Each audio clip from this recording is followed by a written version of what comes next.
And I shared with Dr. Rami also that Paul is a big time cycling fan and that's the passion. He just like that goes on the venture and then at times not available online. How's that thing going on, Paul?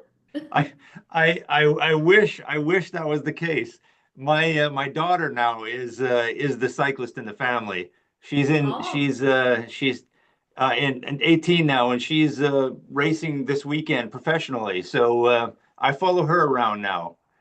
Yes, that's a good way to follow it up.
किसने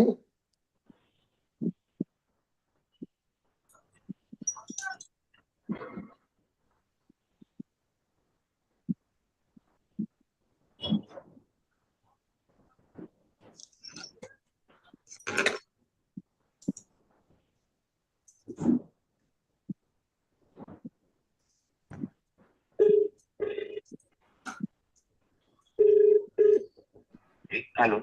We are starting with the conference. Video on चालू करने का है. Divya ma'am को बोलो कि conference चालू हो रहा है. वी आर स्टार्टिंग और वो क्यू पे वीडियो प्ले होना चाहिए इनॉग्रेशन का.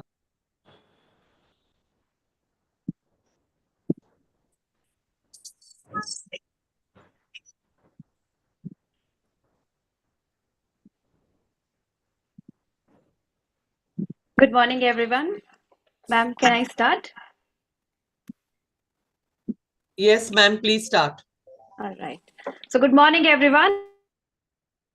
Virtual International Conference. I request technical team to play the inaugural video.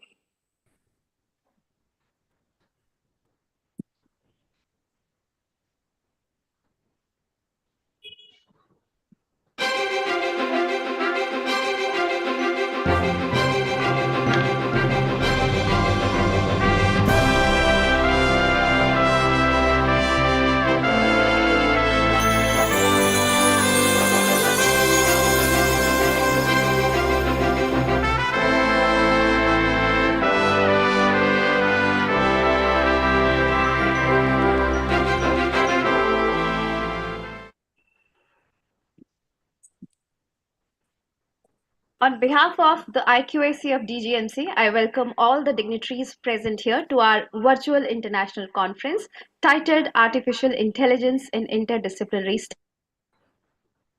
Proceedings of the conference, I request everyone to rise for the national anthem.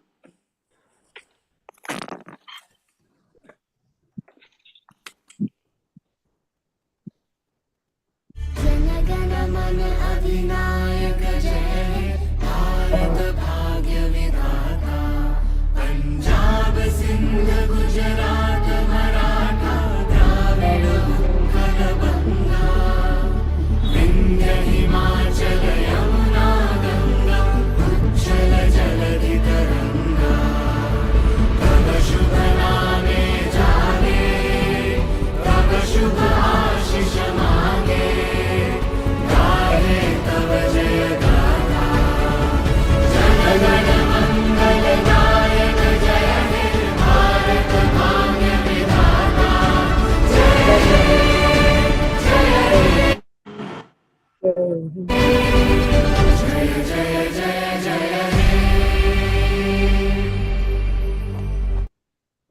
Thank you, everyone.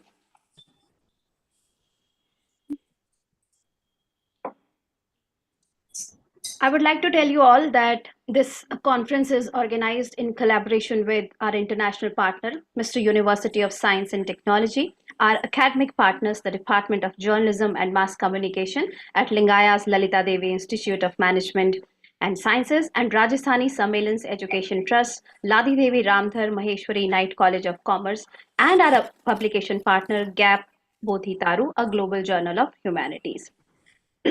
So let's explore the intellectual space of AI now. Today, we are honored to have with us Dr. Paul Martins as our guest of honor from Baylor University. Welcome, sir, and thank you for gracing our conference with your presence. I express my gratitude to Dr. Pranab Mishra, Director of Lingaya's Lalita Devi Institute of Management and Sciences. We are also joined by our Honorable Secretary Arset Shri Kailash Kejriwal ji. I also welcome the principal of Ladi Devi Ramdhar Maheshwari Knight College of Commerce, Dr. Preeti Oza ma'am, who is not just our collaborator but also a mentor and guide. Additionally, I extend my heartfelt welcome to our visionary leader, Dr. Ami Vora ma'am, principal of Deviprasad Goenka Management College of Media Studies. I express my gratitude to all the teaching and non-teaching staff, research scholars, and students who have joined us for this conference. Artificial intelligence is all around us. It is present in our day-to-day life. When we use it is AI. When we use face recognition to unlock our phones, that is AI. Google Map, which helps us find the current location, that is AI. And even the algorithms used by search engines to decide which video or product to show on our screen, that is AI. So on February 11th this year, a joint statement was signed by 58 countries on the sustainable use of artificial intelligence, bearing testimony to the fact that AI has become a serious business. There could not have been a better topic than this for our international conference. So once again, I welcome you all to our 5th virtual international conference on artificial intelligence in interdisciplinary studies. Starting with the conference now. So to organize such enriching sessions, an institution needs strong leaders with vision, wisdom, patience, and perseverance like our RCIT and our secretary, Shri Kailash Kejriwal ji. Shri Kailash Kejriwal ji has been instrumental in expanding the Trust's educational initiatives across various fields. I invite Mr. Kejriwal to share his thoughts on the conference. Good morning, all the delegates, dignitaries present in this virtual conference. I extend a very warm welcome to all the delegates and the speakers in this virtual conference, international virtual conference on the subject artificial intelligence in interdisciplinary.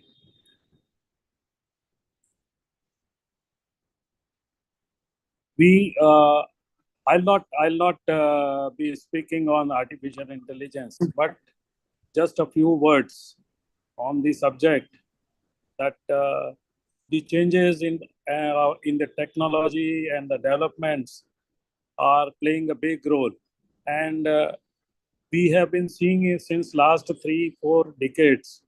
The changes in the technology coming very fast, and they are going to be more faster in the ensuing time.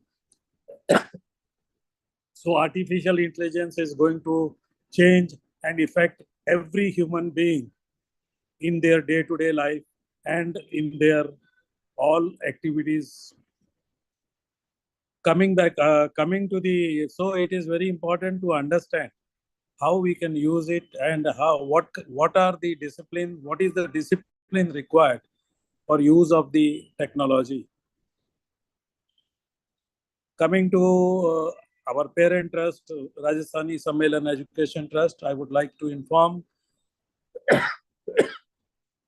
that in one campus, we started way back in 1948 with 2 girls and starting a vernacular school. Now we are running 4 schools one junior college, degree college, media college, and a night college, and a management institute. We have nearly 16,000 students coming to the campus every day. All this has been possible not only because of the management, but because of the very sincere efforts and loyalty of all the heads of the institutions and our teaching staff and all other staff which have been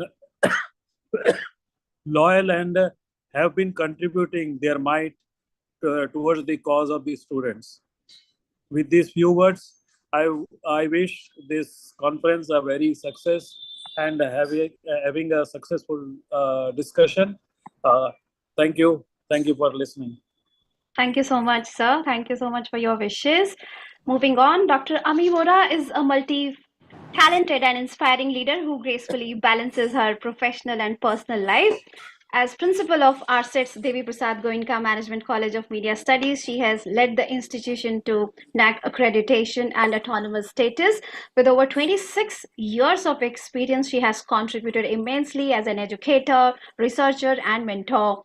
Alongside her academic achievements, she has remained deeply connected to her passion for theatre and dance. An award-winning Gujarati theatre actress, a trained Bharatanatyam dancer, and Arts Private Limited, she continues to inspire through her dedication to education, the arts, and community service. I invite Dr. Vora to share her thoughts on the conference.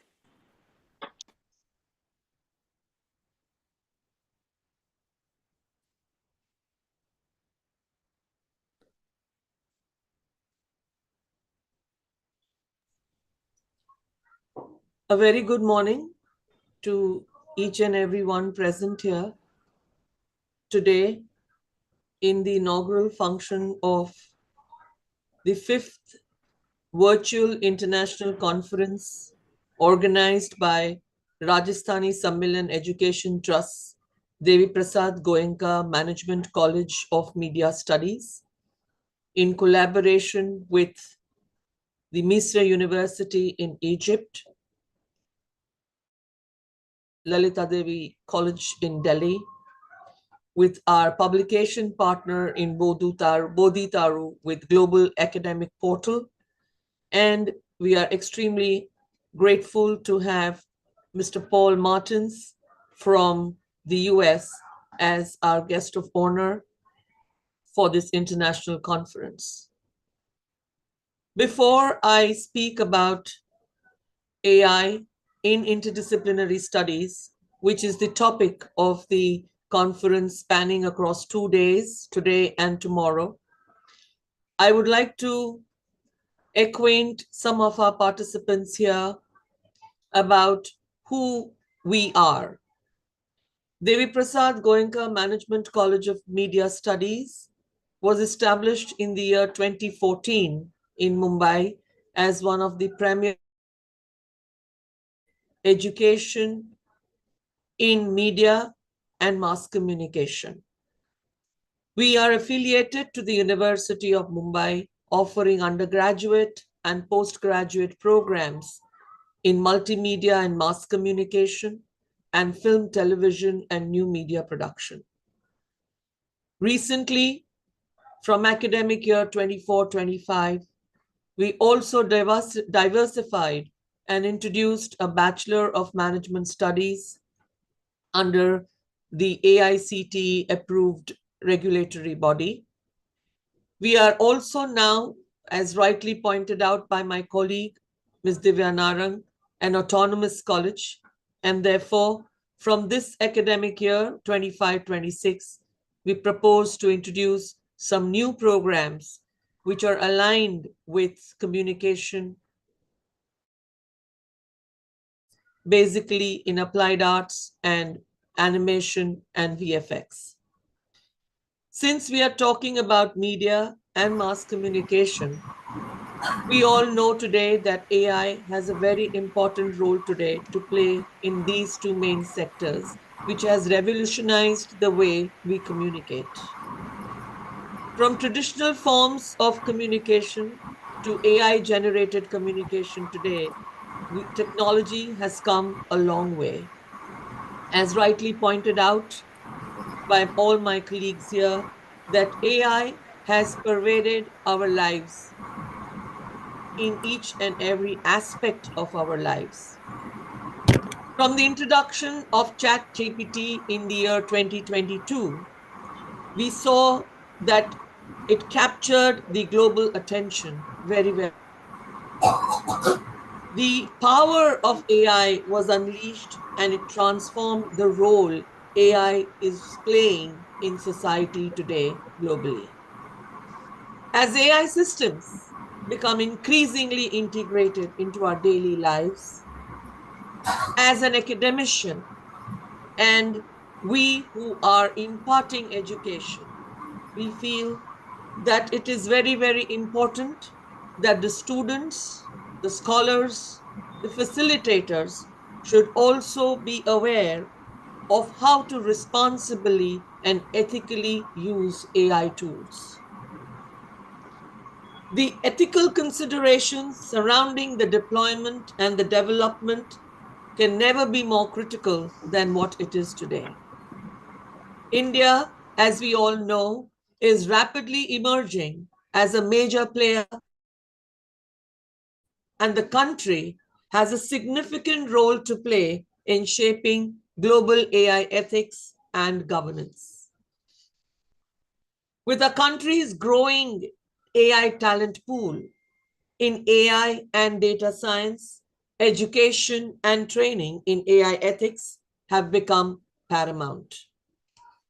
Today, as an educational institution, when we are organizing this international conference addressing AI in interdisciplinary studies, once again, I would like to reiterate that as academicians, research scholars, students, we are all aware that when we are discussing and deliberating across various topics and papers being presented across various topics in this conference in the 2 days that we have, we as students and teachers and administrators know that AI has come into classrooms and even students and teachers are using AI.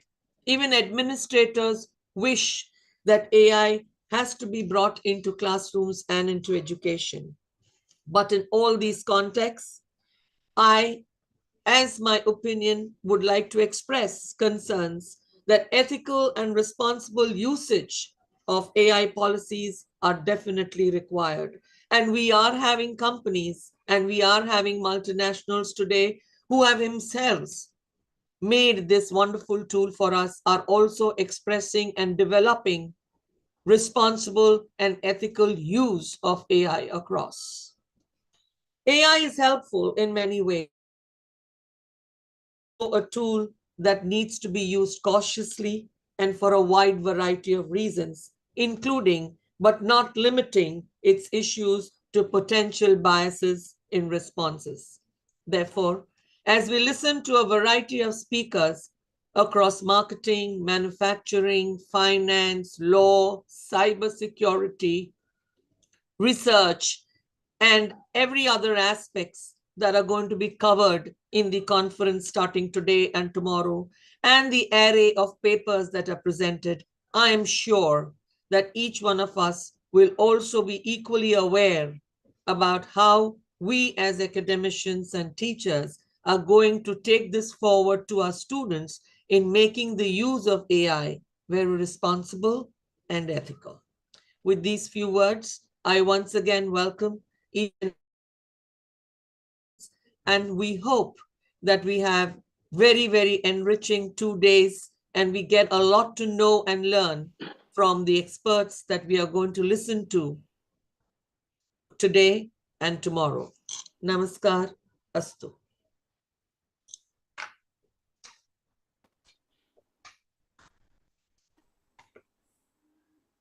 Over to you, Divya ma'am. Thank you so much, ma'am. There was some network issue, I believe. Thank you so much, ma'am.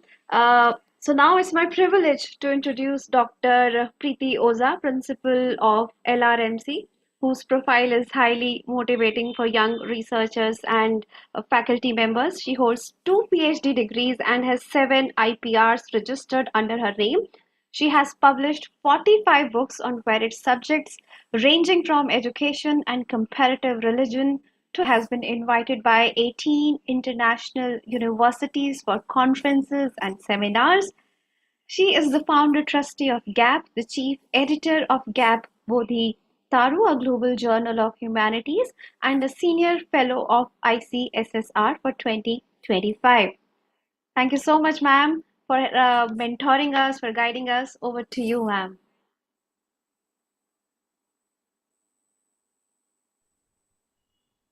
Thank you, Divya ma'am. Good morning and namaste from Mumbai to across the world, joining us from different parts of the world and different parts of India. First and foremost, Dr. Ami Vora ma'am has already extended a very warm welcome to our respected trustees of Rajasthani Sammelan Education Trust. We are very privileged to have such visionary trustees, those who are actually supporting us totally in all these endeavors, and a big acknowledgement, big thank you and big gratefulness go to them first. Coming to today's conference, as Dr. Ami ma'am has already established the tone of the conference, the idea of this particular interdisciplinarity of AI has been in talk across the campuses, across the world. But when we are looking at it, maybe we have not yet opened up to deal with it in that kind of a vast encompass through which the AI is, processing itself, and we are also processing through it. When we look at it, the field of AI, that is artificial intelligence, my personal favorite is to call it alternate intelligence, because there is nothing artificial, no more much artificial is left in that word. So my personal favorite here is alternate intelligence is actually inherently interdisciplinary. So drawing up knowledge and techniques from various fields such as, first of all, computer science, mathematics, psychology, neuroscience, linguistics, and philosophy. So when we want to define the domain of AI, we are touching upon at least 6 areas, what we earlier used to believe they are independent domains. Like, for example, machine learning, a very prominent subfield of AI. It employs mathematical and statistical methods to train algorithms on large databases, metaverses. Meanwhile, the other equal component part of it is natural language processing. It involves understanding human language, understanding a topic studied in linguistics or psychology. The third, not very major but very significant counterpart is robotics, another subfield of AI. It integrates knowledge from mechanical engineering, electronics engineering, control engineering, and so this is what is we are dealing with is a package of different domains. That means the word AI, artificial or alternate intelligence, is inherently a plural word touching upon interdisciplinary, multidisciplinary areas.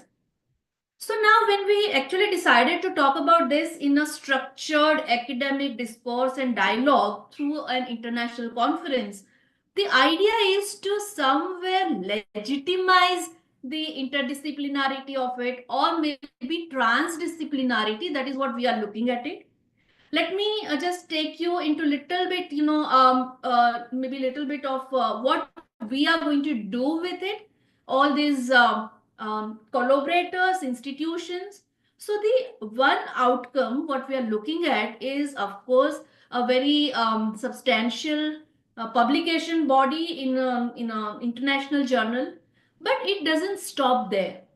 We want to just have some kind of creativity or inquiry into our own students, because student is where we are actually, that the buck stops there for all of us. But in that case, we have actually not encouraged or supported our students in the legitimate use of AI. as Dr. Ami Vora has rightly put that we all have our own little bit, apprehensions about the way it has been used. But not taking very long, let me take you all very quickly into maybe 20 years back when Google was trying to become a part and parcel of our lives, or the internet data was supporting us, and we have started finding a lot of things in www, World Wide Web. That was also one such time in the history of education where we all educators were apprehensive that where this thing is going to take us and our students. Let me tell you very, it's a comprehensive statement that we have controlled the internet, the data, the www, and we have put it in the very optimum use for all of us. So just wishing for the same for AI, artificial intelligence. Let us take a very structured, informed look at what it has to offer. And I'm sure these 2 days of conference, having a lot of other areas from the society, from industry, from academia to discuss and deliberate, and not only deliberate, but to make a little informed change in all of our perceptions. So thank you very much, the organizers, and looking forward to a wonderful conference experience. Thank you so much. Thank you so much, Preeti ma'am. I'm sure artificial intelligence is going to make a positive change in our society. So moving on, I would like to inform you that we have been joined by Dr. Pranav Mishra from Delhi. On behalf of RSET and on behalf of DGMC, I welcome you, sir. So Dr. Mishra is an academician and a director at Lingaya's Lalita Devi Institute of Management with over 20 years of rich and extensive experience of IIM Rohtak and was selected by the Government of India to serve as a mentor of change for NITI, that is Niti Aayog. He is also a member of the Provisional Accreditation for Colleges under the UGC. He has received several prestigious awards, including the Top Academician Award by Purwar Achievers Foundation and the Top Emerging Leaders Award by Hindustan Times. Once again, I welcome you, sir, and I hand over the session to you, sir. Good morning, everyone. And I extend my warm welcome to all the dignitaries present here today in morning. And with this, I also congratulate the DGM College of Media Studies who taking an initiative with the very fascinating word AI, artificial intelligence, which is no longer just a buzzword. It's a reality that's changing the way we live, work, and interact with each other. And the topic itself give an insight that AI and interdisciplinary research, because when we talk about the artificial intelligence, what's often overlooked is the critical role that interdisciplinary studies plays in shaping the future of AI. By combining the insight from computer science, philosophy, sociology, psychology, and all other subjects, we make AI system that are not only intelligent but also responsible, transparent, and aligned with human values. I hope these 2 days with the different experts, research scholars will give a new insight towards this AI and interdisciplinary studies. For instance, AI researchers are working with sociologists to develop AI system that can detect and mitigate bias in decision making. And when we are going for 2 days with getting a new insight in different subjects, which mentioned in the seminar itself, I hope these 2 days will give a new thought what we can do with AI and interdisciplinary studies. As move forward in this existing field, it's essential that we continue to foster collaboration and knowledge sharing across disciplines.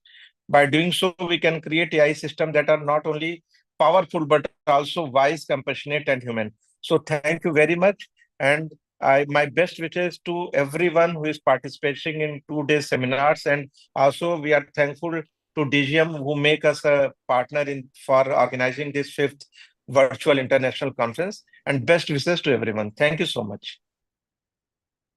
Sir, for collaboration, and thank you so much for your wishes also. We have with us Dr. Paul Martin, who is the guest of honor for this conference. Dr. Martins is an associate professor of ethics in the Department of Religion and associate dean at Baylor University. He also serves as the acting director at the Baylor Ethics Initiative. He holds a PhD in ethics and his research focuses on global ethics, non-violence, environmental ethics, interreligious cooperation, human dignity, and AI. His work has been published in esteemed journals such as International Journal of Interreligious and Intercultural Studies, Religions and Studies in Christian Ethics. I hand over the session to you, sir. Well, thank you all. Thank you, trustees, dignitaries, delegates, speakers, and all at DGMC.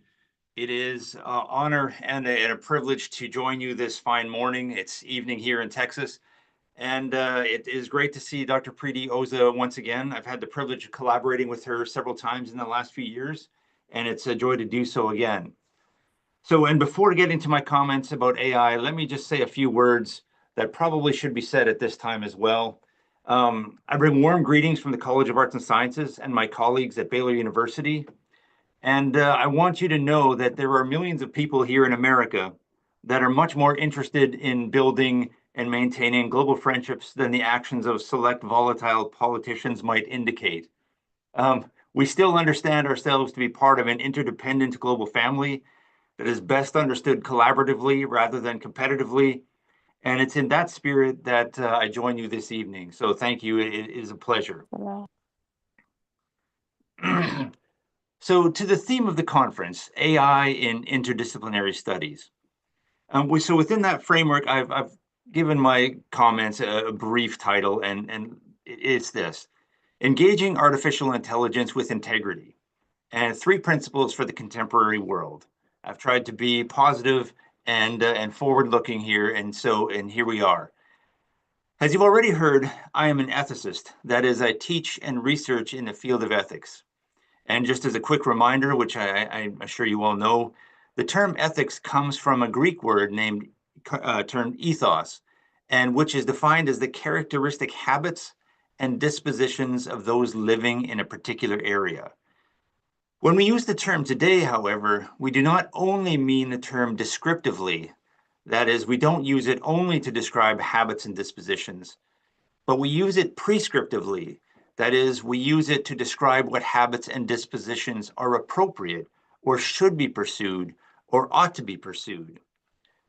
And it's within this latter understanding of ethics that I will address our theme by suggesting 3 general principles that ought to guide how we live as we participate in this new world conditioned in so many ways by technology and especially artificial intelligence, or alternate intelligence, whichever term they both apply. And because ethics refers to the entirety of one's habits and dispositions, it is therefore, I would argue, the ultimate expression of interdisciplinarity. There's no discipline that we don't live in.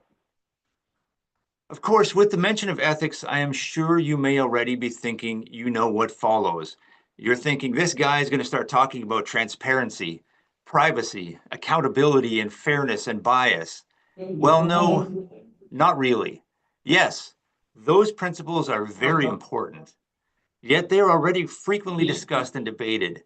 And I'm going to assume those principles to move into territory more specifically related to media and to the humanities more broadly.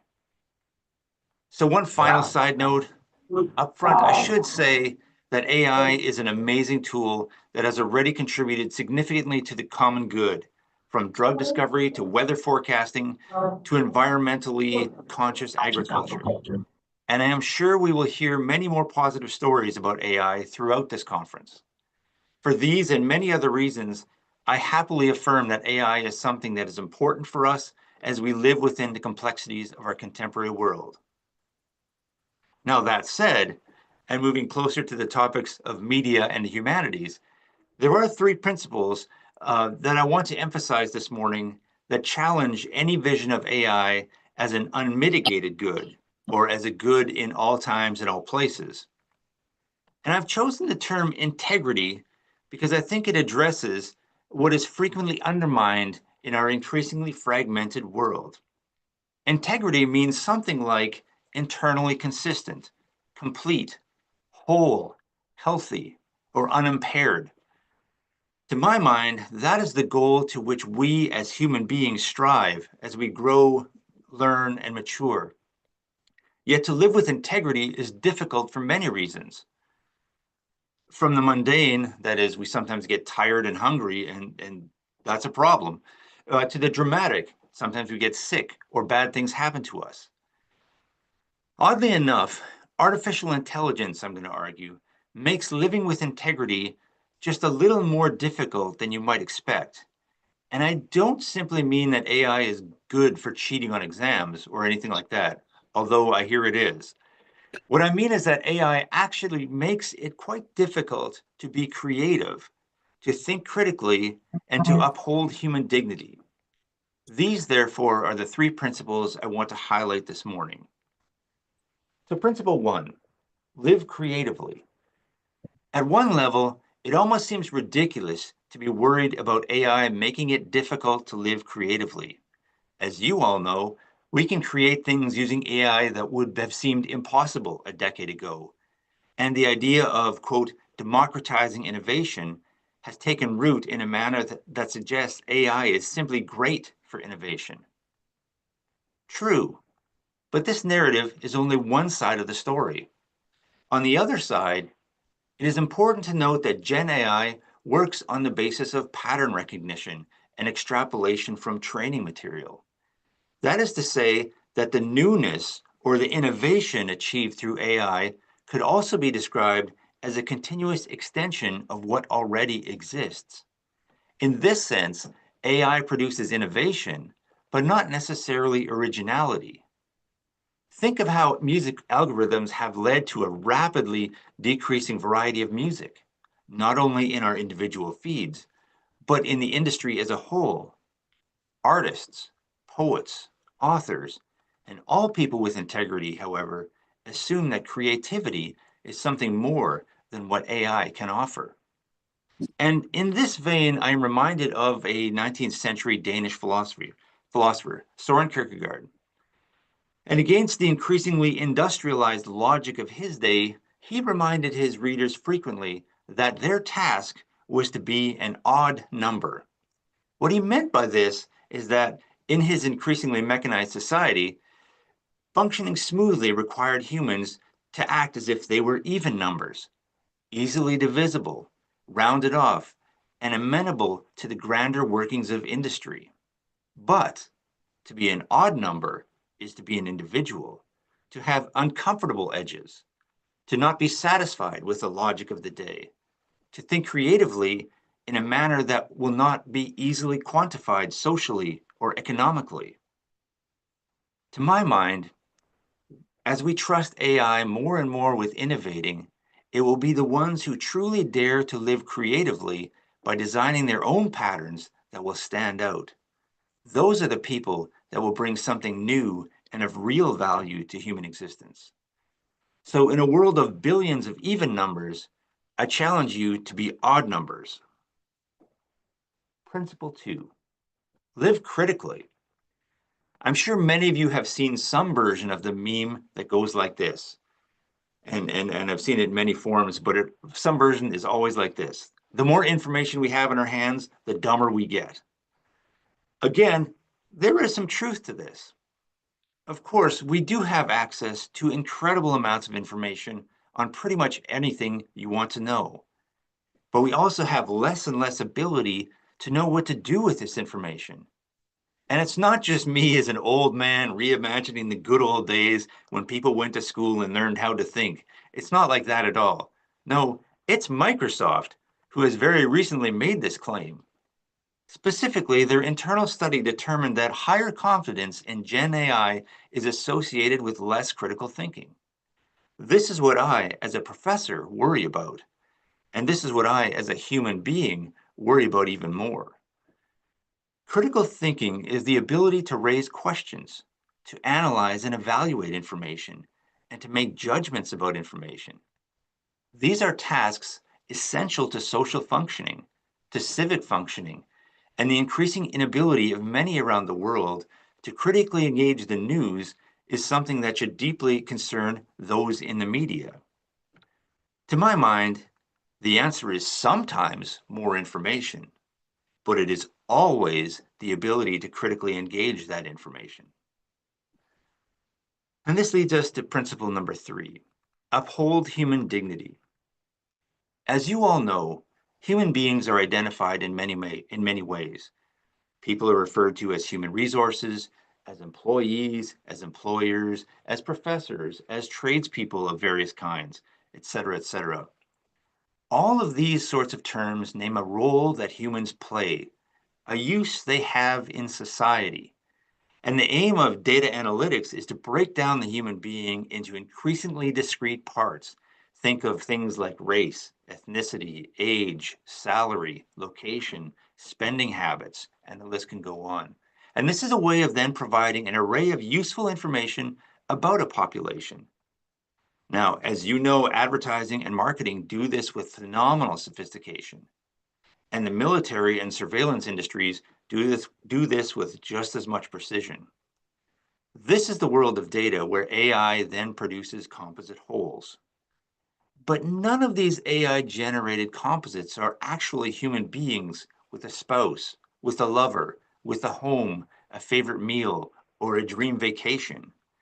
In the real world, I would argue, people have innate value and are just different. The language of responsibility sometimes points to this, but not always.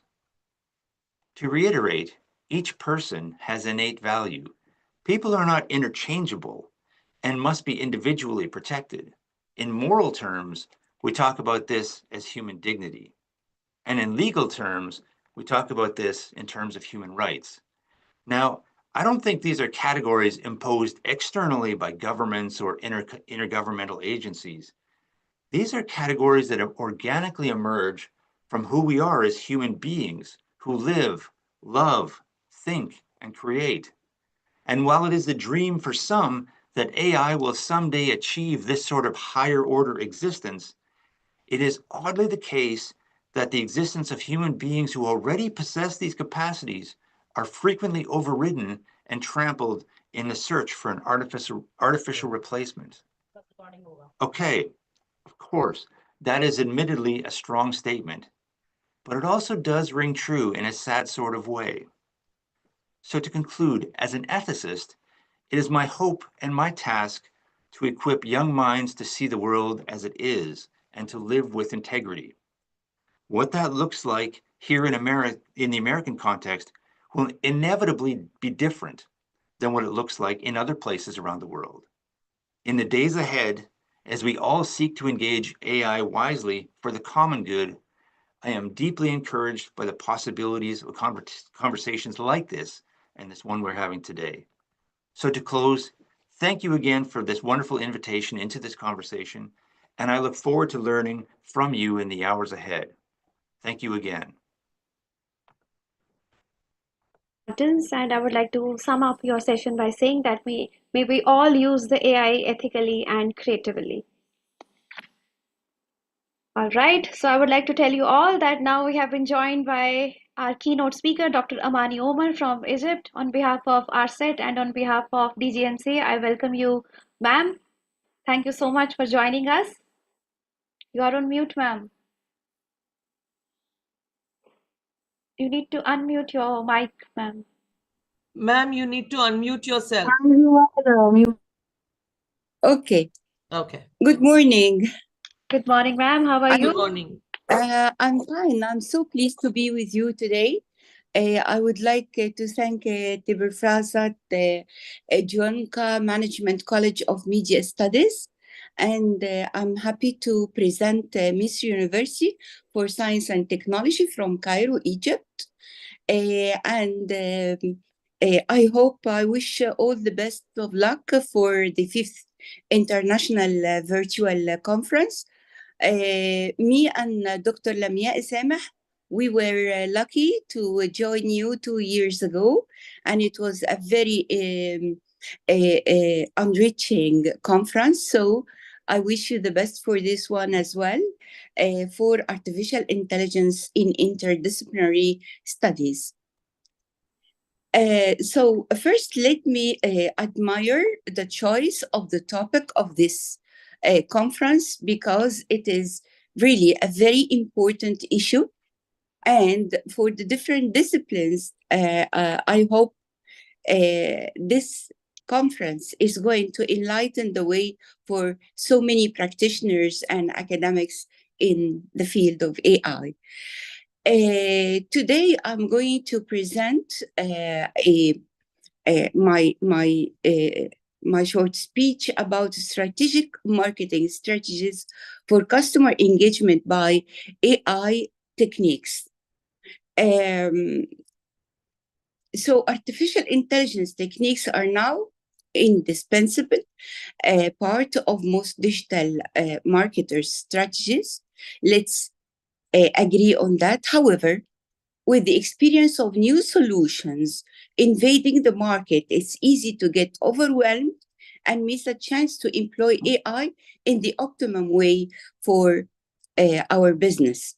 That's why in this paper, I will explore how marketers can employ strategies for customer engagement using AI.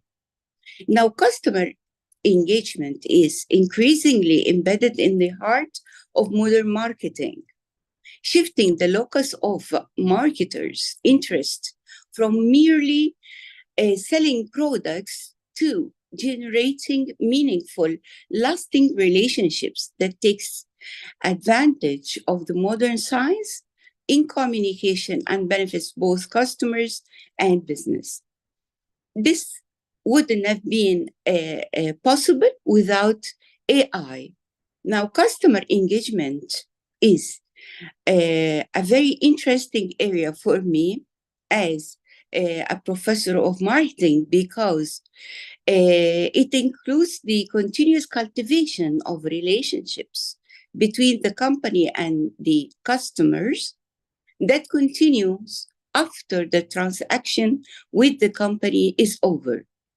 So it's an international steady-going approach that is applied both now in Egypt and all over the world. So every engagement or customer interaction I see allows the chance to any company or business to develop customer loyalty and helps companies to collect valuable customer insights. Those insights help more informed marketing decisions, which might lead to increasing sales as well. But on the way, they can achieve branding, they can achieve brand loyalty, and this wouldn't have been possible, as I said, without the techniques of AI. The main significance of customer engagement actually is in marketing is to build an enduring relationship with a brand. It's logical to presume that strong relationships may generate long-term value beyond a single transaction between the customer and the brand. And the issue of value is what really perplexed and confused the marketers for a very long time. But today, as we see the possibilities that AI is providing, this issue is now becoming a dream coming true.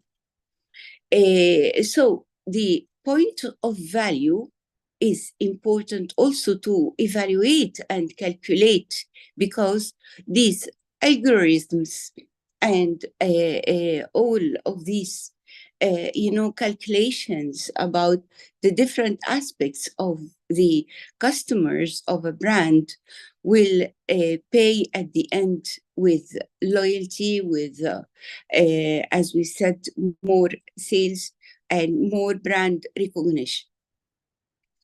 Okay, so the engagement process begins right from the first time the customer encounters a brand and continues through every single interaction and touch point thereafter at every stage of the purchase cycle. And this is exactly what the AI is calculating all the time. From awareness and consideration to purchase. Post-purchase support also is calculated and measured by AI. It is detected by AI and beyond. With each interaction, the goal is to deepen the relationship with the customer and potentially achieve some goals, like driving personalization, like designing customer interactions and experiences based on individual customer needs and behaviors to foster satisfaction and loyalty. So AI is useful in this first respect because we cannot personalize emails or letters without actually measuring those aspects of the human customer behavior. So another point is gathering the feedback. I consider in my paper that this is one of the main aspects in which AI served the marketers. It is continuously collecting insights and feedback to understand customer preferences, which is a very big area in marketing. And it's very important to study because nowadays we have variable types and variable of brands of the same product item or the same service item.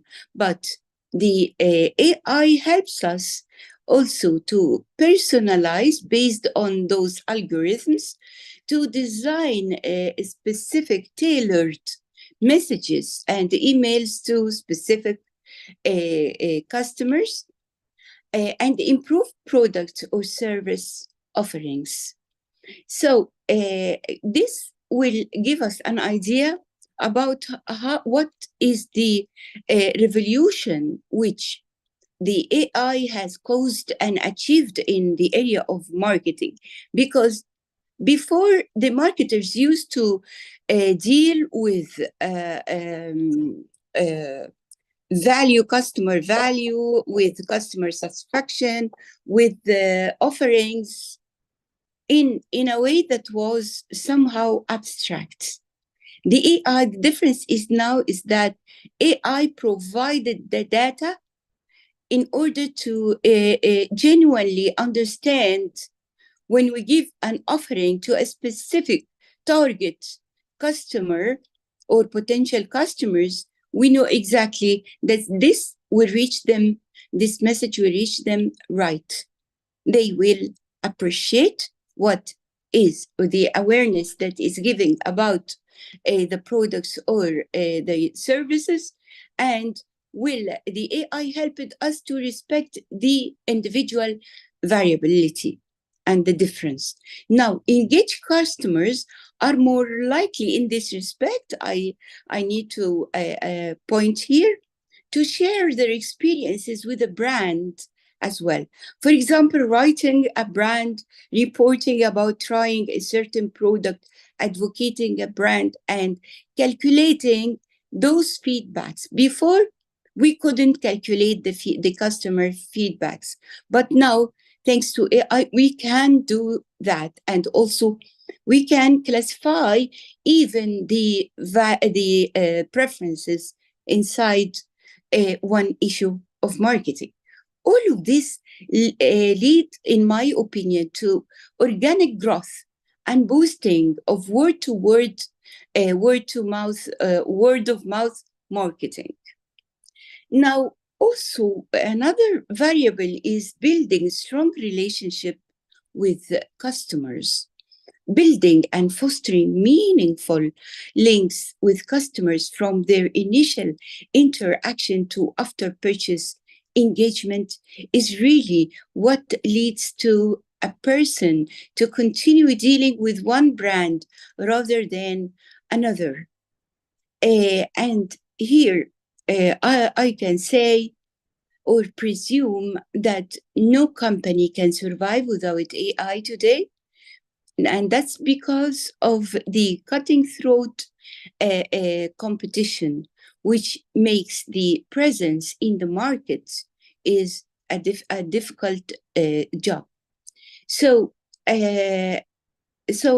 when we talk about the customer satisfaction score, when we talk about the customer lifetime value, the number of customers, the role of AI is major and very genuine. Starting with the launch of ChatGPT in 2022, AI has undergone a sea change over the past few years. It now impacts several core business area, customer engagement being one of the most critical issues. With its newly found superpowers, AI is now able to help business level up their customer engagement game. And while we can refer to some of them here, which is social media engagement rate. And when I teach my students at college such parameters, actually I teach it theoretically, but I don't find any problem to find tens and tens of examples, because since it is really applied in the real life, and the companies are taking advantage of AI to the extent that these are no more like abstract or theoretical matters, but they are applicable in the business world everywhere. So customer retention rates, I would like to shed the light here on this metric measures of marketing, the percentage of customers who continue to use the product or service of a brand over a specific period of time. It is the high retention rate that indicates that customers find value in the offerings of such a business or such a brand. So I would like also to refer to another area in which AI is increasingly becoming useful, which is conversion rates. In simple words, conversion rates are tools to measure the percentage of users who finish a desired action out of the total number of prospects. Now, it's a key performance indicator, KPI, that help business to calculate the effectiveness of their marketing activities. So before, let me mention this in order to show how far did we go and reach with the help of AI, excuse me. So before we used to spread some questionnaires or send them online or so and so, but this data we had the financial analyst or the marketing analyst, they were the ones who used to analyze. But today, the AI can do this instantly and steadily, continuously, which is becoming genuinely vital to different companies, whether big or small or medium-sized companies. It's a key performance indicator, as I said, and this tracks the percentage of potential customers who take a desired action, such as making a purchase or signing up for a service. It reflects how effective your product is at turning prospects into paying customers. This was also before used to be one big riddle, one big ambiguous secret for marketers, which is, if I have potential customers, how do I know that, or how can I turn them into actual customers? This used to take place by advertising, by sending some selling point in messages to to the potential or customers or prospect customers through advertising or through direct messaging from the companies. But let me pinpoint here that such an important metric of marketing is now becoming easily possible by the help of advanced AI. So this will tell us when, how, and why also the prospect or potential customers are turning into paying customers. And this is really the big endeavor of different businesses all over the world. Also, another among the metrics is the average order value. And this AI, as I said, can easily calculate and feed the data to the company, which today those companies, whether market leaders, whether competing marketers, they are using them all the time. AOV calculates the average amount spent by customers in a single transaction. Monitoring AOV helps assess purchasing habits and the overall value customer desire from each transaction. So another is the Net Promoter Score, NPS. It calculates customer satisfaction and loyalty by asking customers how likely they are to recommend the product or the service to others. Also, the customer satisfaction score, the CSAT, which measures how satisfied customers are with a specific interaction or experience with your product or service. It typically involves asking customers to rate their satisfaction on a scale after an interaction, providing feedback on service quality. Such immense data can be provided by AI, which can help in the respect of customer engagement strategy by automating process. So, automating process, personalizing interactions, and providing deeper insights into customer behavior.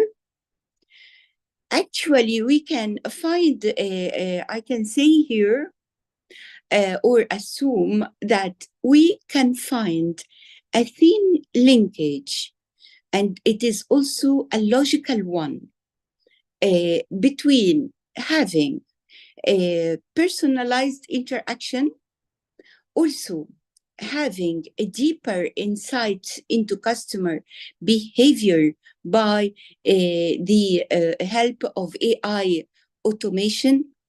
And on the other hand, we can find a link with those metrics and also a link with customer engagement. Because the better you reach, you understand, you have a clearer insights about your customer, the better or the more the customer will be engaged with your customer. So now, if we take the customer retention rates, I would like also to add a note here that it happens when a significant percentage of customers stop using a product within a specific time frame. And this is really a warning sign, a red flag that any company can look at, and then this company will really appreciate the AI automation, will really appreciate the AI insightful data about the customers, because they can give a reason why did this shift happen. And in this case, this is AI is helping. And what about the customer engagement strategy that I mentioned in the beginning in my title? In this case, the intervention from the marketers can be, in my point of view, is to implement personalized communication and loyalty programs with fixed times during some period of time, which is convenient for the reception of the marketeers at that point. As for the conversion rate, as I said, the low conversion rates from leads to customer, I would like to link that to the customer engagement strategies. And I provide here some aspect, which is optimize website UX, offer personalized incentives, and use retargeting campaigns. And overall user, this will lead to maybe to more involvement and more satisfaction from the part of the marketeers. As for average order value, the low average spend per transaction, maybe one customer engagement technique might be, or strategy can be, upsell and cross-sell relevant product services, and to offer bundle discounts. This is what I'm trying to do now is to link the offerings of the AI in marketing to help putting the customer engagement strategies. As for NPS, or Net Promoter Score, as I mentioned before, low NPS scores indicating low customer satisfaction. In this case, a customer engagement technique could be conduct customer feedback surveys, address pain points promptly from the side of the company. As for customer lifetime value, CLV, so the low CLV due to short customer retention periods, then one customer engagement technique might be, to enhance post-purchase support, nurture ongoing customer relationships, and last one, which is customer satisfaction score. As we said, the low scores indicating dissatisfaction of the customers. So in this case, one customer engagement can be to try to increase or improve the quality, enhanced the customer support responsiveness. At the end of my talk, I would like to just say or summarize what I said in a few words. To conclude, to sum up, I would like to presume that AI, with its automation abilities, with its abilities to give us insightful data about our customers from different respects, with the help of AI to help us to understand, appreciate the variability of customers. With all of this, we can use in order to put, as I mentioned, some examples, to put the strategies for customer engagement, which is very important for marketers. In the end, I would like to thank you very much. Thank you, Doctor, for Divya Tino, okay, for being leading this talk, and really appreciate. I would like to also appreciate for my including in this. I would like to thank also my colleague, Dr. Lamia Samah. I would like to thank all of the panel participants, and have a good day. Thank you. Thank you, ma'am. Thank you, ma'am. Thank you, ma'am. So this was Dr. Amani Omar, who's the Vice Dean for Postgraduate and Research Affairs and a full Professor of Mass Media and Communication Technology at Mr. University for Science and Technology. Thank you so much, ma'am. And You're you welcome. spoke about how companies are to engage with customers and to increase the brand loyalty. Thank you so much for such an insightful session, ma'am. Thank you very much. Thank you. I really appreciate it. So I would now like to invite Dr. Ami Vora to say a few words on behalf of management. So thank you, Divya ma'am.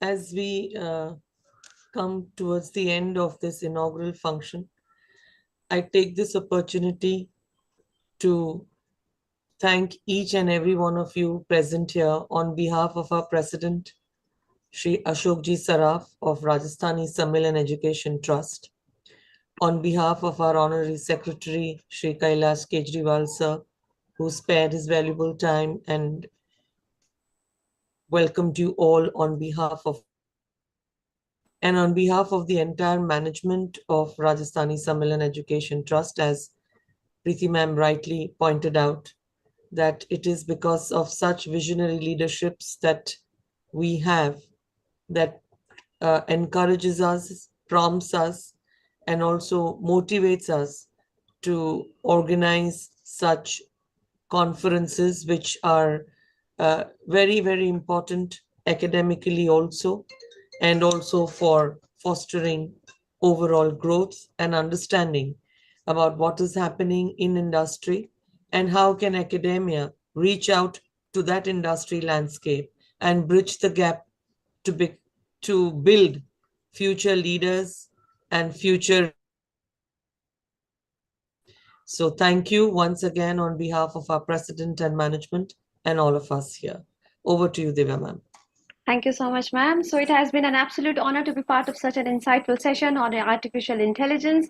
Once again, on behalf of RSET and DGMC, I extend my heartfelt gratitude to everyone who contributed to make this conference a great success. First and foremost, I express my sincere thanks to our international partner, Mr. University of Science and Technology, for their valuable contribution. And I also extend my gratitude to our academic partners, the Department of Journalism and Mass Communication at Lingaya's Lalita Devi Institute of Management, RSET's Ladi Devi Ramdhar Maheshwari Knight College, for their unwavering support. A special thank you partner Gab Bodhitaru, a global journal of humanities. I extend my deepest appreciation to Shri Kailash Kejriwalji for his guidance and support. A special thanks to our esteemed guest of honor, Dr. Paul Martins from Baylor University, and our keynote speaker, Dr. Amani Omar from Misr University, Egypt.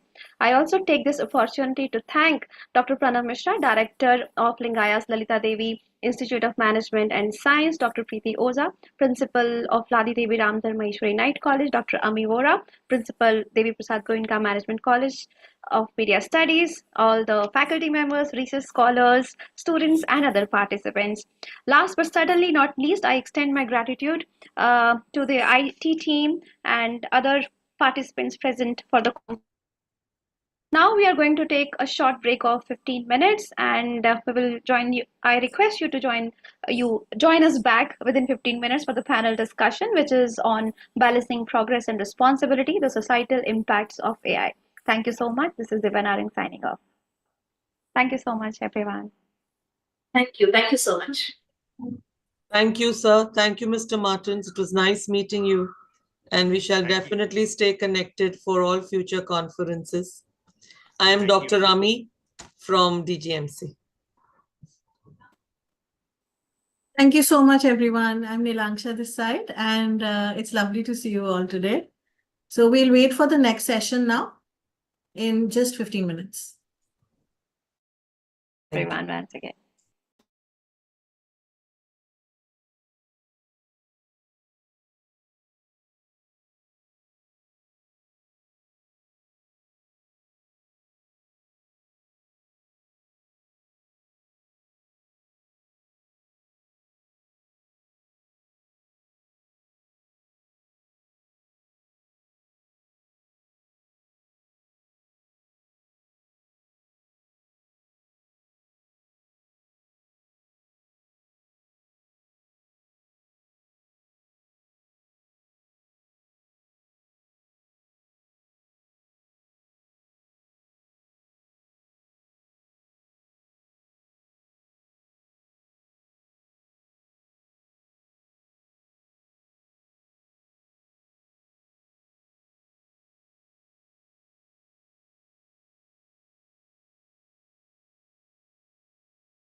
Good afternoon, all. Good morning, all. Am I audible?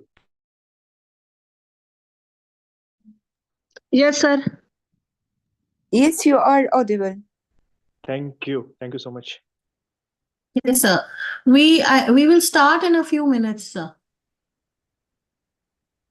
All right, ma'am. Yes, sir. Yes. Yes. Divya ma'am. Divya ma'am.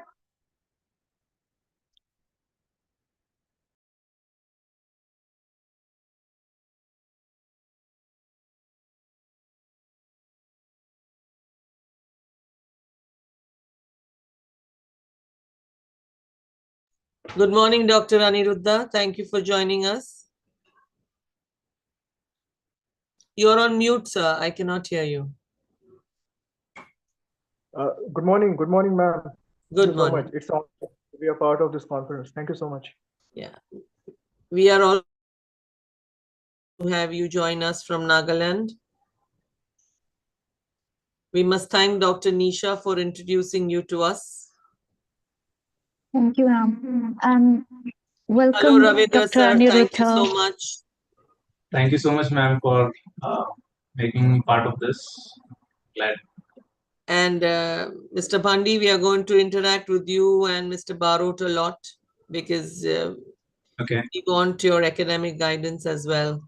Sure. Like, I'll be pleased to do that. Yeah. Thank you.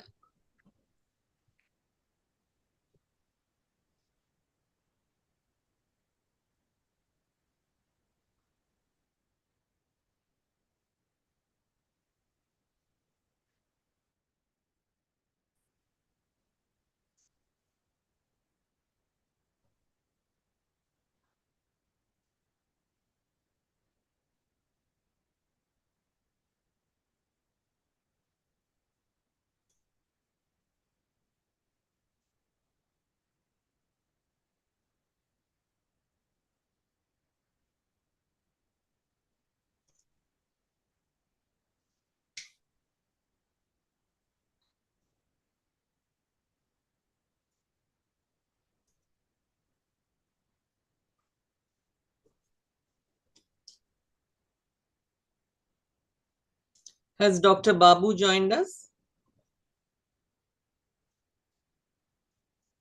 Good morning. Good Dr. morning. Good morning, sir. Thank you so much for being a Pleasure, my part of this pleasure. conference. My We have pleasure. Dr. Ravindra Bhandi here with us, and we are also having Dr. Anirudh Babar, who's joined us. Good morning. Hello, sir. Good morning. Good morning.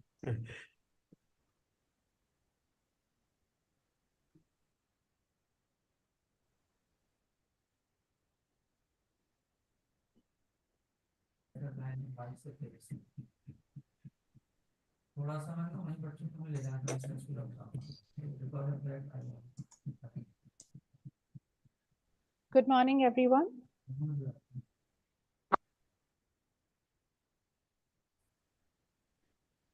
Yeah, ma'am.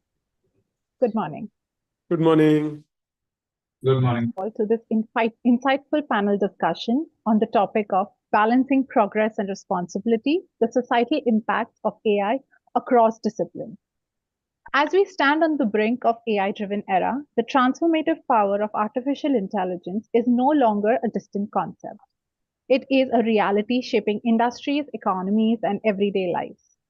From healthcare to education to finance, art, and governance, AI's influence spans across disciplines, shaping how we work, think, and interact. And with every breakthrough, however, a critical question needs to be asked. How do we balance technological progress with societal well-being? Today's discussion is just about what AI can do, but it's and what we can do as creators, executors, and consumers. As we push the boundaries of machine learning, automation, and data-driven decision-making, we must grapple with key issues like bias, fairness, job displacement, privacy, and the overarching responsibility of AI developers and policymakers. Today, we are fortunate to have an esteemed panel of experts who will guide us through this multifaceted conversation. Their diverse backgrounds will provide us with a 360-degree view of AI's influence across various fields. Our session starts with our keynote address by Dr. Netza Castro, who will set the stage by shedding light on a broader societal impacts of AI, helping us frame the crucial balance between progress and accountability. A professor of anthropology at the University of Philippines, Diliman, specializing in cultural anthropology. His work focuses on ethnicity, indigenous peoples issues, environmental and social impact assessments, museology, and cultural heritage management. His research spans indigenous communities across Southeast Asia and the Pacific, with key studies on a communist movement in the Cordillera and ethnic identity among the Kalinga people. His scholarly work has been published in renowned journals like Le Temps Moderns, New Asian Vision, and the Diliman Review. He has held leadership roles in UP Diliman and served with organizations such as Anthropology, the National Research Council of Philippines, the International Federation of Social Science Organizations, and the International Council of Museums, Philippines. Recognized for his contributions to education and culture, Dr. Castro is a recipient of Gawad Nataging Pasiguno 2024, the IFSSO Lifetime Achievement Award, and the Award for Education, Culture, and Heritage. Beyond academia, he is a familiar face on Philippine television, offering insights to culture and heritage. Followed with the keynote speaker, we have to hear from Dr. Anirudh Babar, and he will discuss the implications of AI in the realm of law and governance, tackling how AI influences legal frameworks, policy making, and ethical use administration. Dr. Babar, an esteemed academician with over a decade of teaching experience and a dynamic portfolio as a researcher, writer, legal expert, and public speaker, leadership mentor, and poet. Dr. Babar specializes in political philosophy, international relations, and public international law, human rights, and public policy. He currently serves as the director of Project Constitutional Justice, a people's initiative in Tuensang, Nagaland, championing legal awareness, social justice, and constitutional empowerment. His scholarly work spans constitutional law, Indo-Myanmar border dynamics, and Nagaland state affairs, offering critical insights into the region's development, political, and socio-economic challenges. Beyond academia, Dr. Babar has collaborated with institutions on policymaking, legal reforms, and social development initiatives.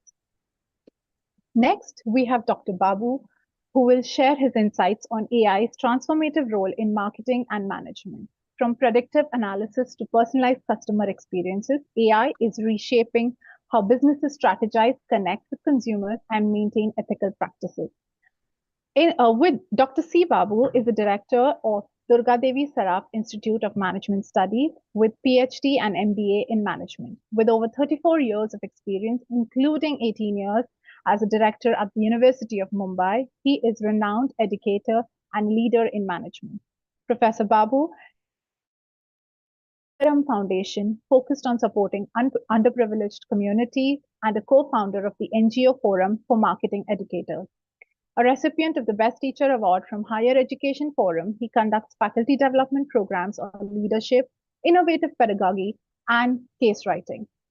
He has authored 32 caselets and 11 articles and is a speed reading coach and runs a YouTube channel, Simply Inspiring, where he reviews over 180 books.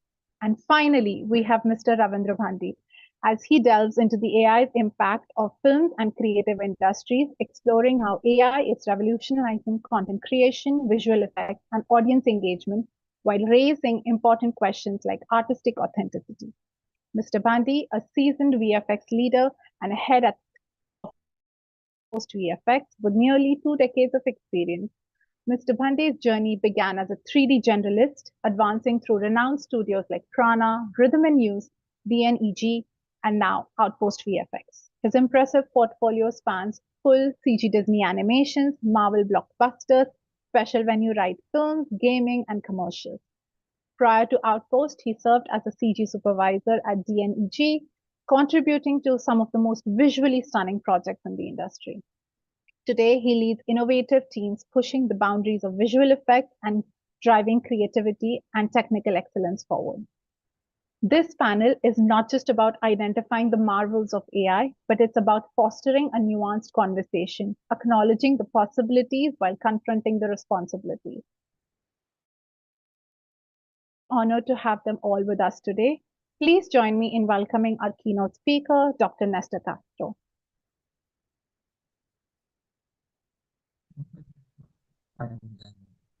Welcome, sir. A pleasant morning to all and good afternoon from here in Manila, Philippines. So let me share my screen. Okay, so I would like to focus my presentation on a more specific topic, and this is the use of artificial intelligence in cultural heritage conservation. So why am I focusing on this topic? First of all, as was introduced, I am a cultural anthropologist, and the area of cultural heritage is one of my areas of specialization. Secondly, cultural heritage management is an interdisciplinary study involving experts coming from the natural and physical sciences, the social sciences, and the humanities. So you have people from chemistry, from geology, from engineering, from computer science, from anthropology, from museology, archaeology, history, arts, and other disciplines that work together in cultural heritage management. So I think this is something that is within the topic of this international conference. So first, let me define what heritage conservation is, as defined by the international organization Heritage 21. So heritage conservation deals with the actions and processes that are aimed at safeguarding the character-defining elements of a cultural resource so as to retain its heritage value and extend its physical life. So the objectives of heritage management are, first, it seeks to maintain and thereby increase the value of buildings and other monumental structures by keeping their original built form and architectural elements, favoring their restoration over replacement or demolition, and when restoration is not possible, respectfully recreating scale, period, and character. Uh, but since Heritage 21 is an organization that is organized mainly by architects, so this definition focuses on buildings, but of course, cultural heritage entails both tangible and intangible heritage. What about AI? I know this has already been defined earlier today, but let me use one definition by Stryker and Kavlakoglu, where they defined artificial intelligence as the technology that enables computers and machines to simulate human learning, comprehension, problem solving, decision making, creativity, and autonomy.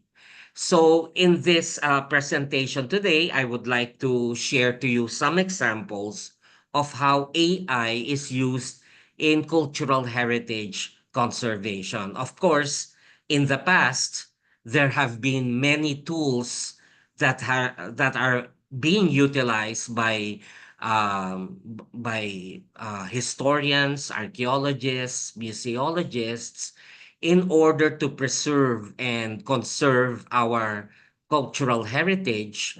But with the advances in technology, particularly in AI, this has made our work easier because it is the machines that does the efforts for us, such as in understanding the problems related to cultural heritage and what should be done to alleviate the situation.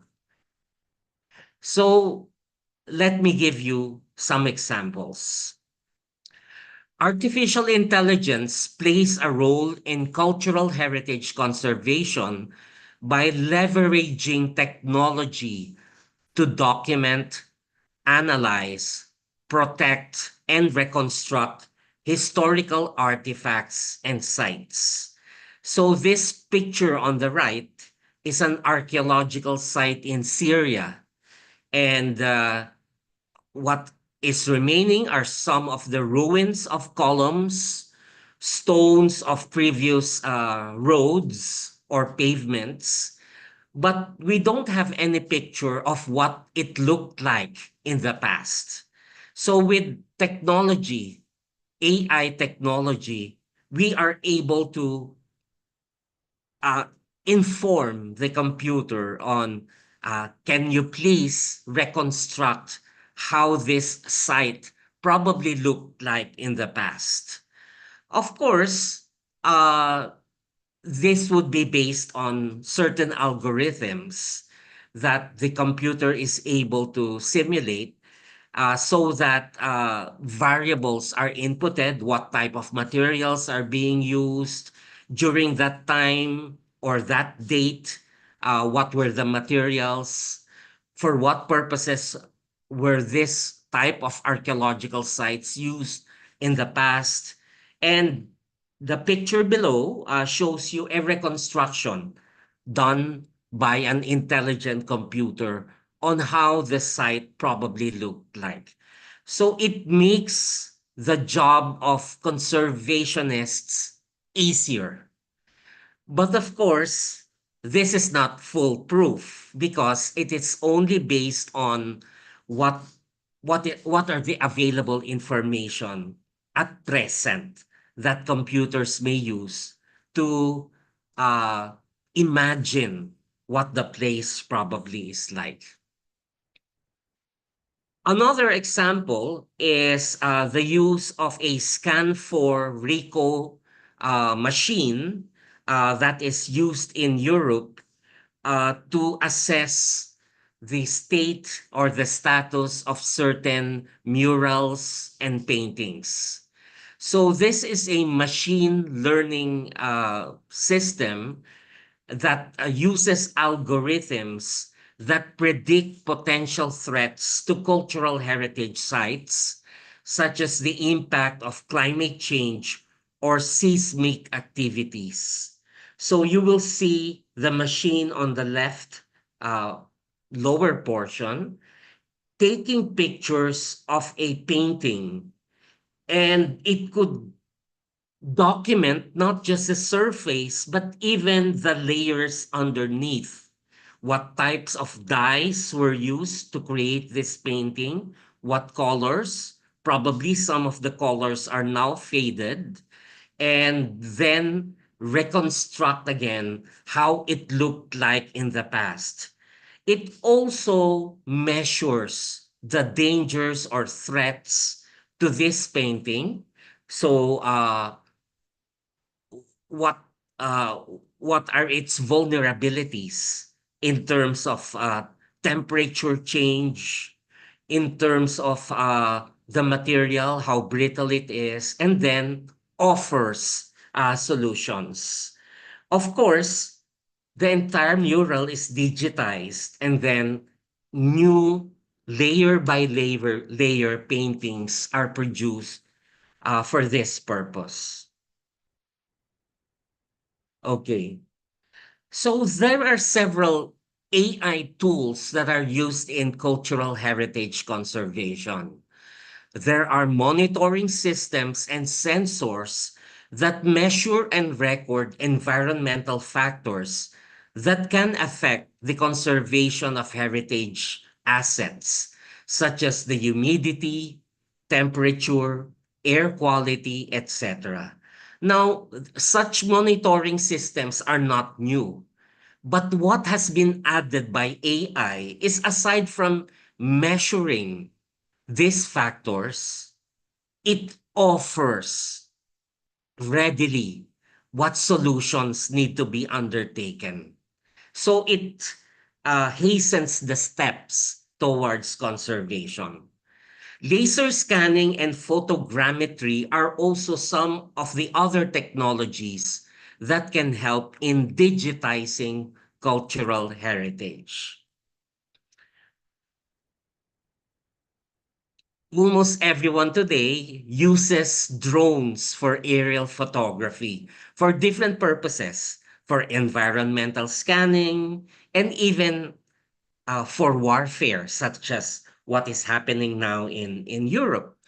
However, AI is not just being used to take pictures, but also to assess I can say the it's fixed conditions because of when I take such a breath of file because archaeological something happened at sites. least one day. It's like, हाँ हाँ चलेगा भाई आज So, का for ऐसे हो example, गया in this archaeological site, the drone are able to, and the AI embedded in it, are able to assess the dangers of humidity on the walls, the possible threat of the roots of the nearby tree penetrating the walls, the fungi and lichens on the walls, and then again doing a photograph of various threat levels to these archaeological sites and immediately offering solutions on what conservators should do in order to address the threats. For example, it will offer that the tree is removed or transferred elsewhere so that it won't penetrate the walls. But of course, it is up to uh, the keepers of this archaeological site whether to accept these recommendations or not. Digital photogrammetry is also one tool used, and here we see several artifacts coming from Egypt, and many of them are already destroyed or partly destroyed, but 3D photographs are produced, and they could be printed digitally so that we will have 3D models of these artifacts. And here is a picture of 3D printing for artifact restoration, because the rightmost portion of this bust is now missing, but we are able to assess the weight, the measurement of the artifacts, and thus print a replacement in order to save the artifact. So in the past, as someone who is involved in museums myself, we will do plaster of Paris casts and molds in order to fit this in and then scrape it off. So it was a very tedious process, but that process has been shortcutted with the advancements of AI technology. Here is an example of how AI may be used to combat looting of artifacts. So there are embedded smart liquid tracking in the artifacts themselves, so that there is a stored data on where this active artifact came from, and in case it was looted and brought to another country, we are able to track it and find who the looters were. Now, let me give you some examples from the Philippines, because this is the country where I come from and I could speak more about it than in other examples in other parts of the world. One of the heritage sites in the Philippines is the Tabon Cave in Palawan Island in Western Philippines. So it's a very big cave. And this is where we were archaeologists in the 1960s were able to find the oldest remain of Homo sapiens in the Philippines, dating the most recent dating about 22,000 years ago, but the older specimens at a very early age. So you will see this is the mouth of the cave and how small the archaeologists are. And there are several chambers within the cave. You will also see archaeological pits excavated by archaeologists. And some of the materials found here is the Tabon Man, discovered in 1962. As I said, the oldest Homo sapiens fossil in the Philippines, dating about 47,000 years before present. So at left is the big picture of the skull cap of the Tabon Man. and at the right portion is the tibia or part of the leg, which has been dated through uranium thorium test. So this archaeological excavations, documentation were done much, much earlier. But what has AI put forward to address problems? Okay, before going into that, in the nearby cave, which is Manunggul Cave, also in the Tabon Cave complexes, we were able to discover in 1964 the Manunggul jar shown at the right, which is a secondary burial jar dating about 890 to 710 BC. It has been declared as one of the national treasures of the Philippines. Here in this burial jar, you will see at the lid or the cover of the jar two figures riding on a boat. The person at the back is rowing the boat, and the person in front is crossing his arms, representing the dead person being brought via river to the afterlife. So as early as 890 BC, we already know that our ancestors had a concept of afterlife. Now, as I mentioned, what has AI contributed to all of this? So, through satellite images, we were able to identify all of the caves in Lipuun Point, where Tabon Cave is located. So Tabon Cave is just one of these several caves. So Tabon Cave is here at the northern part, and there are hundreds of other caves in the area. So we have also mapped how many meters above sea level these caves are. Many of these caves have not yet been explored and probably will also produce several artifacts and fossils. Now, because since the Philippines is a maritime country, so surrounding this land, this island, is the sea.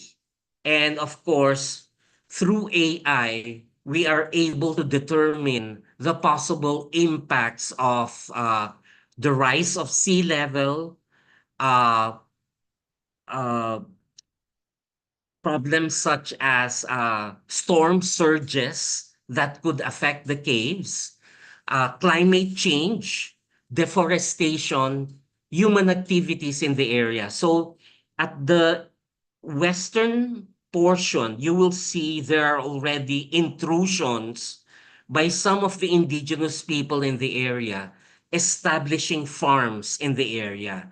And if left unattended, they may go further inward into the forested areas that protects these caves. So AI is able to assess threats both from natural hazards as well as human-induced threats, and also offers possible solutions. Right now, this is still an ongoing effort by the National Commission for Culture and the Arts, and so I am not in liberty to share all of the efforts that are being planned. Now, another archaeological site in the Philippines is the Angono petroglyphs in Luzon Island in the Philippines. Luzon Island is the biggest island in the Philippines. We have 7,700 islands. Manila is part of Luzon Island. So there is a rock shelter in the town of Angono where there are petroglyphs or drawings made by humans approximately 2000 BC. 127 sketches of human and animal figures are engraved in this world, in this rock wall. this site has been included in the world list of endangered monuments. Now, so why is it endangered? As you will see in the picture above, this is an old photo where uh, tourists can come very, very near to this petroglyphs, and below below the upper picture, you can also already see graffiti being written by some of the visitors of the area. So what the National Museum has done is to fence off the area. But there are still several threats to the area.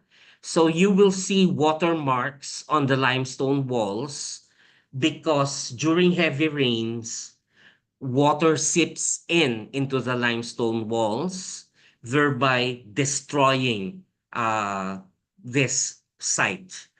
So again, with the use of AI, several models have been used. What is the probability of more dangers posed by moisture, by heavy rainfall on these sites, and what could be done?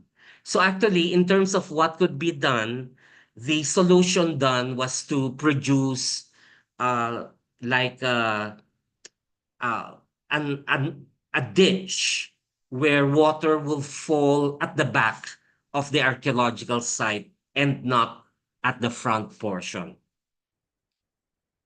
Um, Also, there have been measurements of seismic monitoring in nearby uh, mines in the area. So in the same town, there is this quarry that is being the source of sand and stone used to make cement. And it is not very far from the Angono petroglyphs. So measurements are being made to assess whether explosions in this cement quarry affects the archaeological site. Fortunately, the findings show that even with a higher degree of model, it won't really be affected by very low tremors. Okay.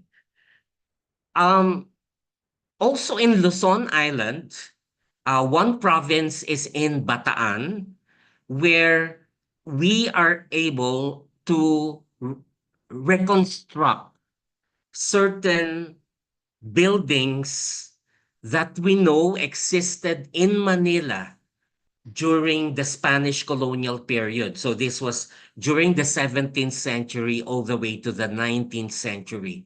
But these buildings and houses are now destroyed. What remains are photographs. So for example, in the photograph on the left is the Hotel de Oriente, found in Binondo, Manila. And this picture was taken in 1889. That hotel no longer exists because it was destroyed during World War II. But because of the photograph, we used AI in order to reconstruct how that hotel probably looked like. So at first creating a model, but then we now have a recreated Hotel de Oriente, but no longer in Manila because Manila is now very crowded, but now located in Bataan province, north of Manila. So the materials may be very different from before because many materials are no longer accessible. Hardwood is already banned from being logged in the Philippines. So there are alternative materials that are being used, but still faithful to how the project in the past probably looked like. So this is a tourist area that people can enter, take pictures, so you can relive how it was probably like in the past. Even a streetcar, which we no longer use in the Philippines, is available to visit several such houses in Las Casas Filipinas de Acosar. So this is a complex where several destroyed buildings and houses have been recreated, and people can visit the area, and even some places you could sleep in these areas overnight or for several nights and have a feeling of how do early Filipinos probably lived life. So let me end with an appeal, especially to the youth. I don't know if we have younger participants here, because the impression is that cultural heritage conservation is only an agenda for members of the older generation. Because you romanticize the past, you want to save it. And many young people, the millennials, those of Generation Z, no longer have this attachment. However, I believe that the youth of today, especially young students, have an important role in cultural heritage conservation. Students should be encouraged in undertaking studies on heritage conservation, including the development of new technologies that may be used to help in conservation efforts. So, for example, computer science students, chemistry students, engineering students, many of them don't know what thesis topic they would like to write about. And we could make suggestions. Why not do this? Because it is something that is important to our country as a people, to our heritage. So these are some of my insights on how AI is beneficial to heritage conservation. So let me end with that, and thank you very much. I know there's an open forum, but in case we don't have much time, you may email me at ntcastro1@up.edu.ph. Thank you very much. Thank you so much, Dr. Castro. We are taking questions from the audience. We will, and yes, there are a few younger students as well in the audience. So we will get back to the question. Now we'll take to the next speaker, Dr. Anirudh Babar, please.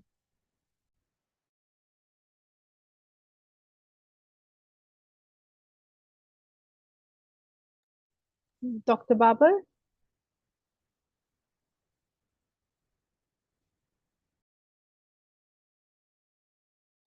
Sir, you're on mute.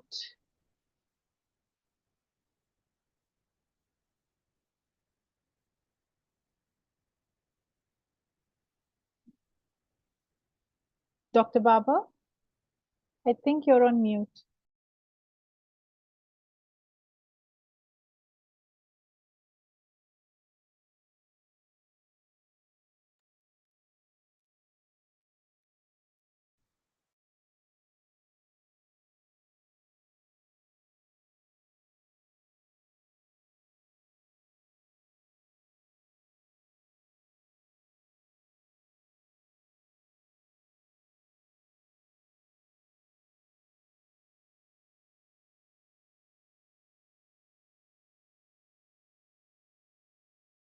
If we are facing technical issues, Dr. Babu, would you like to take over? Yeah, sure. Yes, please. I'll just screen your presentation then.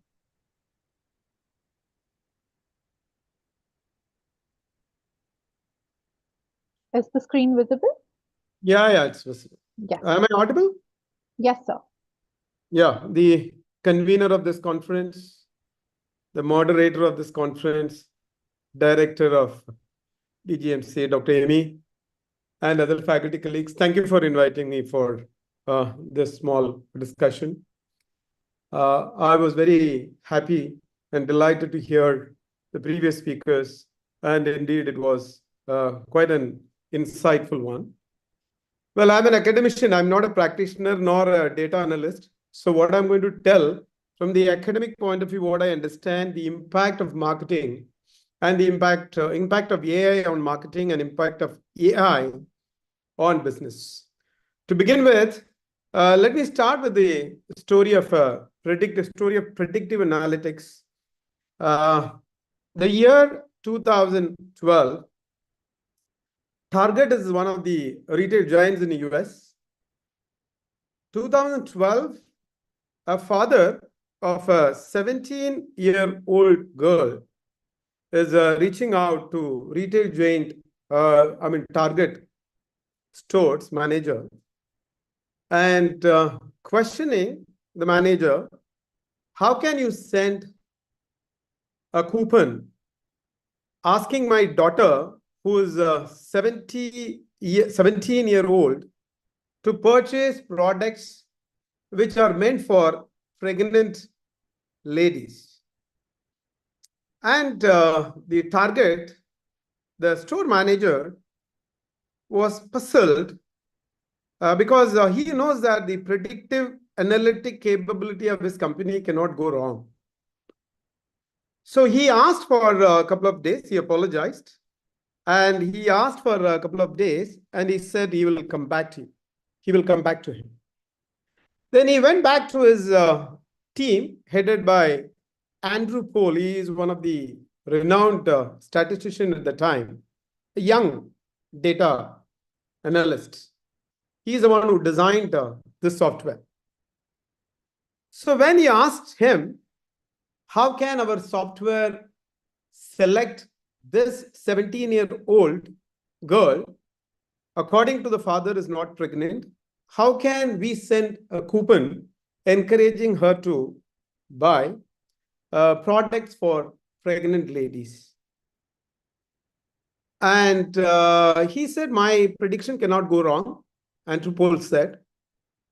And within 3 days, father called back and he apologized, Target manager, saying that I'm sorry, my school-going 17-year-old girl is pregnant. Now, this happened in the year 2012. Thanks to technology and predictive analysis, my dear friends, imagine the power of AI today in 2025, after 13 years. Amazing, isn't it? The kind of ecosystem that we have in India, India remains in the top 5 startup ecosystem in the world. And you have been seeing millionaires, and of course there are billionaires.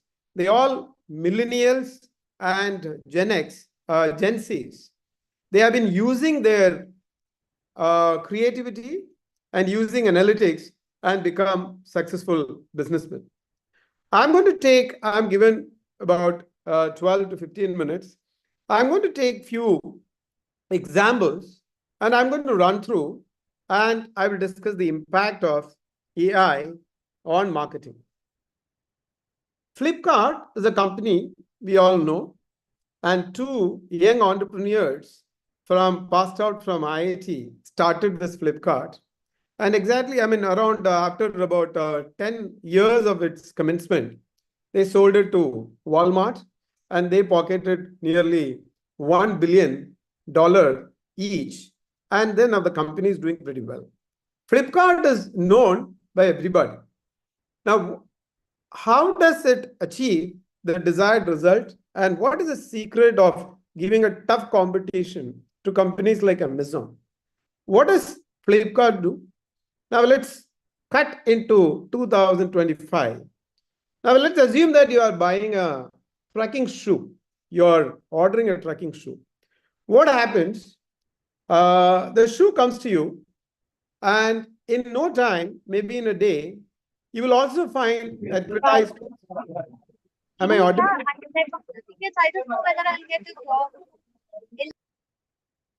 Am I audible?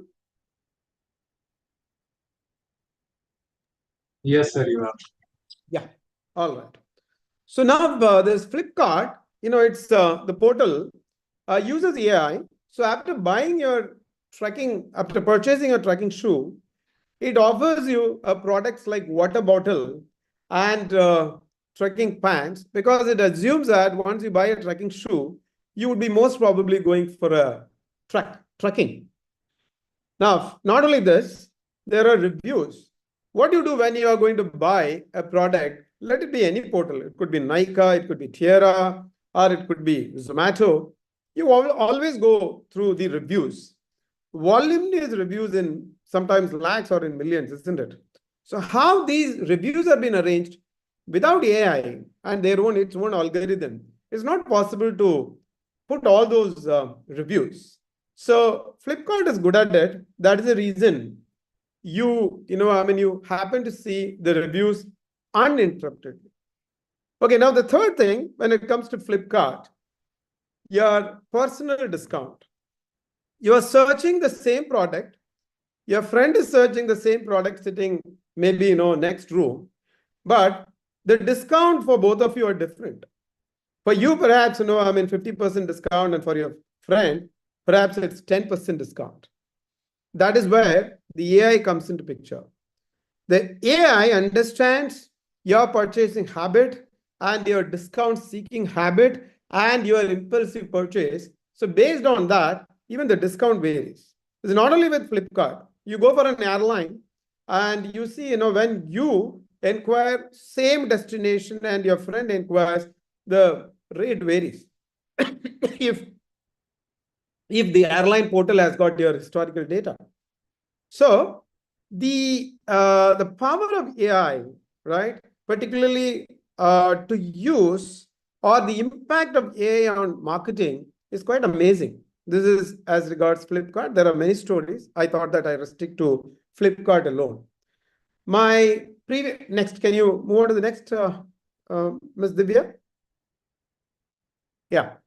Well, keynote speaker, Dr. Nestor Castro, made a wonderful presentation, very interesting presentation, where he gave the definition of AI. So I'm not going to definition of AI because AI becomes our second skin. Everybody knows what is AI. Now, I was talking about my next case, HDFC Bank. Okay, HDFC Bank, I don't know how many of you know that this is one of the largest Indian private banks. And this also a profit-making bank competing with ICICI Bank, Axis Bank, and then SBI Bank. But HDFC enjoys its own brand equity because among the technology circle, people know that HDFC is a forerunner of technology. You go to the bank and you would find not human, you will find a humanoid robot.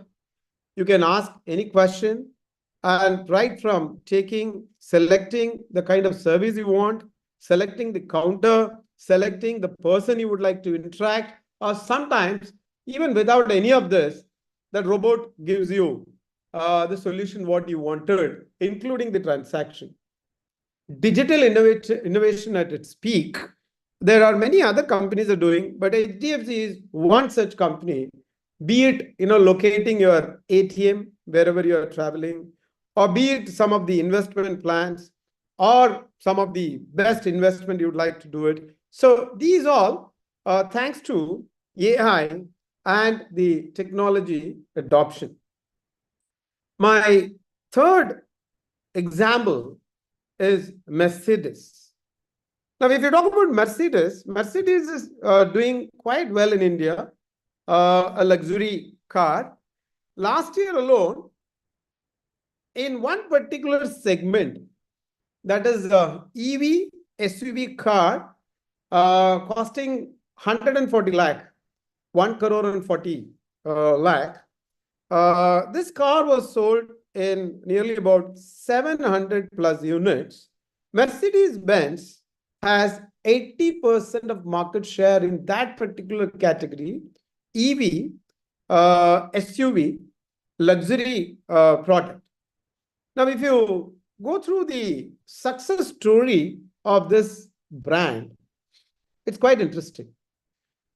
The success story, or the 80% capturing 80% of the market share, AI played a major role. AI identified HNI, and it also identifies people's willingness. Even it grabs the discussions. You must be amazed many a times when you talk to your friends with the presence of even phone, saying that I would like to go for a holiday in particular place. You would see in next few minutes the airfare offer and hotel offer and so on. Thanks to AI, it has got its own advantages and disadvantages. Privacy invasion, which we have been experiencing. Anyway, I'm not getting into that, but a company like Mercedes managed to use AI, understand and track, and do a drip marketing, which I'll come to you what is drip marketing, with their potential buyers. And again, they keep on sending you the advertisements, reels, making you a content which is very creative. And then that content engages you. It even takes you right up to the distributor, and then it invites you, or rather, it encourages you for a ride, a trial ride. This is how Mercedes managed to get 80% of the market share in that particular SUV category. So these all, are quick examples. I thought that, I would give you about Flipkart, Mercedes, and HDFC. Now, let us get into the impact of AI. Now, personalization. When you talk about personalization, it can create experiences, and it can convert into buying into buying. Now, take my own example. 3 years, there was one particular brand was following me. I love classical music. So one fine day, 3 years ago, I happened to watch a reel and advertisement of one classical music trainer, Vox Group. The company name is Vox Group. Now I clicked, and then I thought, okay, let me not buy this app. I would just watch, if at all, any reel comes. This founder with her team kept on, or rather this AI prompted reels kept on, coming to me. Once in a while, if it is a reel that's worthwhile, I used to watch. 15 days ago, I watched a reel that was irresistible. I thought that, okay, so let me just see the product and buy. And when I went to buy the product, it gave me 3 offers. This product, 1,000 rupees, and A, B, C, all put together, it comes to 3,000. And if you buy now, it is 1,500. Very tempting, isn't it? So immediately, I bought all 3 packages of learning classical singing. And imagine 3 years, this particular founder, through AI, tracked me. Finally, this work group could nail me with conversion. So personalization is amazing, which we couldn't do it earlier. Next, please. Next. Ms. Divya, can you move on? Next. Yeah, automation. Now everything is automated, and you have been bombarded with calls, and you admonish or you reprimand in case you happen to pick up the calls if it is unnecessary. Now what happened? Then immediately it is automated. I had to review my Medicline, and I got getting calls 20 days ago. I admonished the caller saying that, no, I'm not going to buy your brand. And he stopped calling me. Then exactly 2 days before of my, the due date, I started getting the automated messages and chatbot without any human intervention, I could buy this. Now, moving on, predictive analytics, which we discussed in the opening remark, the power of predictive analytics. Can you move on to the next one, please? Right. Yeah, customer service. Now, this is something, which I quoted HDFC Bank. Not only HDFC Bank, you go to any vendor today. If you don't have a chatbot, right, you are not considered 20. So Nika, for example, if you go, I think with the help of, a chatbot, I mean, men or women, right? If you want to experiment certain things, if you want to see how you look like, I think chatbot, AI-powered chatbot is the best, or any other tool, as a matter of fact. Can you move to the next one, please? Yeah. Competitor, customer service. Next, please. Competitor analysis. Yeah. See, competitor analysis enables you to know through AI their strength and your strength, what's happening. And this is linked with my next point, your social media. Can you move on to the next, social media?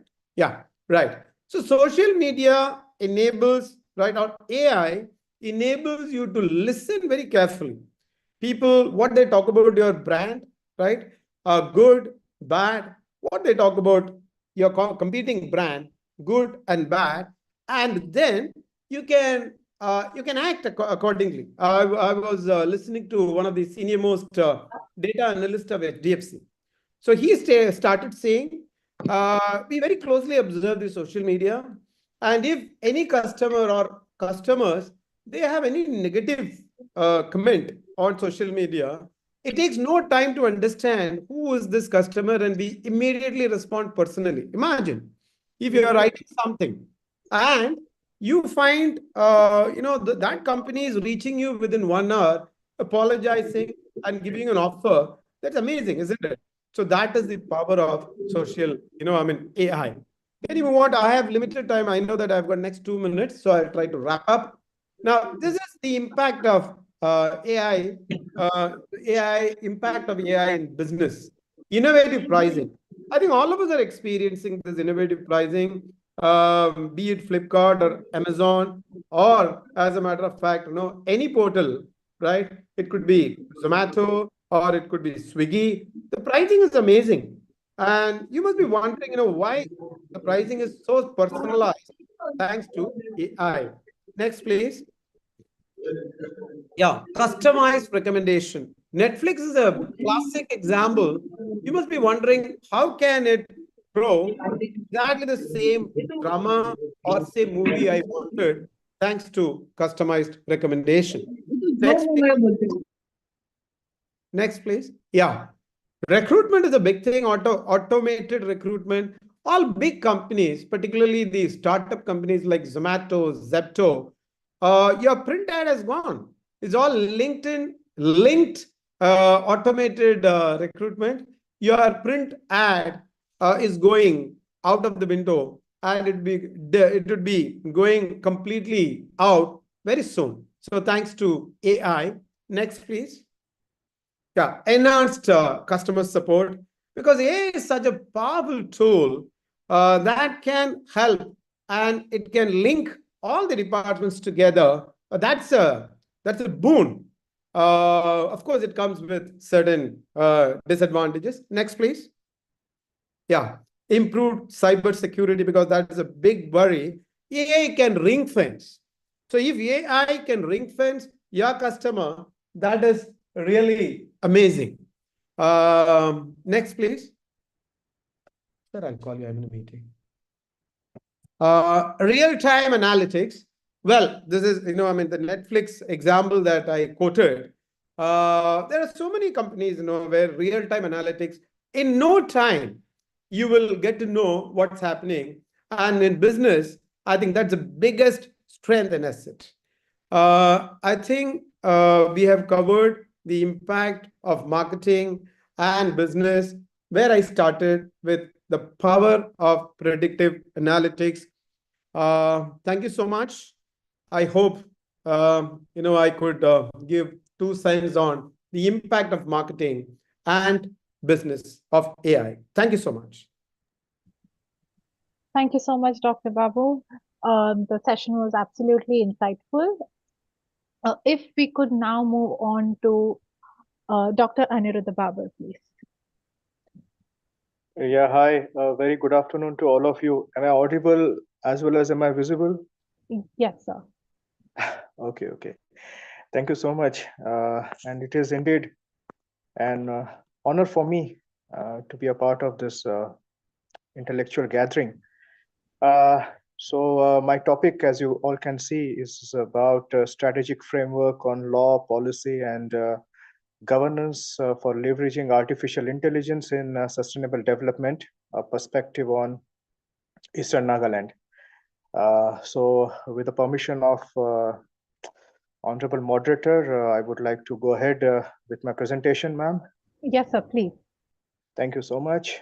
So distinguished guests, esteemed scholars, policymakers, and participants joining us from across the globe.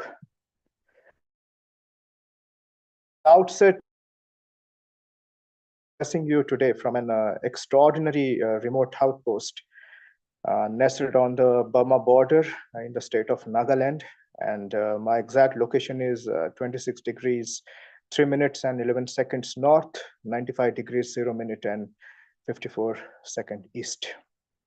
Here, the air remains pristine, untainted by the byproducts of industrialization, and the night is lit by the feeble glow of age solar lamp battling against the encroaching darkness. Beyond these walls, the voices of my people, the people from Eastern Nagaland, echo through the rugged hills, narrative of endurance, of a culture steadfastly holding its ground against the relentless advance of time. In the context of the ongoing historic movement for Frontier Nagaland led by Eastern Nagaland People's Organization, where aspirations of constitutional justice and equitable governance continue to shape the discourse of our future, it becomes all the more crucial to explore how technology, particularly the artificial intelligence, that is AI, can be leveraged to strengthen our foundation, uplift our communities, and ensure the development reaches even the farthest corners of our land. Yet even this secluded, forgotten, invisible corner of the world, the digital age stands at our threshold. Ladies and gentlemen, AI is not a distant marvel confined to the technological hubs of Silicon Valley or the policy chambers of world powers. It is an unrelenting force redefining economies, reshaping societies, and transforming governance. The pressing question before us is not whether AI will infiltrate Eastern Nagaland, but rather how can we channel its potential to uplift our people, preserve our values, and propel sustainable development forward. Ladies and gentlemen, it is both a privilege and an imperative to convene in this online forum where we collectively engage with an issue of profound consequence, the utilization of AI as a catalyst for sustainable development.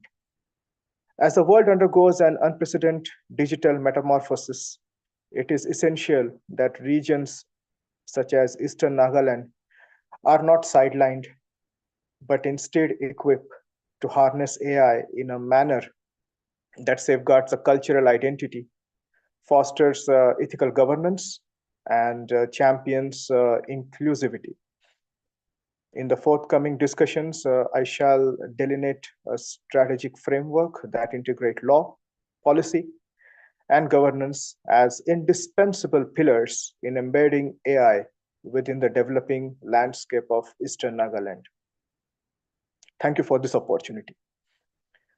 Eastern Nagaland is a land of tenacity and heritage, yet it remains beset by enduring challenges ranging from deficit infrastructure and education, disparities to inadequate healthcare, and economic inertia. These impediments, however, are not insurmountable. If wielded judiciously, artificial intelligence has the capacity to serve as a transformative force. Imagine a farmer in Tuensang or say Amon, who with the aid of artificial intelligence driven weather forecasting can anticipate rainfall patterns and adjust his planting cycles accordingly.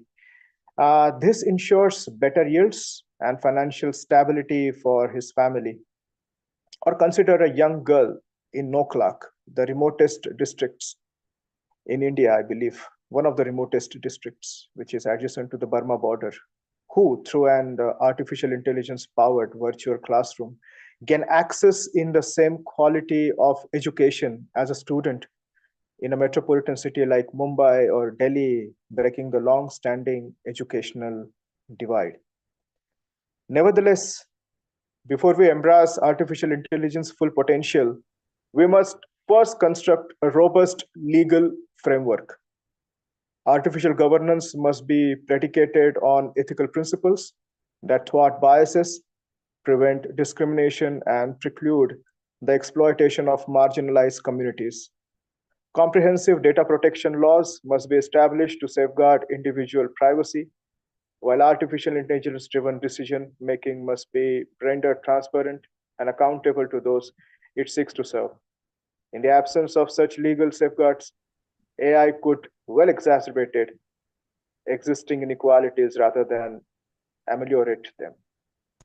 Policy intervention, too, plays an decisive role in ensuring that artificial intelligence functions as an instrument of empowerment rather than a mechanism of exclusion. Among artificial intelligence, most promising application in Eastern Nagaland is its potential to revolutionize education. Artificial intelligence powered virtual classrooms and adaptive learning platforms can deliver quality education to students in the remotest of villages, alleviating teacher shortages and mitigating infrastructural deficiencies. Considering an AI-driven educational chatbot designed to provide real-time assistance to students in dialects familiar to them, making knowledge more accessible and personalized. Similarly, in healthcare, artificial intelligence-driven diagnostics and telemedicine services can revolutionize medical accessibility, obviating the need for arduous travel and enabling timely interventions for those in dire need. Picture an elderly woman in, say, a Kalungri village in Kifri district, one of the remotest village or one of the most remotest districts in the Eastern Nagaland, receiving artificial intelligence assisted medical consultation through a mobile device, eliminating the need for an exhausting journey to the nearest hospital. In agriculture, predictive analytics can assist farmers in optimizing irrigation, interpreting climatic patterns, and enhancing crop productivity, thereby fortifying food security and rural livelihoods. A simple artificial intelligence integrated soil analysis tool can help our farmers determine nutrient deficiencies, guiding them towards better cultivation practices. Ladies and gentlemen, moreover, AI can elevate governance by augmenting efficiency in public service delivery, streamline bureaucratic administrative processes, and ensuring the equitable allocation of resources. Imagine a blockchain-backed AI system that ensures fair distribution of state subsidies, eliminating inefficiencies and corruption, thereby ensuring that the government benefits reach the intended recipients in a timely and transparent manner. However, policy alone is insufficient. Governance serve as the critical bridge between legislative formulation and practical implementation. For artificial intelligence to thrive in remotest regions like Eastern Nagaland, the most backward region like Eastern Nagaland, an inclusive governance model is imperative, one that engages local leaders, local community leaders, policymakers, policy experts, lawyers, technologists, and grassroots communities in a collaborative dialogue on AI integration. Digital literacy must be prioritized, ensuring that artificial intelligence drive progress does not deepen socioeconomic chasms, but instead empowers individuals with knowledge and skills.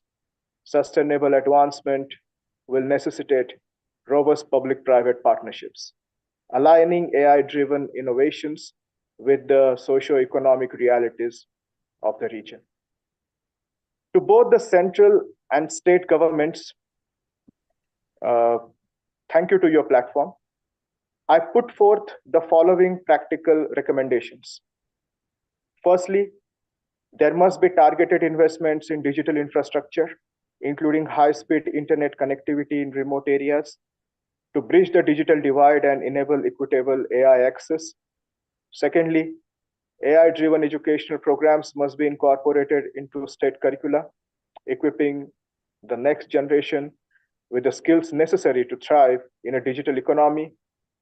Thirdly, incentivizing startups and research institutions to develop AI solutions tailored to the unique challenges of Eastern Nagaland will foster homegrown innovation and job creation.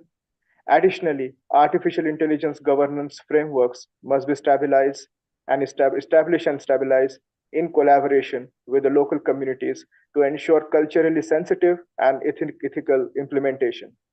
Finally, the establishment of AI research hubs in the Northeast in partnership with central institutions can provide the necessary expertise and technical support for sustainable AI deployment. Furthermore, artificial intelligence adoption must remain culturally attuned, which is very important, ensuring that technological interventions do not erode indigenous traditions and governance structures, but rather complement and fortify them. Take, for instance, artificial intelligence language preservation program that document and revitalize the unique dialects of Eastern Nagaland. AI can be employed to preserve, say, folklore, traditional songs, experiences, and create interactive learning tools for younger generations to engage with their heritage in a modern context. Equally important, I believe, is the role of AI in preserving indigenous knowledge and cultural heritage. AI-powered documentation and language processing tools can be developed, which can be aid in digitizing local dialects, preserving oral histories, and ensuring that our rich traditions are not lost to the ravage of time.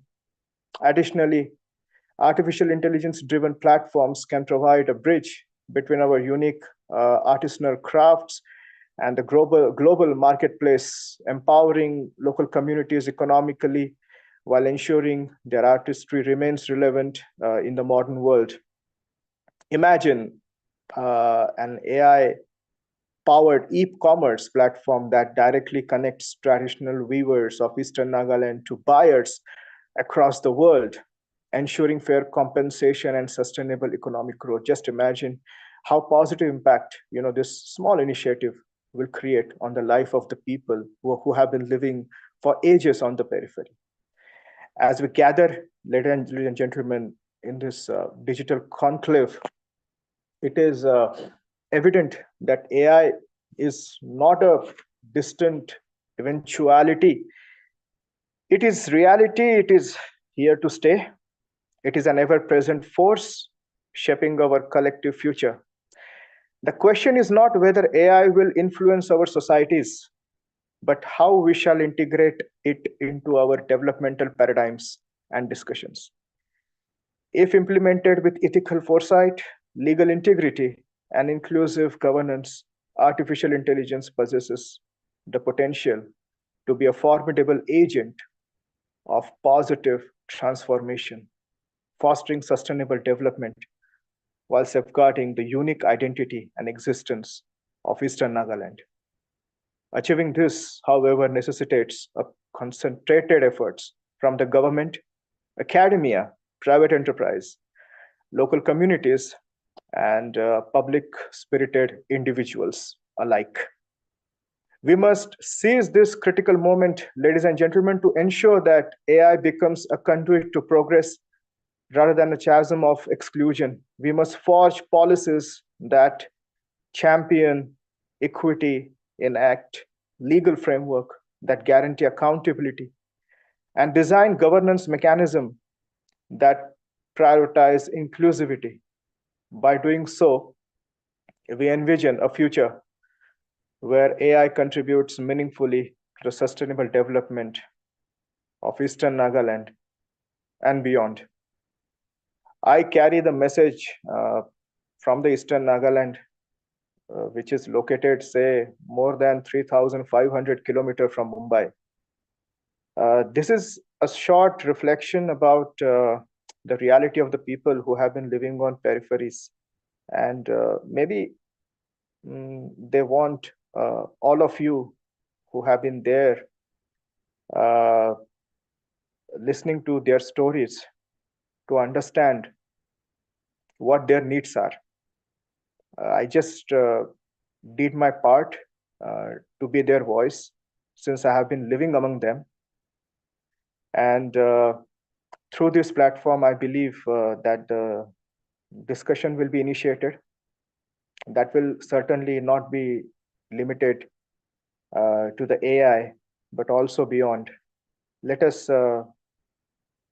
see how we all can together change the life of the people who needs us.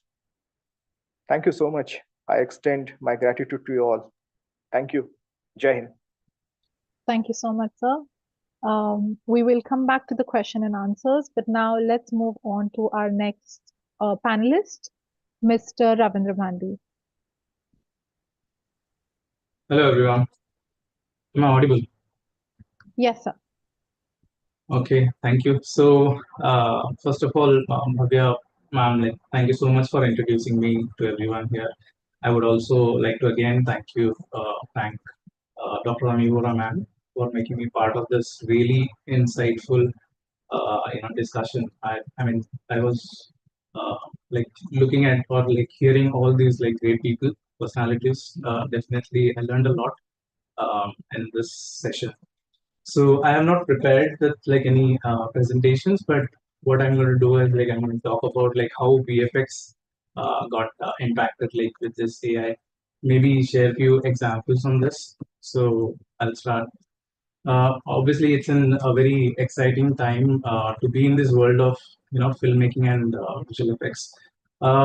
Being almost for 2 decades in this industry, I'm a core VFX guy, but I have obviously a fair understanding of the other departments of the overall film industry, like how it works. So I'll start with few examples on how AI has been using, we have been using in this industry.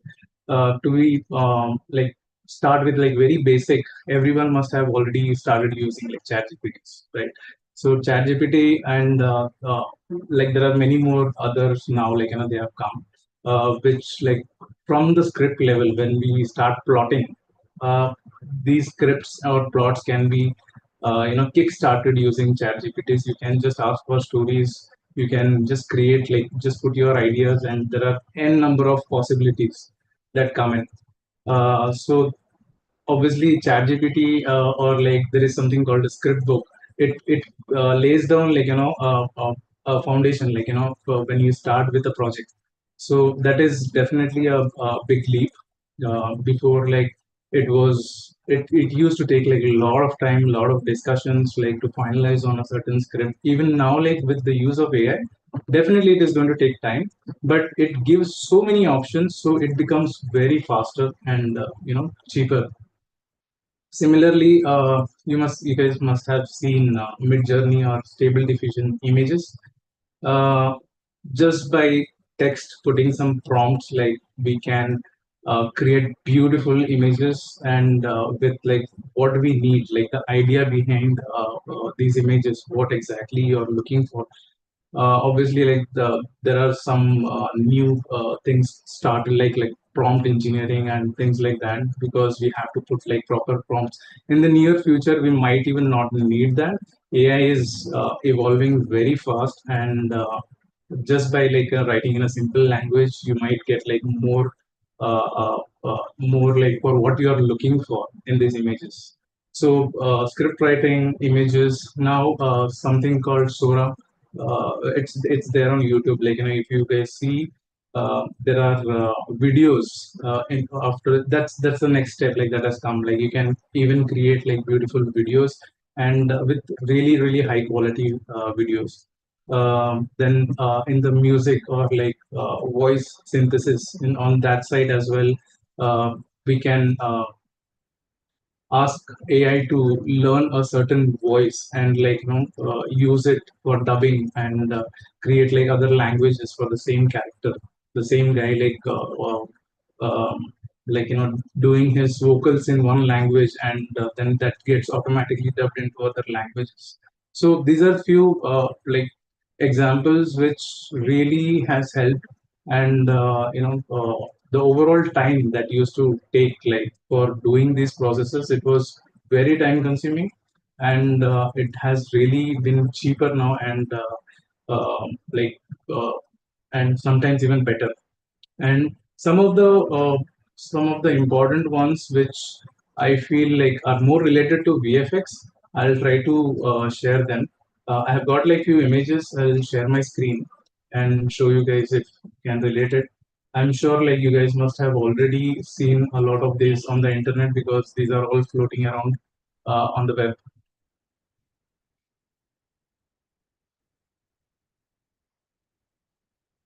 So one of these examples is deepfake. So this is like, I mean, everyone is aware of deepfakes now. A lot of uh, I have been in this industry for very long, and in the recent years, we have even tried and tested and used these technologies where we can just replicate a person to another person, like just by replacing his face. So AI, what it does is it studies the images, or like his previous movies, an actor's movies, or like his younger versions, and the current versions and all his previous versions, and try to fake even the age, and even from one person to another. Like, if you want to just fake his identity, this can be done. Like, the faces can be masked onto another person. For example, Tom Cruise, like one like great personality, but this person's like the face, he has just acted on a screen, and this Tom Cruise face was just replicated on top of it. So this is deep fake. This is I mean, it is a very popular thing, but the authenticity is something like we must look at. Like, if it is, I mean, how we are going to place these legal rules in between, so that no one is hurt. Obviously, like there are a lot of films like where we need this, like this de-aging on this film. This like, if you see, this is like more younger version of him. So this was one technology that we use. Now it has become like very common, but with AI developments and innovations, there are a lot of flaws still, like on different technologies and under like different disciplines as well. But I won't call them as flaws, but it is evolving. It is still evolving, and we are working on more finer like results, getting more finer results. So deepfake was one of the examples. There is one more example which is called motion capture. So in traditional or conventional way, motion capture is capturing the act or like whatever movements we do to a CG or like 3D animated character. So what traditionally happens, we have something called this motion capture suit. Like, there are different types of motion capture suits.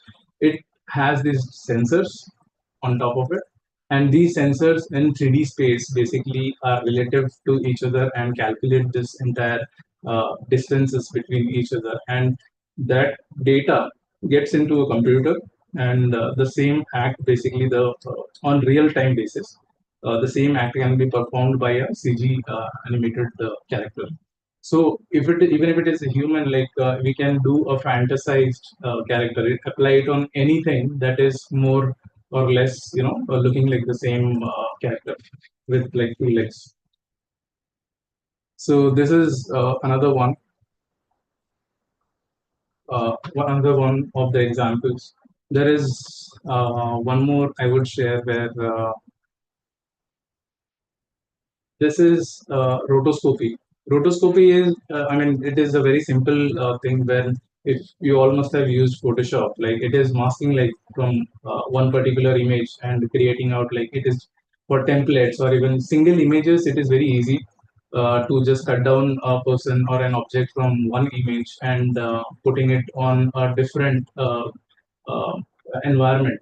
So for one single image, it's not going to be that time consuming. But think about a movie full of like these kind of green screens where this special character it has to be like fantasized or in space, something like that. So in the entire movie, for each second, a movie is nothing but like images, a sequence of images. So in one particular second, you have 24, 25, 30 frames, or sometimes even for slow motions, like it is 60, 120% frames per second. So what the artist does is like he makes these kind of shapes on each of these frames so that this character can be extracted, and that extraction then gets applied to like basically, for example, let's say this guy, his act has completely been replaced or like put in this image. So this entire movie of 5 minutes also is a lot of frames. So if 1 second has 25 frames, you can calculate like how much time consuming this would be. So what AI has done is like we now with few clicks we can extract like the objects or the characters from this kind of a footage where like from the camera we shoot, we just feed that footage to AI, and AI can extract these people or objects just by clicking on those features. It will track those features and take it out. So yeah, so these were some examples where I think these are very important ones, and it has been a regular thing now, like in VFX, we have been using.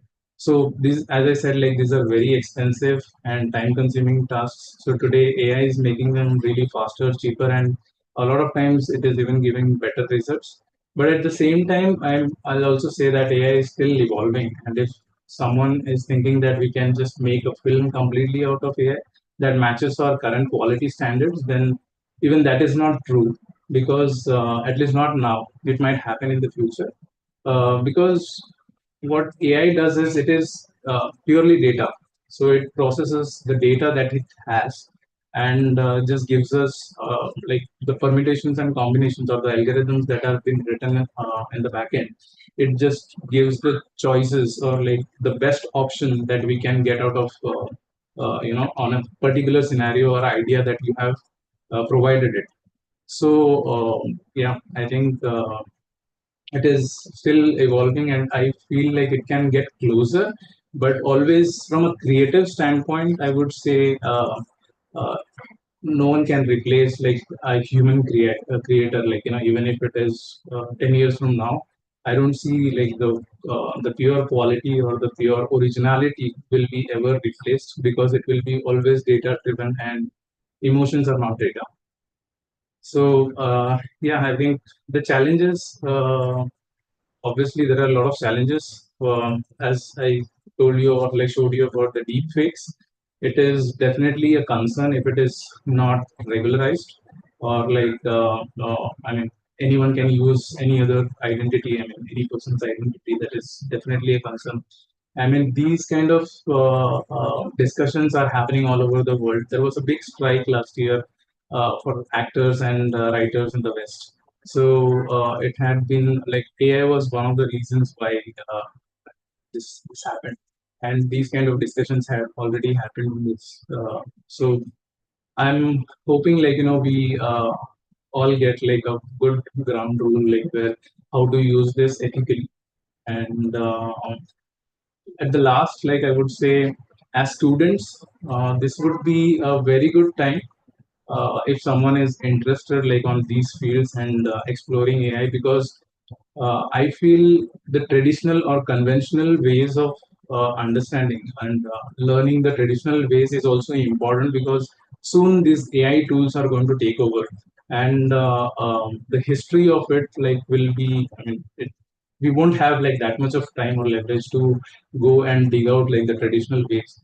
And this time when someone like gets into this kind of a mix, so it will be a good understanding. Plus, when we are stuck or like in a troubleshooting mode, definitely the traditional ways are very important, and we should learn both ways. So yeah, that's all I would say. If there are any questions, I would love to take that. All right. Thank you so much. Thank you so much, Mr. Bandi. So we have a few questions, and this is for all the speakers, all the panelists with us today. So one of the questions that we have received is that we have seen AI used in everything from personalized ad campaigns to AI-generated movie scripts to predictive policing to law policies. So which AI emerging tool or platform are you most excited about, concerned about, or afraid about? Like, so. Is that a question for me? Okay.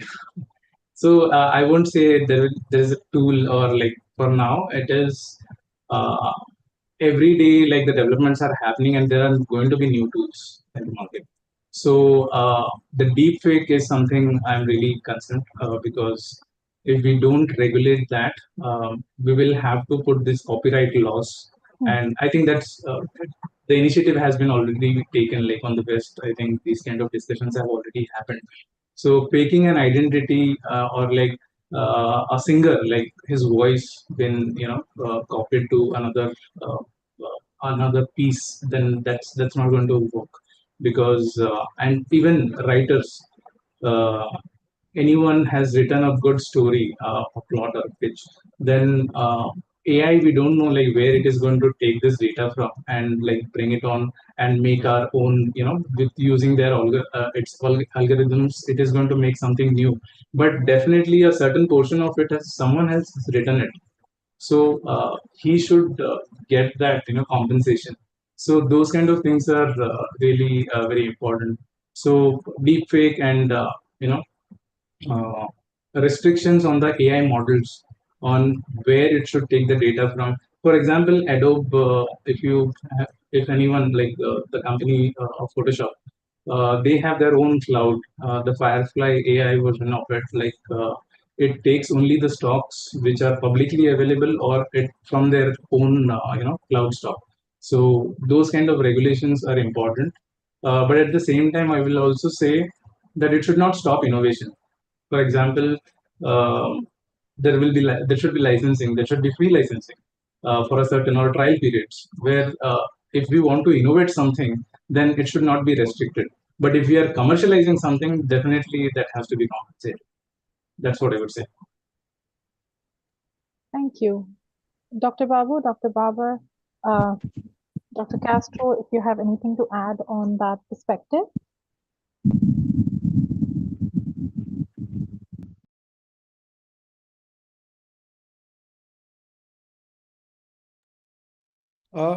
Yeah, may I? Yes, please, Doctor. Yeah. No, as far as tools, Markham tools, there are so many tools that can be embedded. But only thing, we are a little concerned about the intrusion of privacy. So that is something, all of us are worried, be it, your regular calls, unwanted calls, and the data that has been taken. So still, I don't think, we have a foolproof technology to ring fence and protect our privacy. That's the only thing. If other speakers, they know if there is any specific tool that can give 100% safety, I'd be very happy to know. Thank you.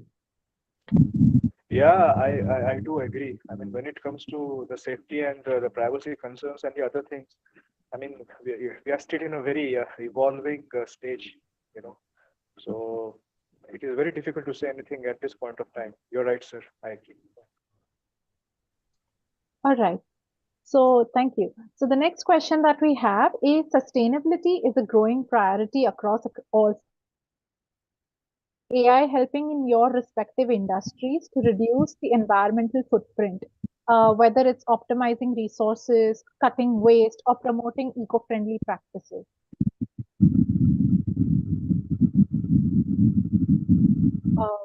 Dr. Babar, would you like to take this question?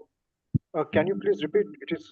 So the question is about sustainability and how it's a growing practice in all sectors, and how AI is helping your respective industries reduce environmental footprint. So whether it's optimizing resources or helping you cutting waste or promoting eco-friendly practices, is AI something that we can look Yes, forward yes. to in that That was sector? yes. As I was giving you uh, the case study of Eastern Nagaland, and I mean, it is not just about the Eastern Nagaland, what can be done there, but when it comes to, say, for example, sustainable agricultural practices, as well as the other things which are allied to the agricultural production and manufacturing, right? The AI can play, obviously, it will play an important role, right? But here, I mean, we are having a very theoretical discussion, but when it comes to at the ground level, the question is whether we are able to integrate AI, or whether we are willing to integrate AI to tackle the ground level reality or not.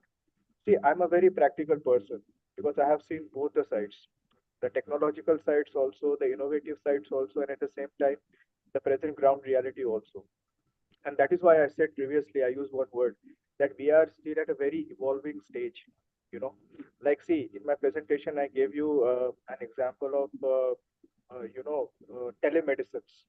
Okay, that how telemedicines can be used to tackle problems like non-availability of the medical practitioners in the remotest of the regions, say, like in Eastern Nagaland or maybe some remote villages in Arunachal Pradesh, right?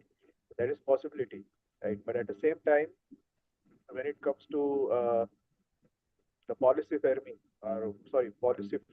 and implementation, we have to pay more attention to that. Technologically, things are possible, but whether the technology is reaching to the grassroots or not, I think that would be my major concern. I would say that.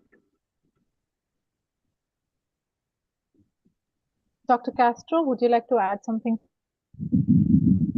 Yeah, in my presentation, I said that in the reconstruction of certain old buildings that have already been demolished, so AI is being used to determine what are the alternative materials that can be used that are more sustainable. So since most of the buildings in the past were made of wood, and these are hardwood, and much of the forests in my country, the Philippines, has already been deforested.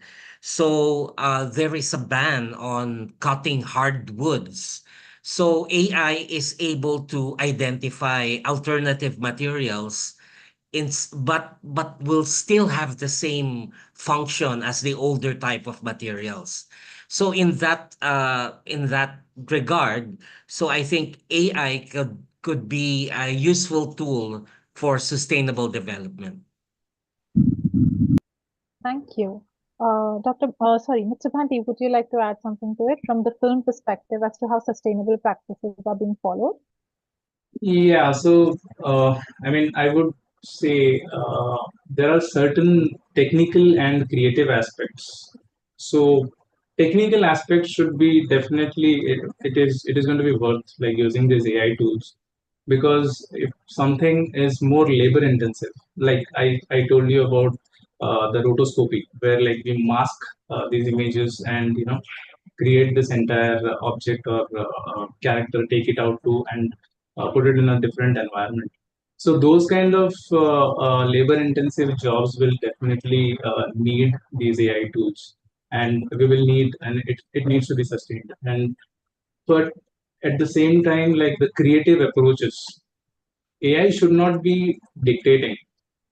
AI should have like humans should be like in control. So that is more important. On the creative aspect, it can give us choices, but what to choose and in what direction we should be going, it should be us, not AI. So it should always be a collaborator and not a creator.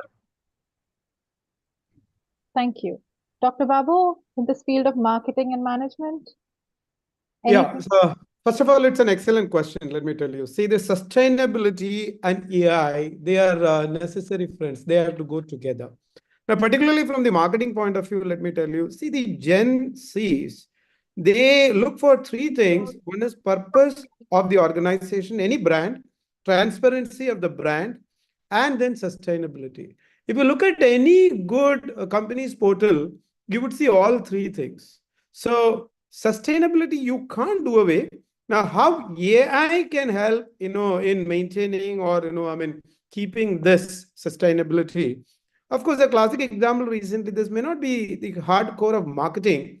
One of the startups which was funded by Microsoft, they had an AI supported mechanism for all the farmers in Maharashtra, wherein they helped the water consumption and reduction of fertilizers. And there are many other things, but particularly reduction of fertilizer and water consumption through AI, helping the sustainability. I think this is going to come and it's going to be pervasive, and it is going to come into all the sphere of our business. So from the marketing point of view, yes, sustainability and AI, they are best friends. They will go together. Thank you so much, Dr. Babu. We have another question in the space of academics. So what is the future of AI in academia? Will it prompt engineering be a barrier in creativity and curiosity of our students? So how the AI and the students have sort of melded today. So what do you think the future of that would be like in academia?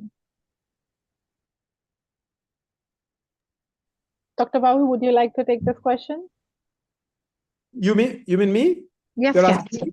Yes. Yeah, definitely. This is definitely not a bane. It will cause some consternation, but it is going to be a boon. Let me tell you, for the time being, many academicians think that it is going to take away the creativity and the entire brain side. No. We have to, guide students how to navigate the AI-based, creativity. In that sense, I, being an academician, strongly feel that it is a boon, but it has to be guided. True. All right. Yes. Yes, Dr. Babu. Yes. I would like to take the point shared by Dr. Babu forward, that it is all about your ability to navigate the new technology and how you are able to introduce your students to the technology to enhance their creativity. I really don't believe that artificial intelligence will kill the creativity of an individual. Human brain and human heart shall continue to be supreme. No matter what happens, that human imagination will overpower any system. You see. So what I feel is that AI will be staying here. AI will continue to stay, continue to shape up our lives. But at the same time, when it comes to academia, yes, AI is going to bring revolution. A teacher's role will become more relevant, and learning and teaching will reach to another dimension. The way we are observing the evolutionary aspect of AI and development, I'm really excited actually. Thank you. It is a future to be excited about. So this is a question for Dr. Castro and Dr. AI reshapes how stories are told and histories are remembered.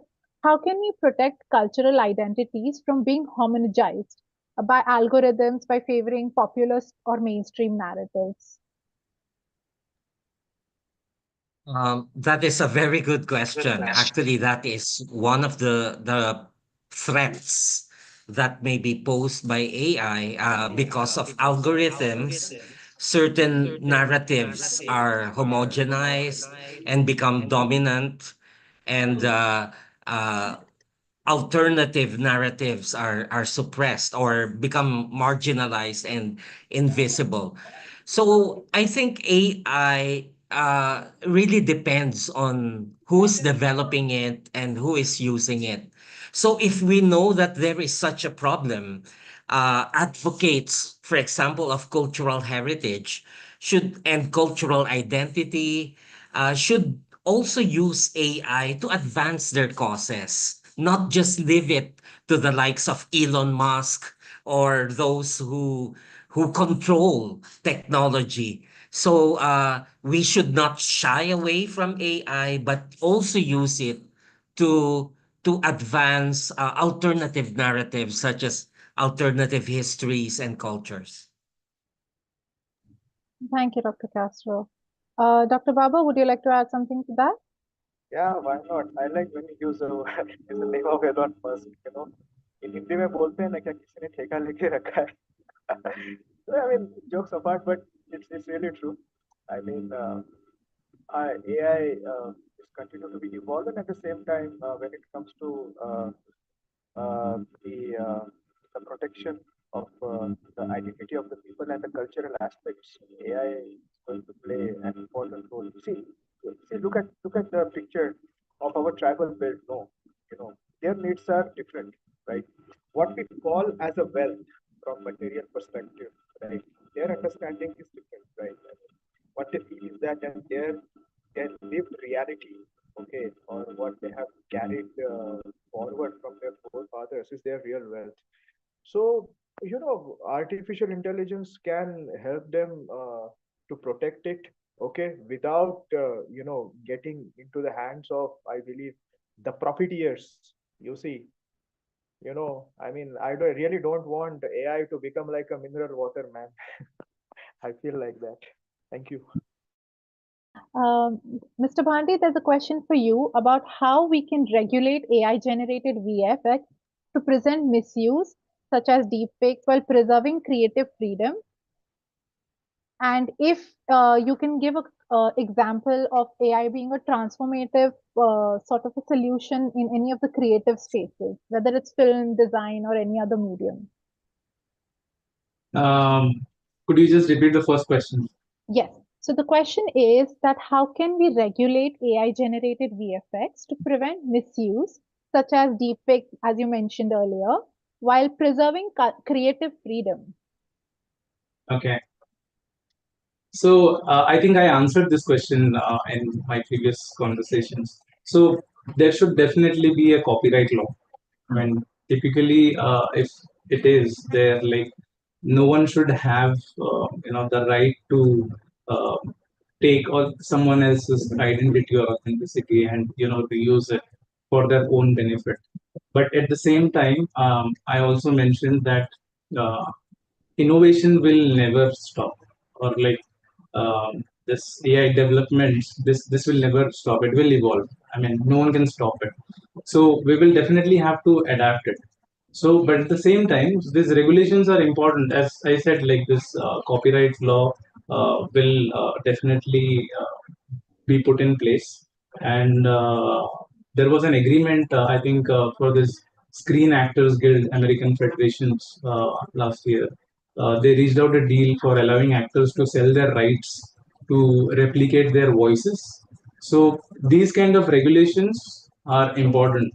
And at the same time, this will allow the AI creators, basically the tool creators, to also put in those or develop their models, the AI models, in a way where that it knows the restrictions and it can just use what is legal, what is permissible. But when you're a student, I would still expect we have this open things are not restricted, but only when it is commercialized or it is for something not ethical, then the restrictions have to be put. So everything has to be balanced. We'll have to be definitely discussing more on this, and there should be laws in place. True. All right. Thank you. Dr. Aman has. ये तो phone को लेके जाते हैं मन टप्पू से नाच टूट गई और टप्पू ये सोच रहा है अब तो कुछ करना ही पड़ेगा Okay, moving on.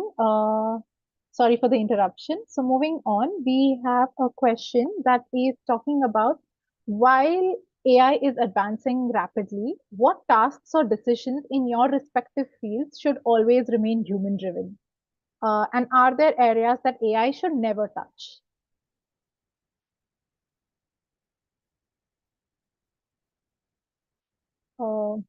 Anybody of you who would like to go first and answer the question? Dr. Babu? Okay, Yeah. Dr. Babar, please. Yeah. I mean, it's an interesting question, and I also used to think about it. Like, will there be limitations, or can we impose certain limits on the intervention of AI? And when it comes to, say, field like academia, AI is everywhere. When you take up now, day before yesterday, I came across one interesting news that one student from Kerala, he developed one AI model which can actually write his homework. I don't know how to take that news positively, negatively, but in whatever way the AI is going to influence our life.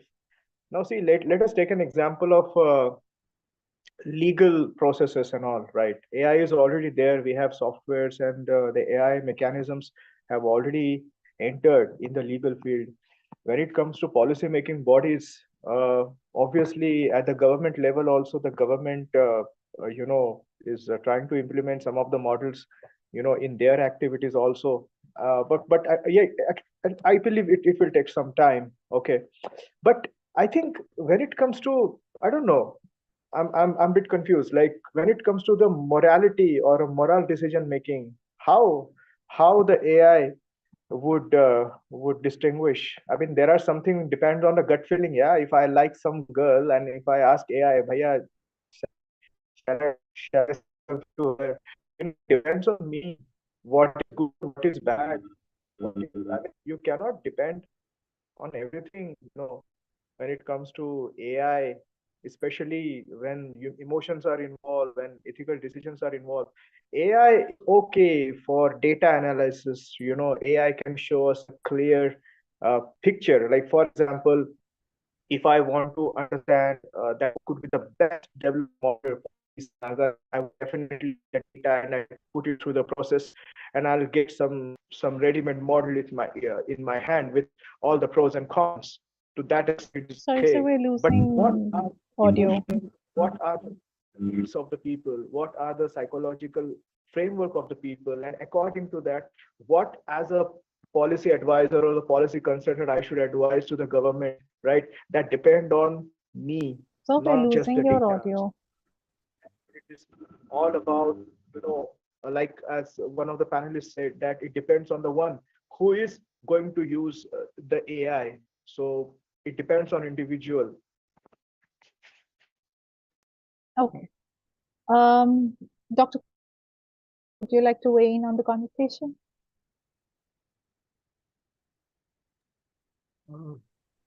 No, Ms. Bhavya, Professor Bhavya, Yeah. did you ask me? Sorry, I missed. Yes, no problem. We were talking about how AI. No, that I got it. That I got it. Did you ask me to? Did you want me to respond? Yes, please. All right. See, AI has completely, become pervasive, and it's very difficult to decouple. But like, Dr. Anuradha Babar mentioned it, where the empathy comes, the AI has to, step aside.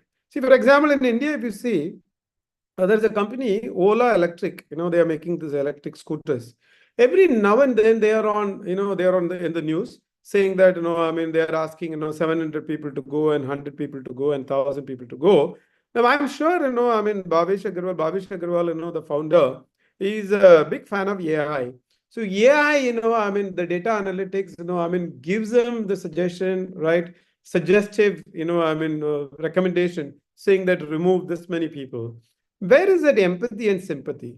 So this is where the human intervention should come. Perhaps these areas where we have to keep AI aside, we have to take AI's support, right? When it comes to decision, right? Human with an empathetic, right, look should take a call. That is what I would rather say.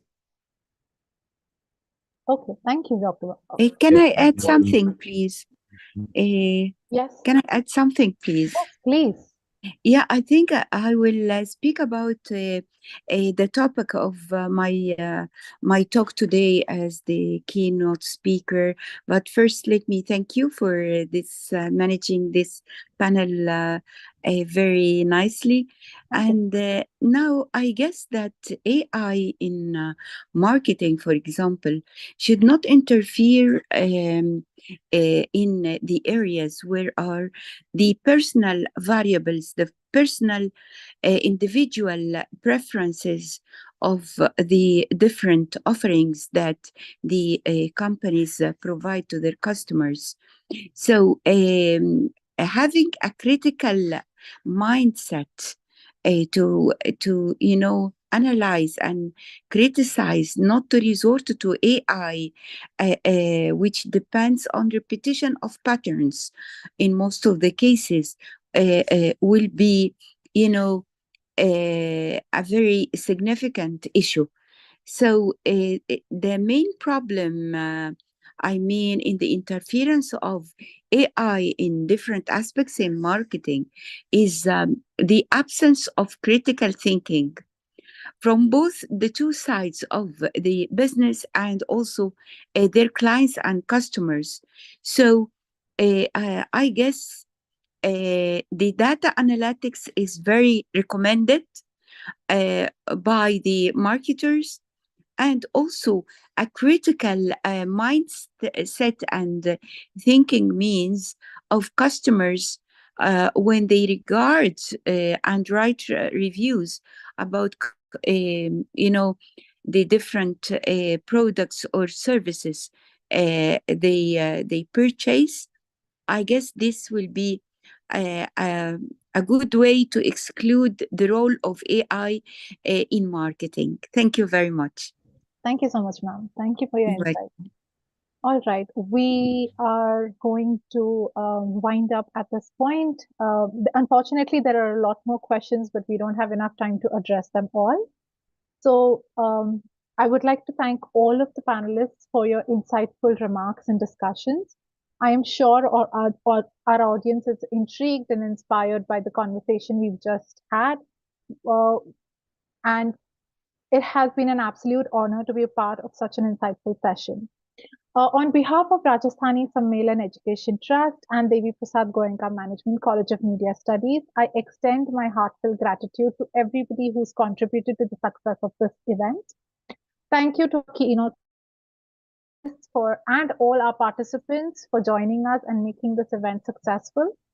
I would also like to extend my gratitude to the teaching and non-teaching staff, our IT team, whose efforts behind the scenes have ensured smooth execution of this event. We are now going to break for lunch and resume our session at 2 p.m. Indian Standard Time with Mr. Ritesh Bhatia, AI and Ethics in Interdisciplinary Studies, Navigating Innovation, Cybersecurity, and Responsibility. Thank you so much for your time, everyone. Thank you so much. This is Bhavya Kote. Thank you.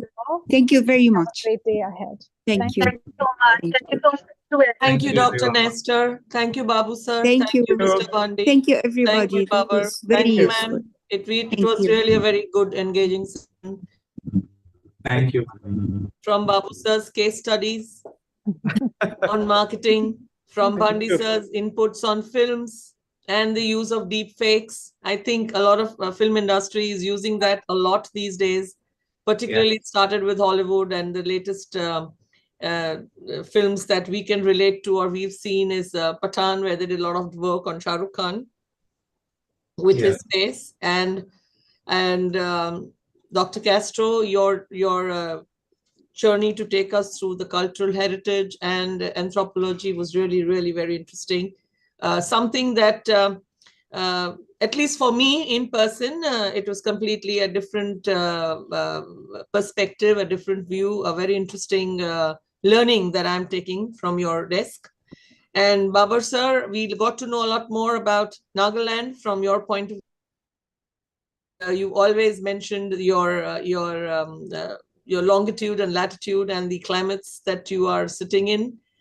And we understand the difficulties that the people of Nagaland are facing and the kind of work that you are doing to ensure that they have a better life. Thank you, all of you all, and thank you, Team DGMC, for taking forward this panel. Thank you, Preeti ma'am, for joining us for the first session. And this is just to add a little more about Professor Nestor Castro's, because this was a very different topic, but let me tell the audience that he is actually working on a very interesting and very at times, the project is at times so radical. He is a radical, activist when it comes to, and the government of Philippines was not so for so many years to Professor Castro's work. That is also like a very important part of recent history. But it's always a pleasure to have Nestor Castro with us, and it's a wonderful talk. Thank you, Professor.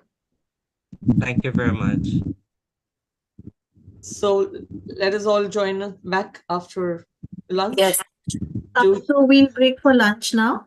And I request all participants to please join back by 3 o'clock for our technical sessions, that is paper presentations.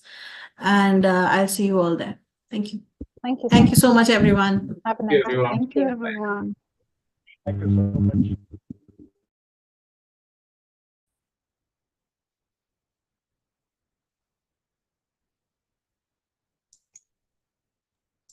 Uh,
Hello.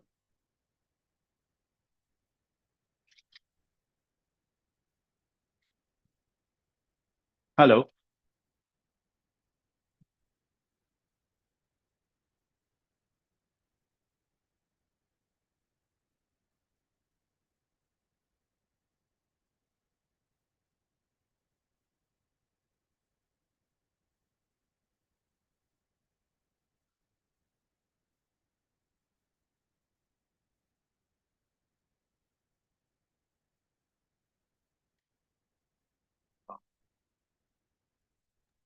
So 1 minute, beta. Yeah. Hello, Ritesh sir. Hi. Hi, Hi, ma'am. how are you? Hello, sir. Very well. Very well. Hi, ma'am. Hi. So, sir, we'll start with the session another 5 to 10 minutes. No problem, ma'am. No problem. Okay. Yeah. All No right. issues. Yeah.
Good afternoon, everyone. Welcome back to post-lunch session. AI in Ethics and Interdisciplinary Studies, Navigating Innovation, Cybersecurity, and Responsibility.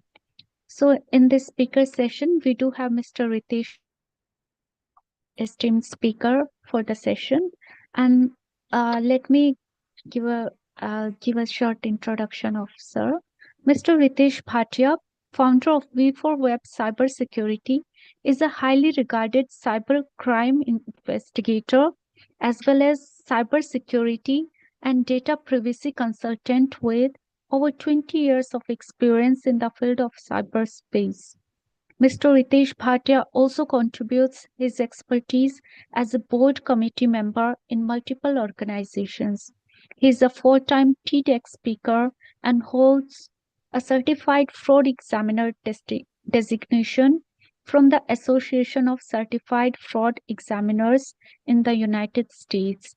He is well known for his successful investigations and has been acknowledged for his techniques by law enforcement agencies, Interpol, and various organizations. He was even featured as a cybercrime investigator on MTV's award-winning show MTV Troll Police. With an impressive, he has appeared over 500 times on national as well as global television channels, radio, newspapers, and magazines, sharing his profound insights on evolving cybercrimes and robust cybersecurity measures. With such an impressive background and expertise in cybersecurity, we are truly honored to have him with us today. Without further ado, I invite Mr. Ritesh Bhatia to take over and share his insights. Sir, over to you. The screen is yours. Yeah. Thank you, ma'am. Ma'am, I think, are we having a question answer round? That's how are we going to do it? Is it more like a fireside chat or? Sir, first you will be speaking. You will be speaking, and afterwards we will be taking up question answers as well to make it more interactive. Okay, because I think Dr. Nilamsha ma'am, you had called me last evening, right? Yes. Yeah, Sorry? yeah. I said you had called me last evening, correct? Yes. So I thought this was a fireside chat because I don't have a presentation to show. So I That's thought, fine, sir. That's So okay, we sir. thought No that you can problem. start off, speak okay, about sure, the sure. area, and then we move Okay, on with question sure, answers. sure, Yes, sure, sir. sure. Okay, so good afternoon, everybody. Uh, you know, uh, as far as the theme is concerned of this particular session, and we are talking about artificial intelligence. Now, I have been in the field of cybercrime investigation, so I have seen the boom of IT, then I have seen the boom of web. I've also seen the boom of the cloud, and now I'm seeing the boom of AI.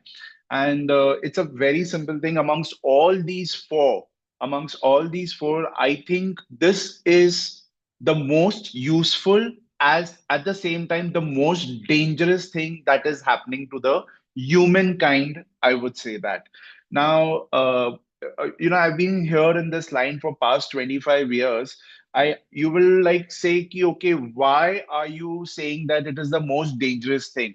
It is the most dangerous thing because when the IT revolution happened, which means when the computers came in, they didn't kill anyone, they didn't hurt anyone. Yes, they replaced few things, but again, they didn't replace humans. They replaced the pen and paper. They didn't replace humans as such. Even when the web came, when the e-commerce came, when the cloud came, none of these replaced the jobs. They didn't do anything to hurt humanity. But now, with AI coming in, it is actually replacing a lot of the humanity. Okay, even like no, now a few people are, you are all the professors and all. You've already seen that right now also with students. Let's say, let's go 5 years back. They had to Google, they had to do a. But before that, what would happen as such? Before that, they had to go to the libraries and everything and then get the information. But now what they have to do, they literally have to go, they would start going to Google at that point of time. And still they had to collate a lot of information and then present it. But now they don't even have to do that. So what are they doing? They are just putting up a problem statement on Chat GPT or any other such AI chat platforms, and then you're getting everything ready made. So this is what that AI is doing. Whenever students come to me, I tell them, like, there are three skills that are missing. One is definitely the emotional skills. They are not able to express all the time. They just want to show that, wow, they are so happy. They are doing so good on the social media. They are doing that. Second thing I would say is the financial skills. Just by investing everywhere, that doesn't make you a good somebody good in finance as such. So financial skills is something that but the third and the most important thing is street smartness. That is like completely missing of the previous generation and even of this generation. And now with AI coming in, it is further just going to make everyone lazy as well as all of us redundant. Now, I would want to come to the negative side of the AI right now. Let us look at one particular thing.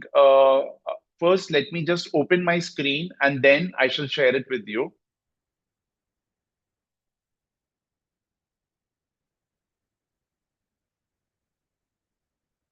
Okay. Nilanksha ma'am, is it okay, I mean, to show certain things, but in case if because these could be slightly obscene, but I think it's very important that people know about it as to what it is happening, because according to me, this is going to be the biggest ever threat, especially for women. So if I have the permission, ma'am. So, Ami ma'am, is it okay? Ma'am, you're on mute. Yeah. Let us first see one of it, and then if you think it is, yeah, we can at least see one. Okay, then yes. Yeah, in that case, ma'am, 1 second. I think just a second. Okay. I'll just show one, ma'am, and I'll quickly close it out. Okay. Yeah. Even that one is pretty dangerous. But I think we are very close to the Women's Day. I think we are very close to empowering women, and I think we should now start talking Yes. about all these kind of things. That's the Yes. only way we'll be able to like. So wherever I go, I know sometimes they say you shouldn't be showing this, but then I personally feel if I don't show you this, how are you going to be prepared about it? So let me start with a story in that case before I share the screen with everyone, because the screen is obscene. It is not just obscene, it is now the new normal, and it will become very soon. And trust me, it will happen to at least one person in the family in not next 5 years, but probably in the next 5 months or so. And that is why it's very important that all of you know about it. Now, why I'm saying this with so much of conviction? I'm saying this with so much of conviction because back in 2018, when I spoke about, I gave my first TEDx talk. It was about unheard, unknown, unseen cybercrimes. That time, those people went and complained to the organizers that this guy is talking something that will never ever happen. And you saw in 2024, we all saw what AI was doing. And I'm talking about deep fakes. I'm talking about voice cloning. So these are the negative impacts of it. And we are, you all have witnessed the deep fakes and even the voice cloning. I'm going to touch on all these three things today. But right now, my biggest concern is the deep nude. So the story that I want to share with you is something like this. Back in 2014, when Facebook was there, we didn't have any other kind of things. There was this girl called as Venupriya. She was from Salem in Tamil Nadu. and her face was taken and it was put on a bikini body.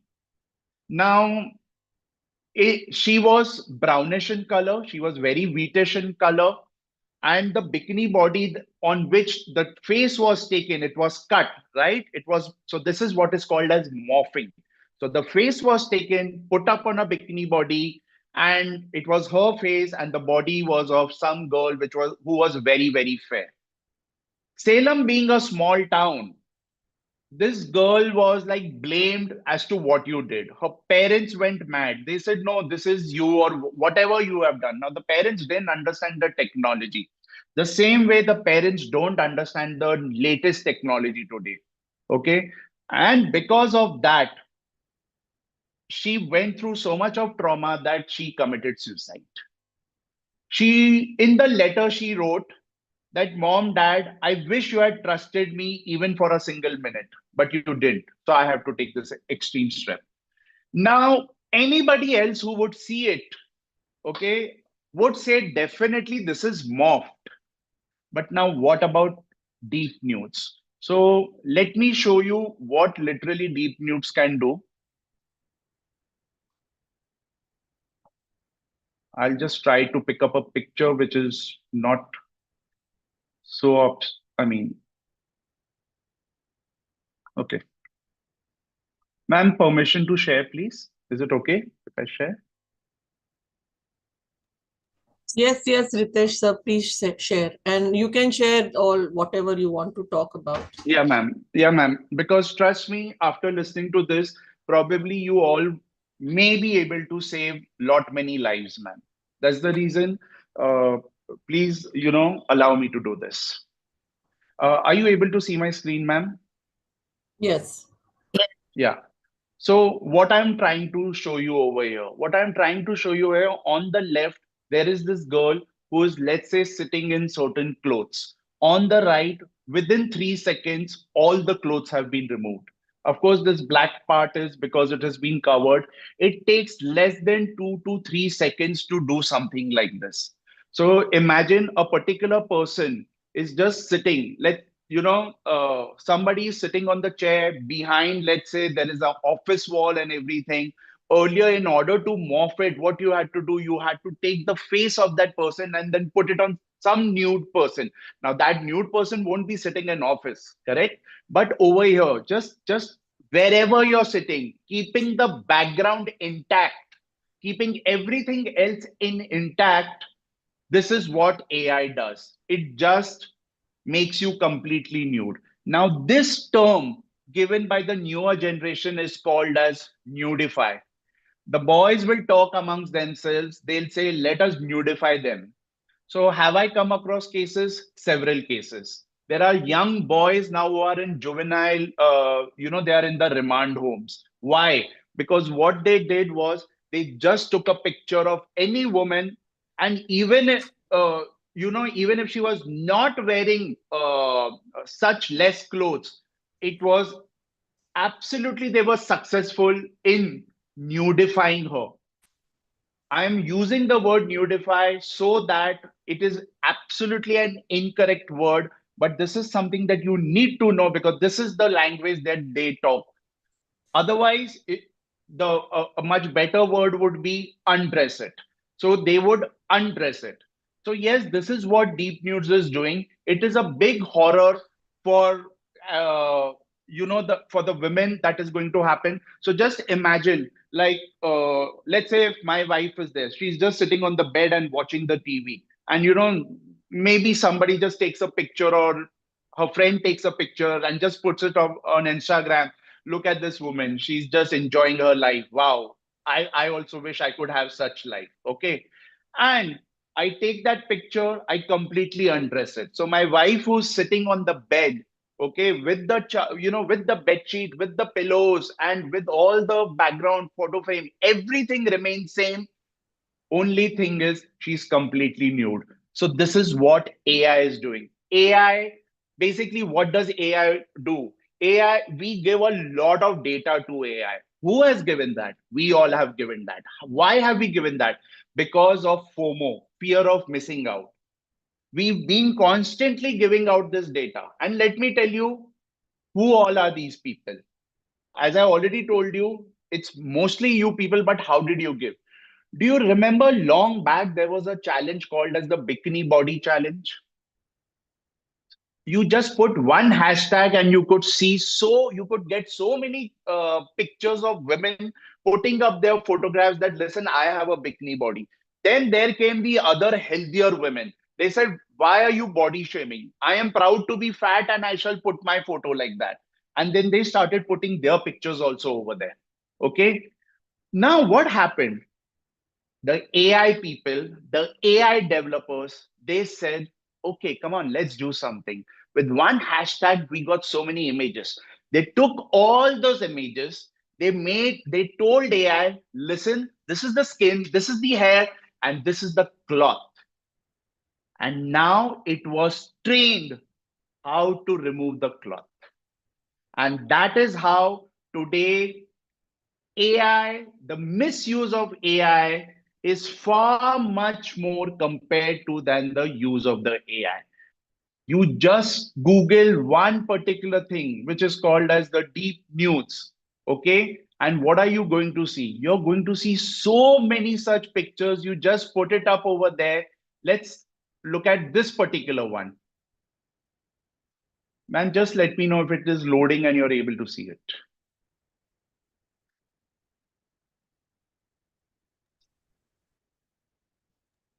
It's visible, sir. Yeah. It's visible.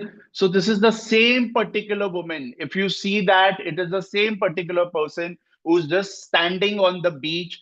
And of course, but if you see out over here down, you can make it out a little bit of the strings, are still hanging over there. But this is all like several years back.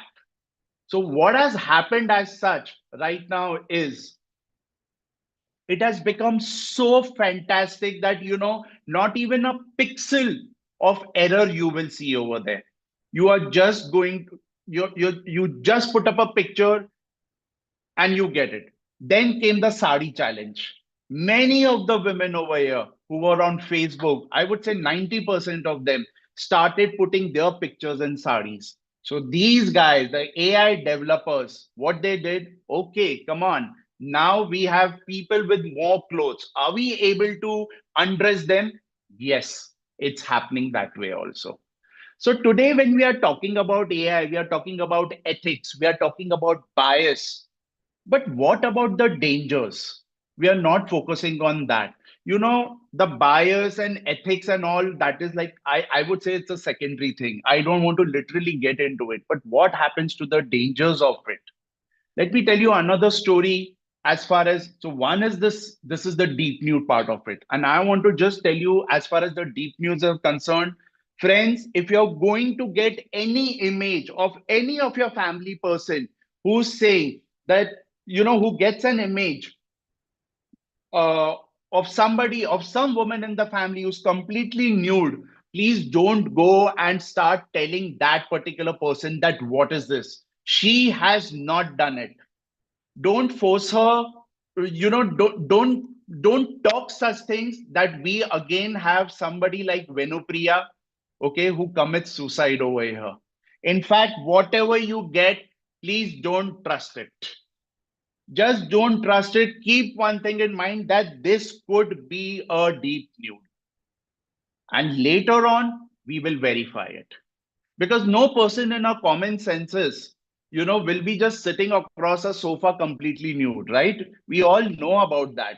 Definitely not in our country. We are going to do things like that. Yeah, there may be, but then, that would be just 1%, 2% of the people. But otherwise, keep this thing, and tomorrow is a Women's Day also. So take this pledge, that, okay, whatever I will now see, I am not going to believe it. Let us verify that. That way you would be able to save certain lives.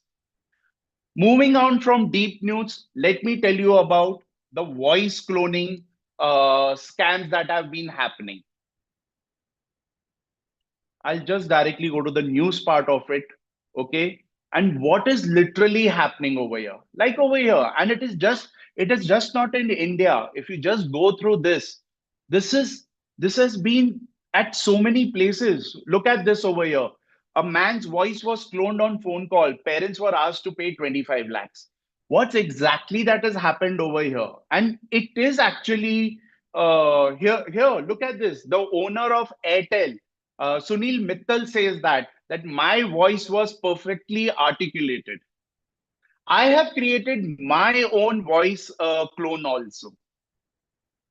So what is this that is happening? Let me show you that again through one example.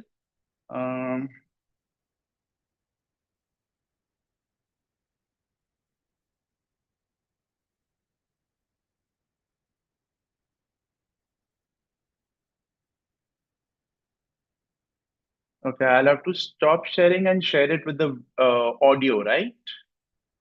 Share the sound, yeah.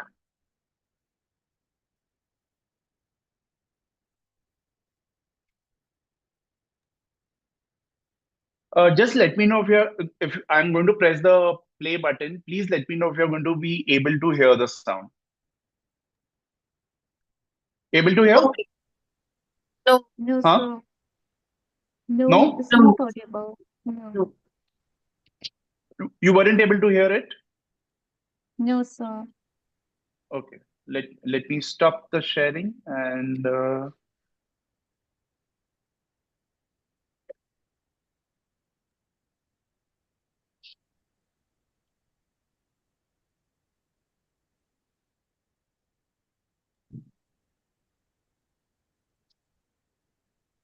now? But I can help you triple your yes, reading it's speed Okay. and retain. आज देश को नया संसद भवन मिल गया।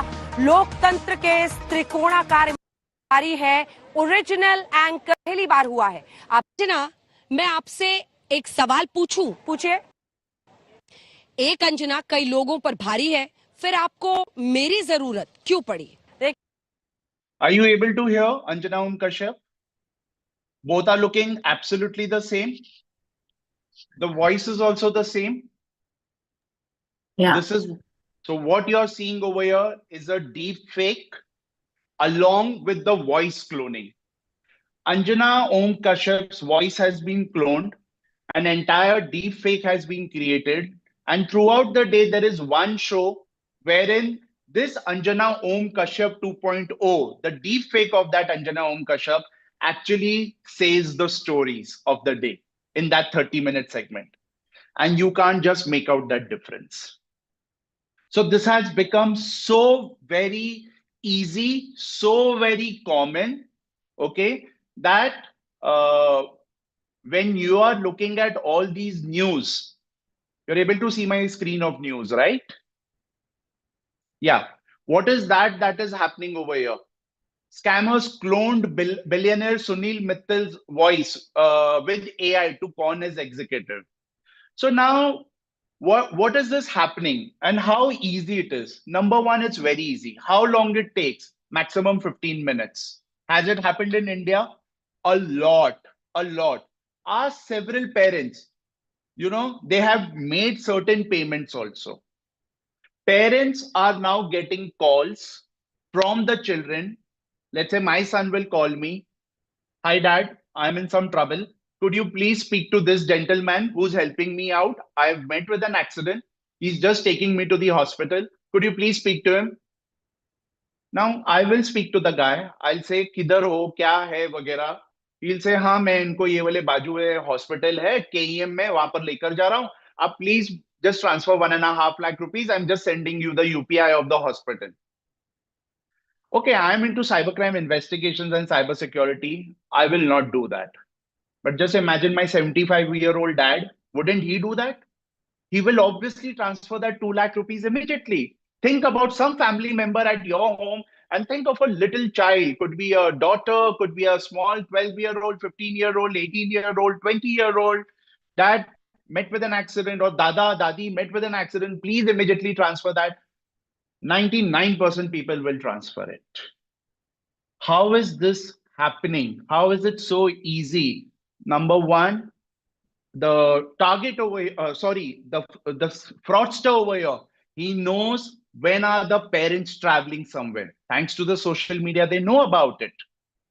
Number two, they know who are the vulnerable people, which means the grandparents. Number three, where will this child be? So at this point of time, the child may be in the college when they will not be able to make a call. So come on, let us clone it. How is it getting cloned?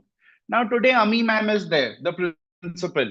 Now we all know she's a very, very famous stage artist, right?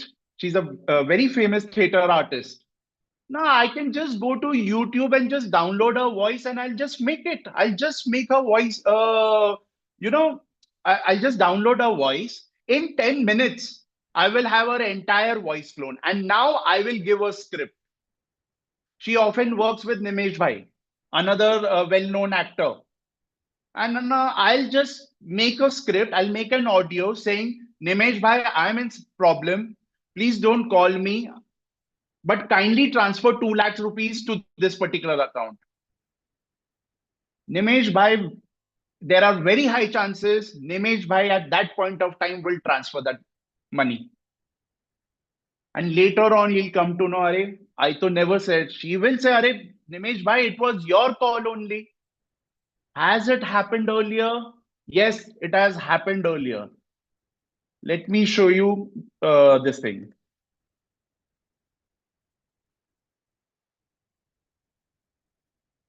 Here.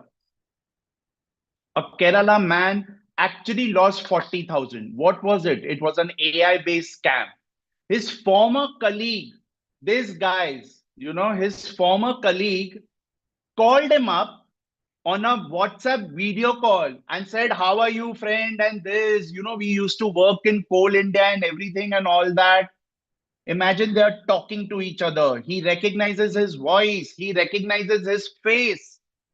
He tells him that, listen, my sister-in-law is going through a surgery. Please transfer 40,000. This man transferred because he's seeing him and he's hearing him. Why wouldn't he do that? This is where AI has come.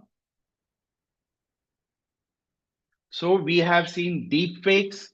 We know the voice scams, and we also know about the deep news. For me, these three are the biggest ever threats for the entire citizens of the world. You'll ask me, okay, how do I prevent it? I don't want to come and tell you, please don't post too much on the social media or do this and all. I will just give you 3 tools. The 3 tools, if you download these tools, you're going to be like very, very at least alert. And these 3 tools are like, on Instagram, there's something that is trending called as the POV. My 3 tools, which you need to download, but don't download it on your phone, download it in your head. The first is pause, the P. Whenever you get, if you want to hear whatever you hear, whatever you read, or whatever you see, pause. Don't panic. Don't react. Just pause. Pause and say, this is coming from the internet world. This could be fake. That's automatically you have gone to the second tool, which is the O. O is also zero. Zero trust. I don't trust anything that I hear, I read, and I see if it is from the internet space. Then what will I do? I'll go to the third tool, verify. Let me verify it. So today, if somebody says Poonam Pandey is dead, I'm going to go and verify whether she's really dead or not. We all knew she didn't die. But that news came up. I'm just not going to believe anything. If today a person says, oh, we lost the match against New Zealand, I'm not going. I will still go on to the news channel. I will still go on to I'm going to verify it. But anyway, it doesn't matter to me whether India wins or loses. But whenever something related so sensitive is there, like if my son has to call up and say, Dad, I'm in this thing, I'll say, just hang up the phone. Let me call you back on the normal line. I will try to call up his friends. I will try to call up this thing. Before making any kind of a thing, any kind of money transfer, I am going to be very watchful about it. So right now also, even in your colleges, and the students always love to explore these things, experiment these things. And then we are talking about AI and ethics.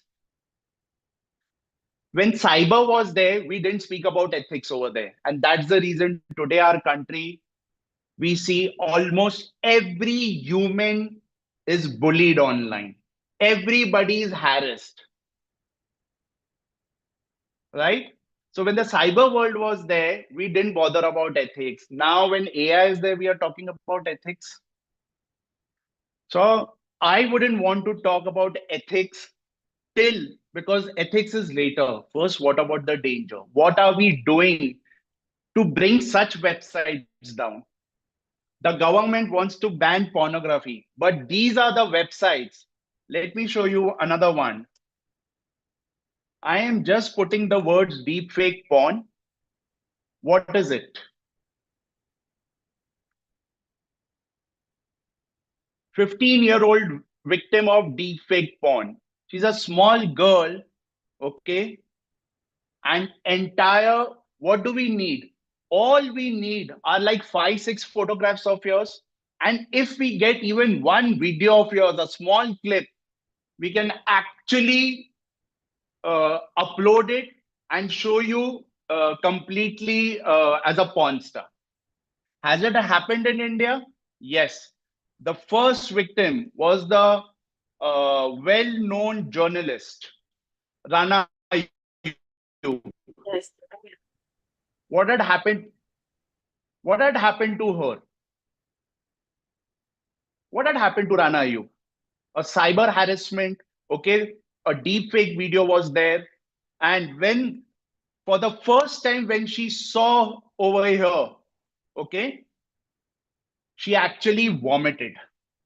And she told the press, this is so me. I can't even say this is not me. She said, I know, of course, it's not me, but anyone, my parents or my well-wishers or anybody seeing it will say, yeah, this is you.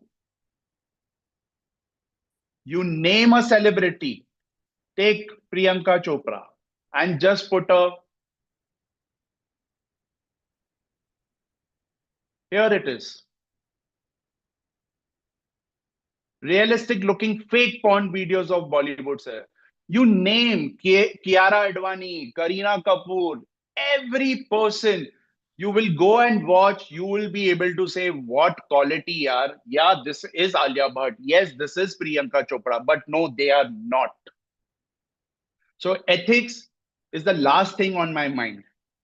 I think the dangers of it and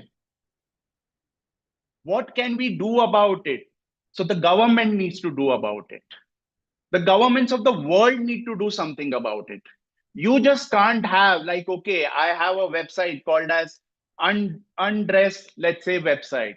It just takes me to like, there are so many such undress pictures. Why is this link coming up?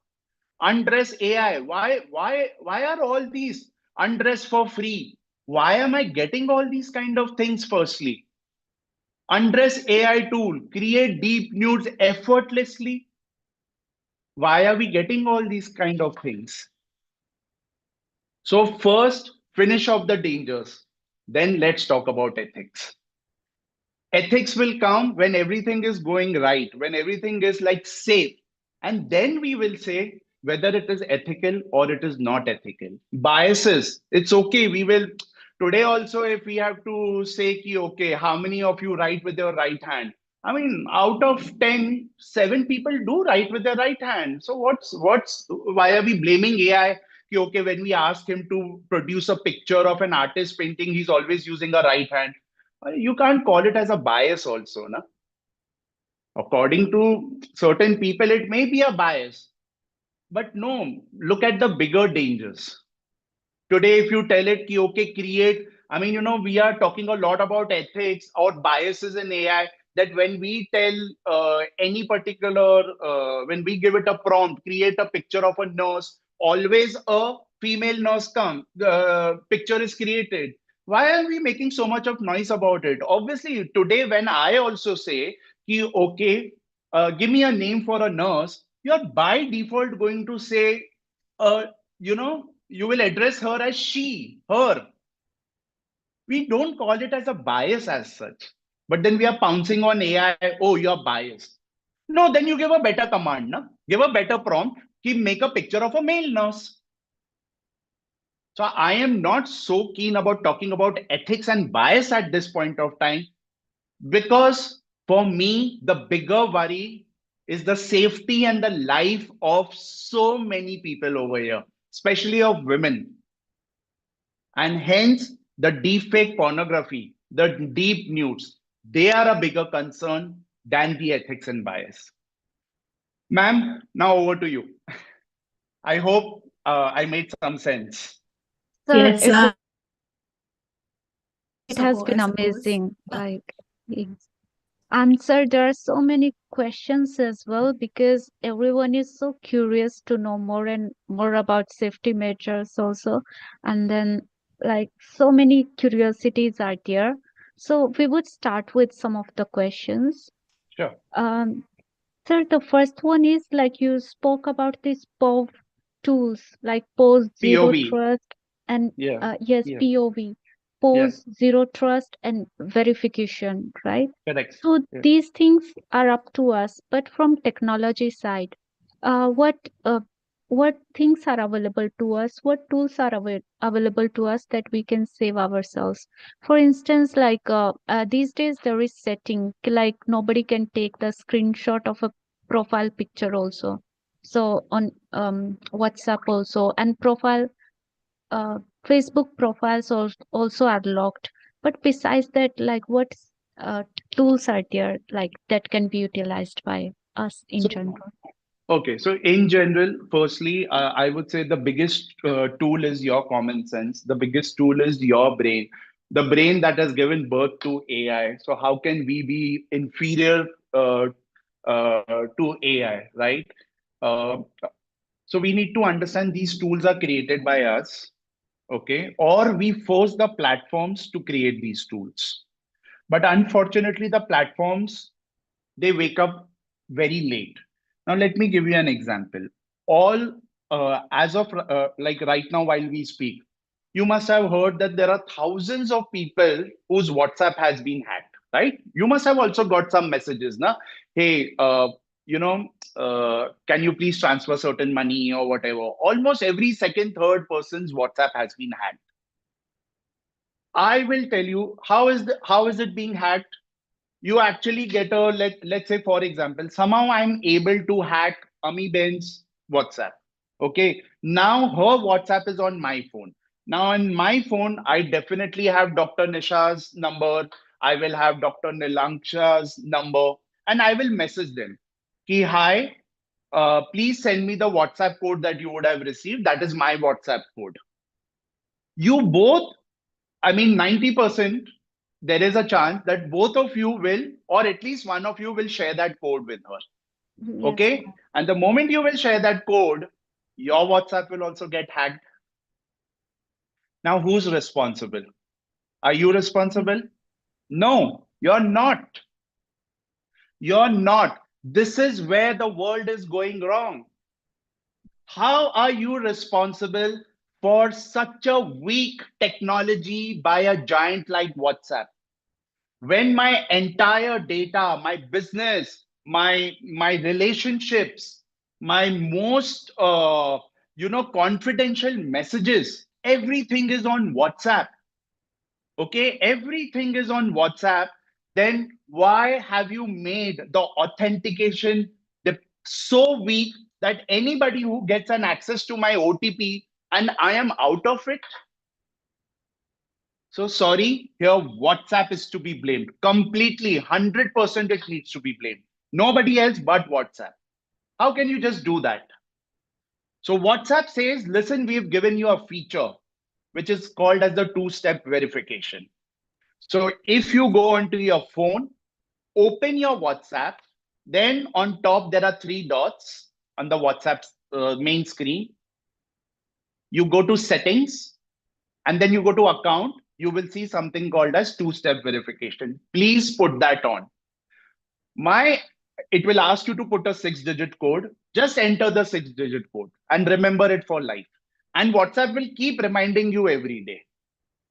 My thing is why WhatsApp is not making it compulsory. True. Does it think that we are such kind of idiots that we can't remember a 6-digit code? Of course we can. And moreover, WhatsApp keeps reminding us. So who's responsible for WhatsApp getting hacked? WhatsApp is responsible. If you become a victim of digital arrest, okay, and let's say you transferred 5 lakh rupees, and now you realize, oh my God, I transferred 5 lakh rupees. Who's responsible now? We. No, again, not you. The bank. The money is mine. It's in the bank. You transferred it. We transferred it. The bank authorized it. Now you get it back for me. Otherwise, I will go back to my checkbooks. Because when I used to write checks and I would realize later on, oh my God, I made a mistake. I still had that opportunity. I had that time to go and tell my bank that this is the check number. Please hold it. Please cancel this. Why I'm not getting that now? Moreover, the money whom I transferred, to whom did I transfer? Did I transfer to some a good person or to a right person? No, we transferred it to a scamster. We transferred it to a fraudster. How did that bank open an account of a fraudster?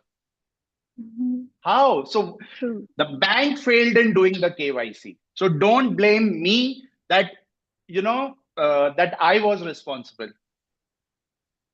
Okay, tell me today when you cross the road and you are met with an accident, Dr. Nisha, you are responsible or the truck that came is responsible that banged you? Sir, that truck was. Oh, okay. So here it is the truck, cautious but on my own. so here it is the truck that's responsible, but at other places it's you who's responsible. And you tell me if you say, oh, awareness is a scam. What awareness? What are we talking about awareness? We are aware that we have to look left and right and then cross the road. Madam, with that logic, we'll never be able to cross a road in Bombay. Right?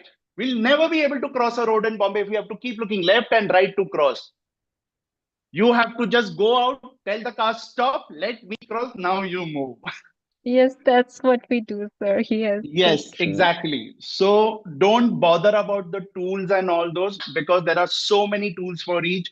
Just remember for WhatsApp, have a two-step verification. For your phone, ensure it is locked. Your images, the gallery that you have, ensure there's a screen lock for that also, an app lock. It's called as an app lock, which means suppose this is my screen, it's locked. Now I open it. Now my WhatsApp is locked.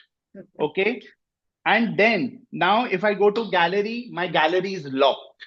You can't see the photos in my gallery. So just lock these things. Yes, but there are so many apps when we download, they always ask access to our gallery and so many files.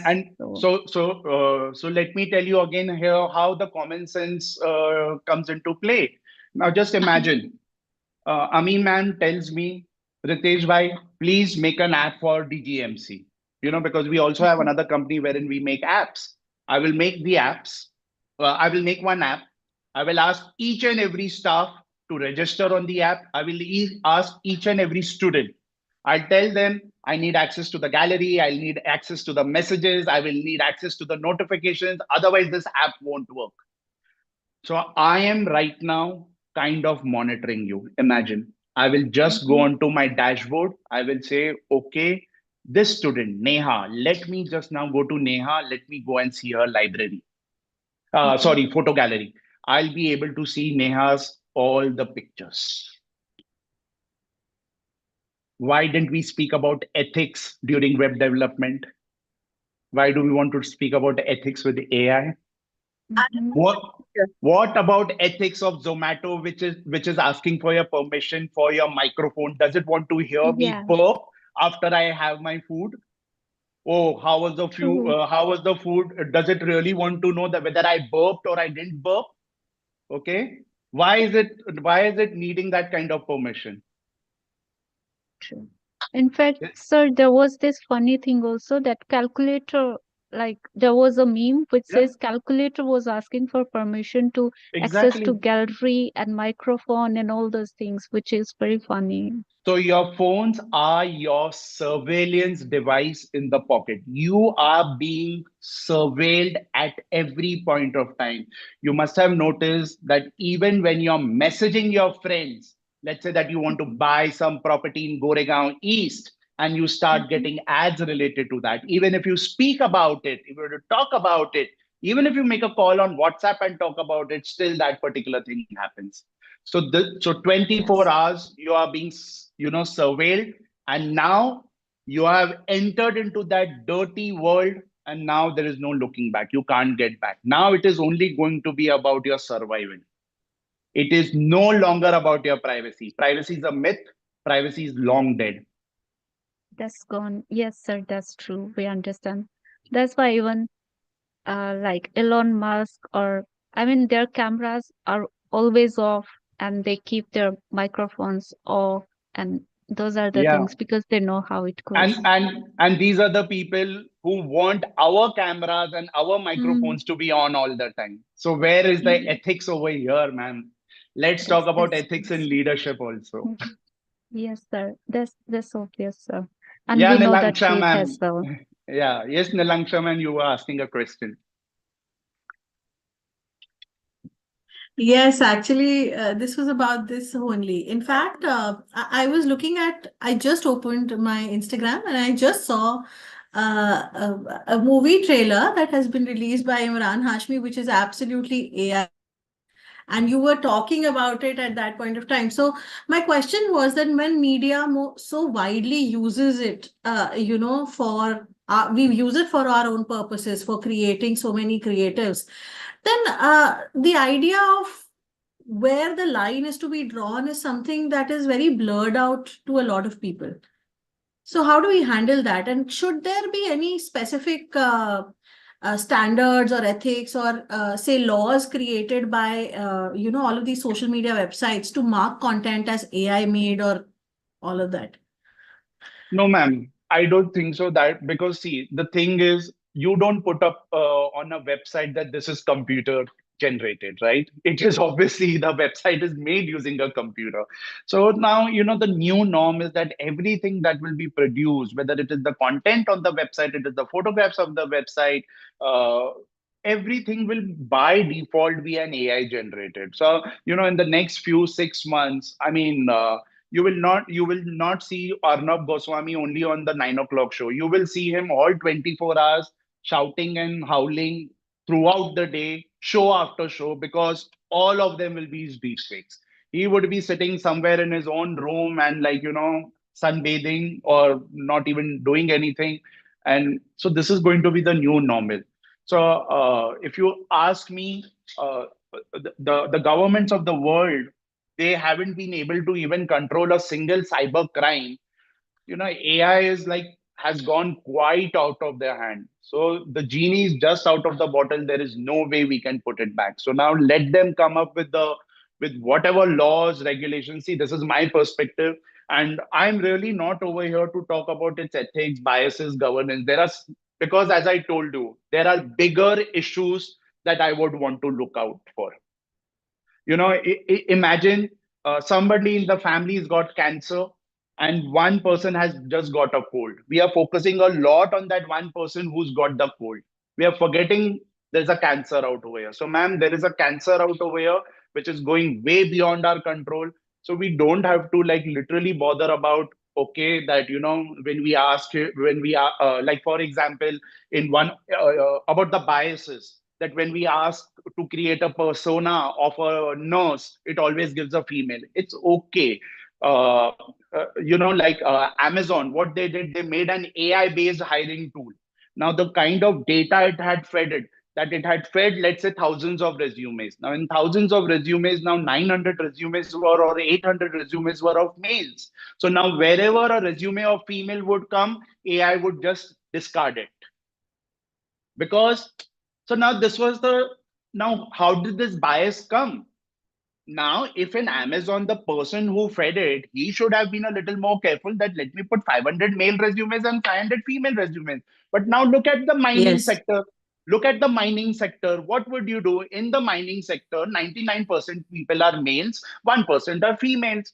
You look at the temples across the country or on all the religious structures, 99% priests are male and 1% are females. So then how are we even right about talking about bias in that case? I think the bigger question is the harms that it is doing rather than the bias. Bias can be taken care of later on. You don't go and sit next to Daud and ask him about ethics. He's murdering out people, okay? And or ISI or Taliban, you don't talk about ethics to them. You first say, what is this that's going wrong? Anyway, what's the next question? Sir, this question is by Jagriti Mahajan, and she is asking, how can we regulate AI-generated VFX to prevent misuse such as deepfakes while preserving creative You can't do freedom? that. Just answered. You can't Yeah. do that. You can't do Okay. that. You can't. It's out everywhere. You can't. We've already seen that.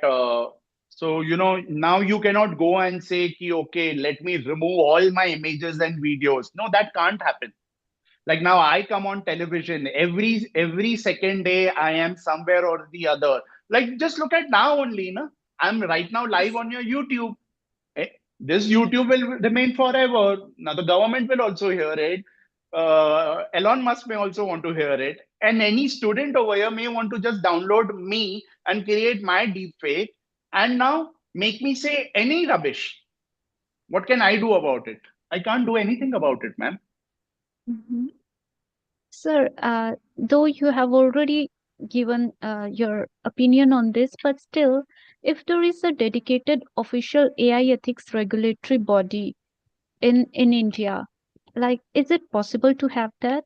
And will it be like Yeah, see, successful in handling this situation? if you ask me, the straight answer is no, because this is the year 2025. Our first cyber law came in the year 2000. After that, the amendment was of 2008. So imagine we are just like how many years behind when the cyber related thing is there. AI is literally very far-fetched. We are actually running way behind schedule. So yeah, you need all these things. You definitely, but in a country wherein the IT minister is also handling the railway ministry, okay, can you just imagine that where is the focus? Why are we not able to just go to the next level? Because we definitely need a different ministry. We need everything different as such. We need dedicated cyber ministry. We definitely need dedicated AI this thing also. Yeah, all these things will happen. But the question is, do we have the intent to do that?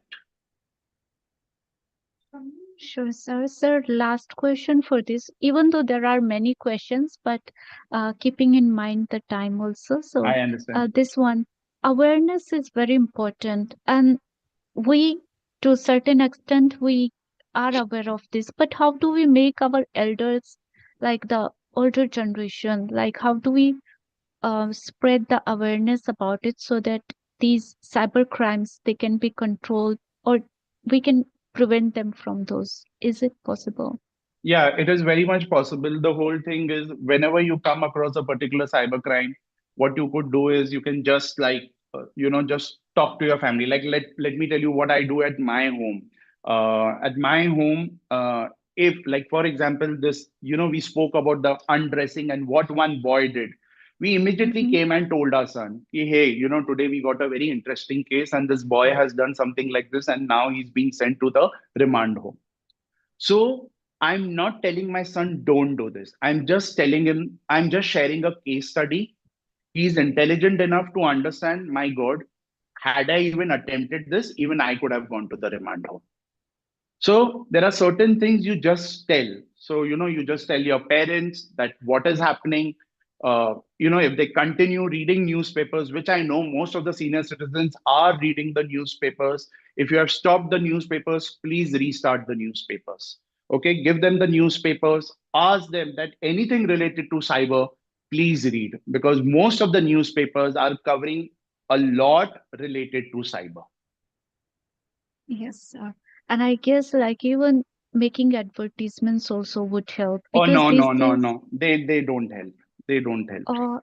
like these videos which get circulated on WhatsApp, I I will never read trust about it. this cybersecurity deep way. No, half of them are fake. They don't even make I sense. I mean, they are just saying the same thing. Amitabh Bachchan comes on KBC and says, "Don't share OTP." And if I won't share the OTP with the person who's come to give the parcel, he will not deliver my parcel. So those are Yes, days are that's gone of not sharing OTP and all. The fraudsters have gone way ahead, way ahead. For the moment, you need to understand that whatever you are like, even when you go onto Google, you cannot trust it. You go on Google, try searching for Myntra customer care, this customer care. Most of the numbers you will see will be fake. Yes, sir, that's true. Like that is Yeah. a practical experience. Yes. Yes. So, yes, sir. So it is indeed very enlightening session, and we got Thank to you. know about so many things. All the threats which are there that we should be aware of. And I would like to ask our principal, Dr. Ami ma'am, if she has something to say. Ma'am? You're on mute.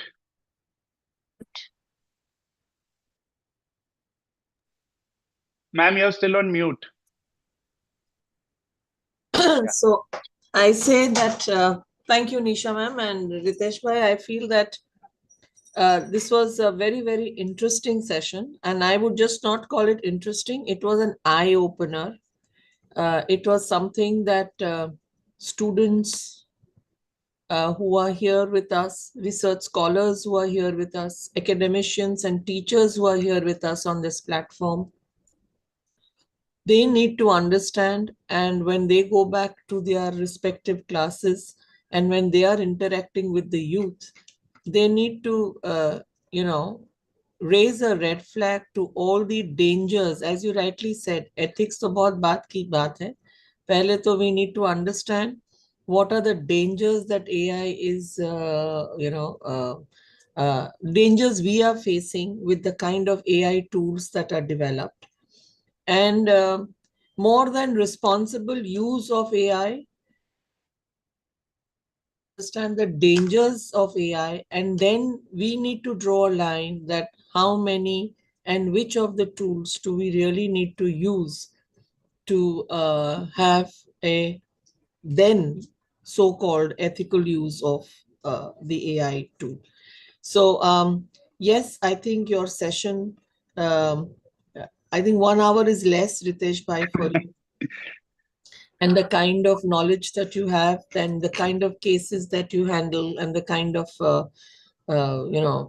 stories which are not just stories, but they are real stories which you have taken care of in your work, which you share them as stories. But I know what you have done, where they come from. Yes. So for all of those who are here, these were not stories that he was telling us. These were cases that he has handled. And that's why he's telling these things to us. But he's just called that, I'll tell you a story. It's not a story. These are the cases that have come to Mr. Bhatia and which he has solved, and he's able to give a solution to not only to the people who have come to him, but even to the crime and the cyber crime and the police department. Correct me if I'm wrong on this, saying this. So thank you from all of us here at DGMC. Thank you from the management. And Nilakshna ma'am just text me that, ma'am, he is superb. So I seconded it. I said, yes, he is superb. And we will definitely have him on the campus to interact more with all of us. Yes, sir. We need you on the campus to interact with our students, staff, everyone for that matter. I got an eye opener today. Ma'am has been ma'am has been saying this since 3 years now. No, I will call you. See, I also need to have a right kind of an audience where you will also enjoy. So I Yeah, just told her absolutely. that we will definitely call you once we Sure. begin with the next academic year. But I'm going to Sure, bother ma'am. you more and Yeah, more. no, anytime, ma'am. You know that I'm always there for you. I know. I know. Okay. Thank you so much. Okay. Thank you. Thank you, Thank you so everybody. much. Yes. Bye. Bye. Thank you. Bye. Thank you, sir. So, thank you, ma'am. And now we will move on to our next session, technical session. And for that, I hand over to Nilangsha, ma'am. Nilangsha, Thank ma'am, you. over to you. Thank you, Nisha ma'am. We have our speakers today for the technical session. Just 1 minute. Khushpat sir, are you here? Yes, he's here. He's joined. Yeah. Just Yes, I'm very much here. Good afternoon. yes. Good afternoon, Good Ami. afternoon, sir. Good Good afternoon. afternoon, sir. How are you? I'm fine. Thank you, madam. How are you? I'm good. I'm good. After a long time, almost 20 years, I'm really very happy to see you, madam. Happy to see you too. Mhm. And we can't see you very clearly, or is it me? Yes, sir. Problem, madam. This is government computer, so somehow we have to manage. Okay. So I am waiting for our co-chair. That's Kusum ma'am. So she's joining in. Yeah, she's also joined. Yeah. Yeah, Hello. she's just joined, right? Yes, Kusum ma'am is here. Yes. Good afternoon, everyone. Good afternoon, Amy ma'am. Good afternoon, How Dr. are Jain. you? Good afternoon, ma'am. All good, all good. Wonderful to be here. Yes. Lovely to meet you. Okay, so I guess we can start off with the technical sessions. I hope we have all of our presenters here. Our first track is on AI in business, finance, and industry. I am accompanied by Sandhya ma'am, Sandhya Srivastav ma'am from LRMC, and she will be co-hosting along with me for this particular session. Hi, Sandhya ma'am. Hello, ma'am. Thank you for introducing me. We start off with the sessions now. Sure. So at the outset, I would like to introduce our chair for the session, Dr. Khushpat S. Jain. He is a seasoned academician, administrator, and a researcher with over 29 years of experience in higher education. Currently serving as a professor and head of Department of Commerce and at Sadham College of Commerce and Economics. He has played a pivotal role in academics, leadership, as well as policy making. As the chairperson of the Board of Studies at Dr. University, he has contributed to curriculum development and academic reforms. He has also held significant administrative positions, including the director at the State Institute of Administrative Careers and project coordinator at the Sadham. I'm sorry, my pronunciation here is going to Sidnam, madam. Okay, Sidham Sidnam, Faculty yeah. Development Center under the Ministry of Education and Government of India. A recognized PhD guide, he has mentored multiple research scholars and published extensively, authoring 39 books and numerous research papers in reputed journals.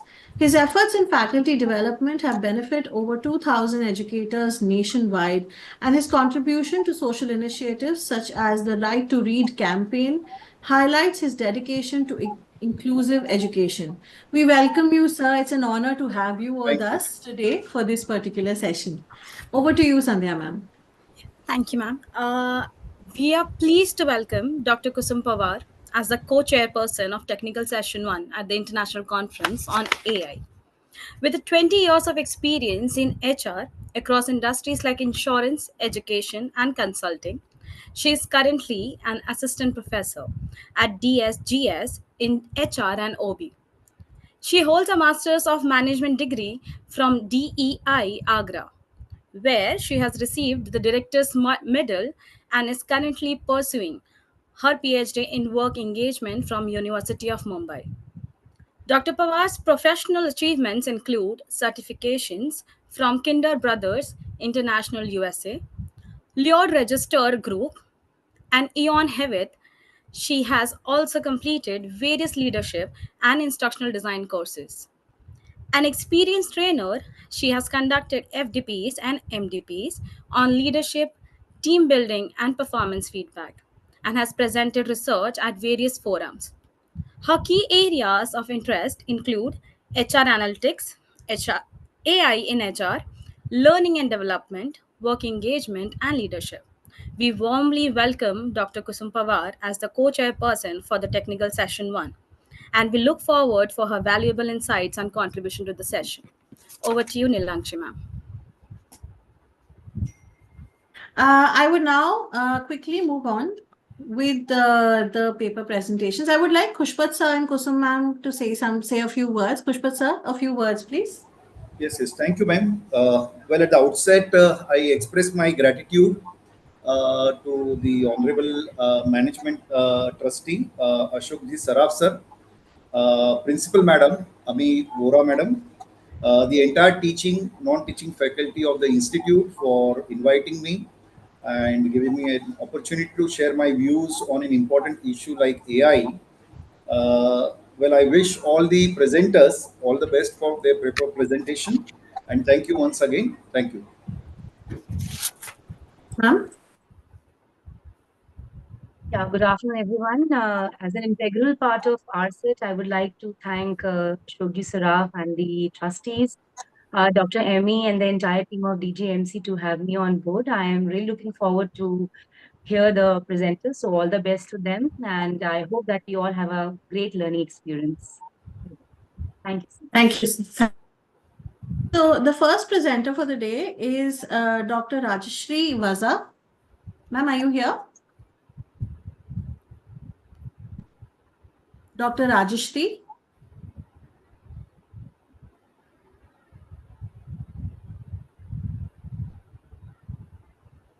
Yes, ma'am. Ma'am, you're here? Yes, ma'am. Okay, ma'am, you can share your presentation. Yes, ma'am. Yeah.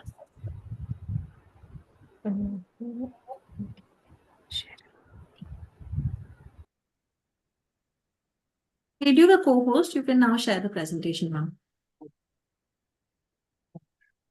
Sure. Okay. Share screen. Ari. Okay. Share.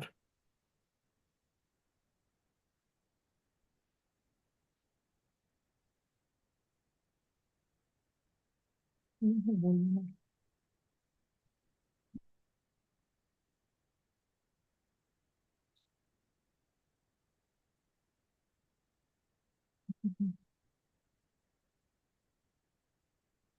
Ma'am, my your presentation PPT, ma'am? It is visible, ma'am. You can make it full screen Okay. and present. Okay.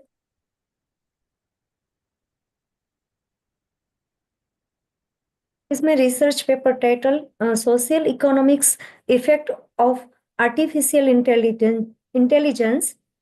Introduction. Among the technologies present in various sectors of the economy globally, AI is one of the most transformative technologies of 21st century. Reshaping the fabric of human existing, artificial intelligence has rapidly evolved over the past few years, bring about significant change in the socio-economic landscape. Its impact span various industries, healthcare, finance, education, transportation, and even the arts. Its integration into various social and economic aspects has ushered in a new era of the innovation. Efficiency and unprecedented possibilities, the rapidly evolving technology leader policies makes research and citizens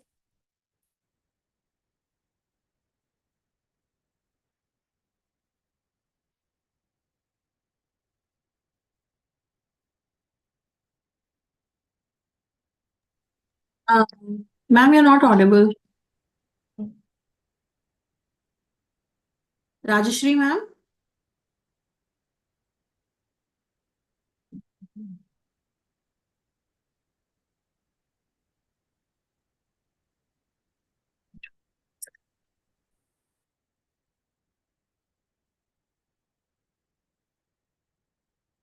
keywords artificial intelligence, integration, economic impactors, employment dynamic, social impact, and ethical framework global perspective. Objectives to assess the impact of employment, to understand AI role in the economic growth, to investigate social equality and access to AI, to examine ethical implications, to explore AI effect on healthcare, education, and public services, to understand consumer behavior and market dynamic, to evaluate the role of AI in sustainable development.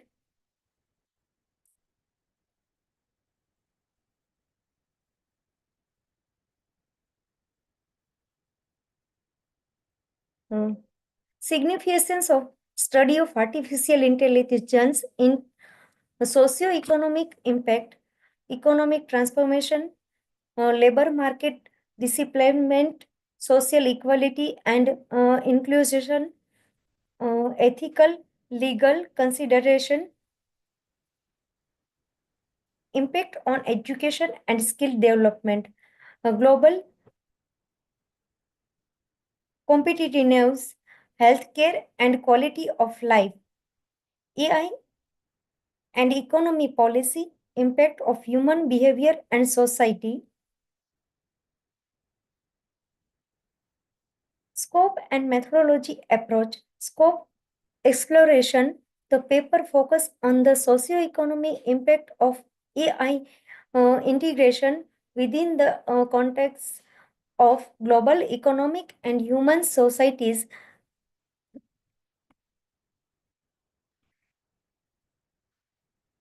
It teaches on the economic, employment, social, and ethical dimensions. Recognize that AI influences multiple areas.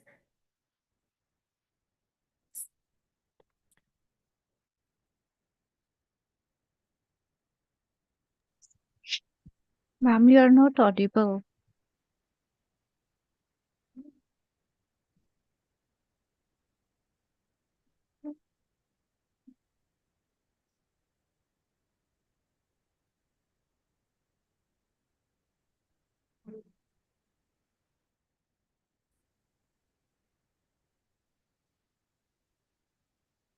Methodology approach, literature of review,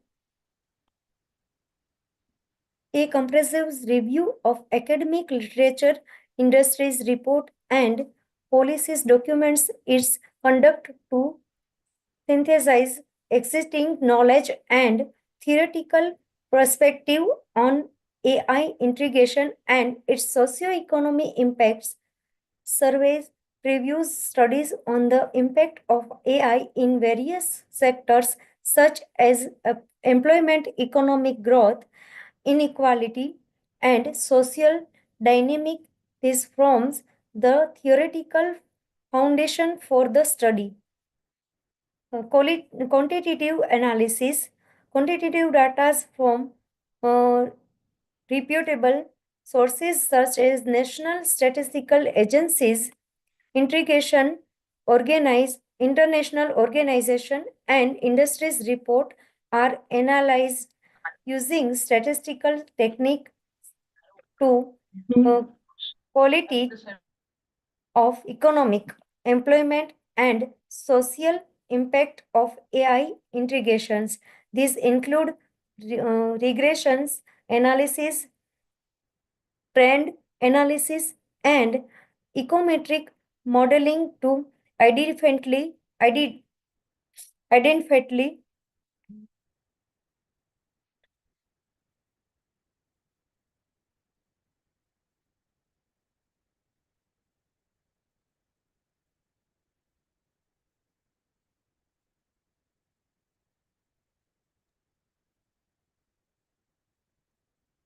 Ma'am, you're not audible.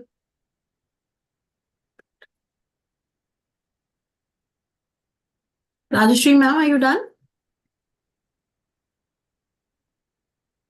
My voice clear, ma'am?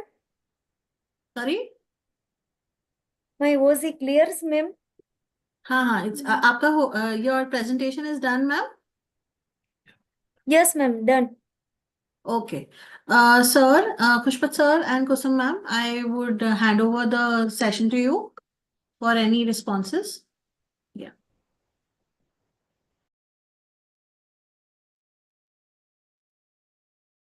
Kusum ma'am, you can go ahead and then. Yeah, sure. Okay. So, Rajshri, Dr. Rajshri, right? Thank you so much for making the presentation. I have a couple of observations, like you mentioned, I think in the introductory slide that you've done quantitative analysis and qualitative analysis. However, we did not reach that stage where you have demonstrated the results of those analysis. So we've not really moved past the research methodology part. So you said that I could read that you performed some regression trend and some other statistical analysis. So could you share what was the output of that?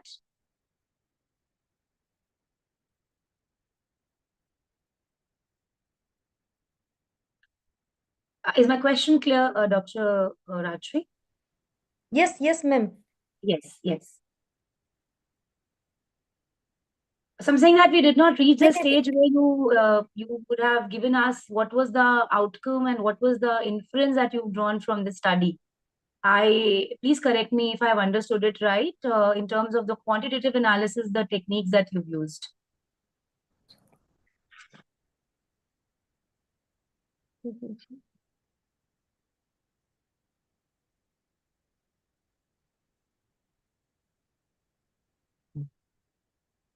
Pushpat sir, you're not audible. Yes, ma'am. We just want to see that analysis part, as madam said just now, and the number of objectives are too many. This is just a research paper, so can have maximum 2 to 3 objectives as such. My observation was that was the second observation. The scope, the significance, and objectives are too many, too large. Probably you can make it more compact. If you think it's an area where you can do further study, you can probably make it into 2 or 3 papers separately and focus on specific objectives in one paper. So that's the It will second be observation. entire research thesis, madam, instead of 2 to 3 research papers. No problem. Ma'am, can we have a look at your data analysis, please? Rajashri, ma'am?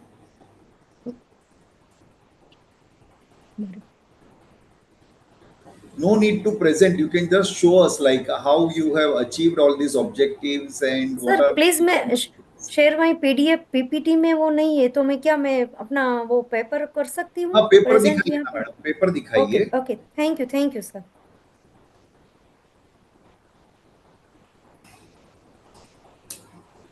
कौन से college से madam आप? मैं Dharmendra college Rajkot से हूँ। Okay, Rajkot.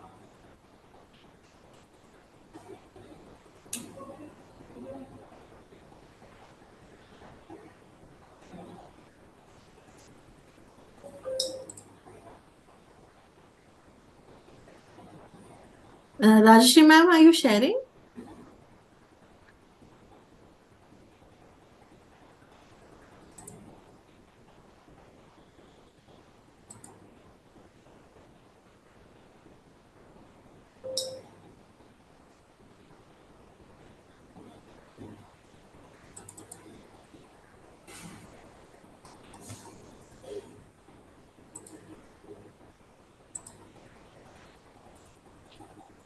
Rajeshwari ma'am, are you there?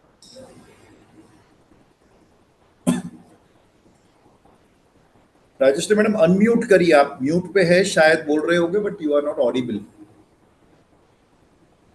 वो sir मैं कर रही हूँ इंपोर्ट, पर हो नहीं रहा सर। 1 मिनट। हाँ, नो प्रॉब्लम मैडम। हाँ, मिल रहा।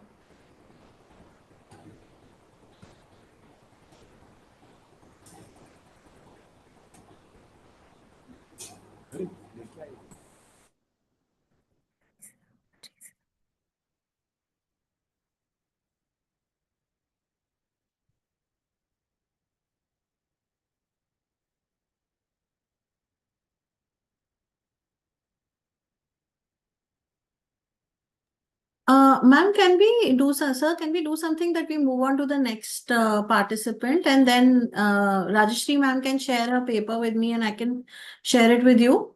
Can we do that? Okay, okay, ma'am. Yeah? Okay. So we move on to the next participant.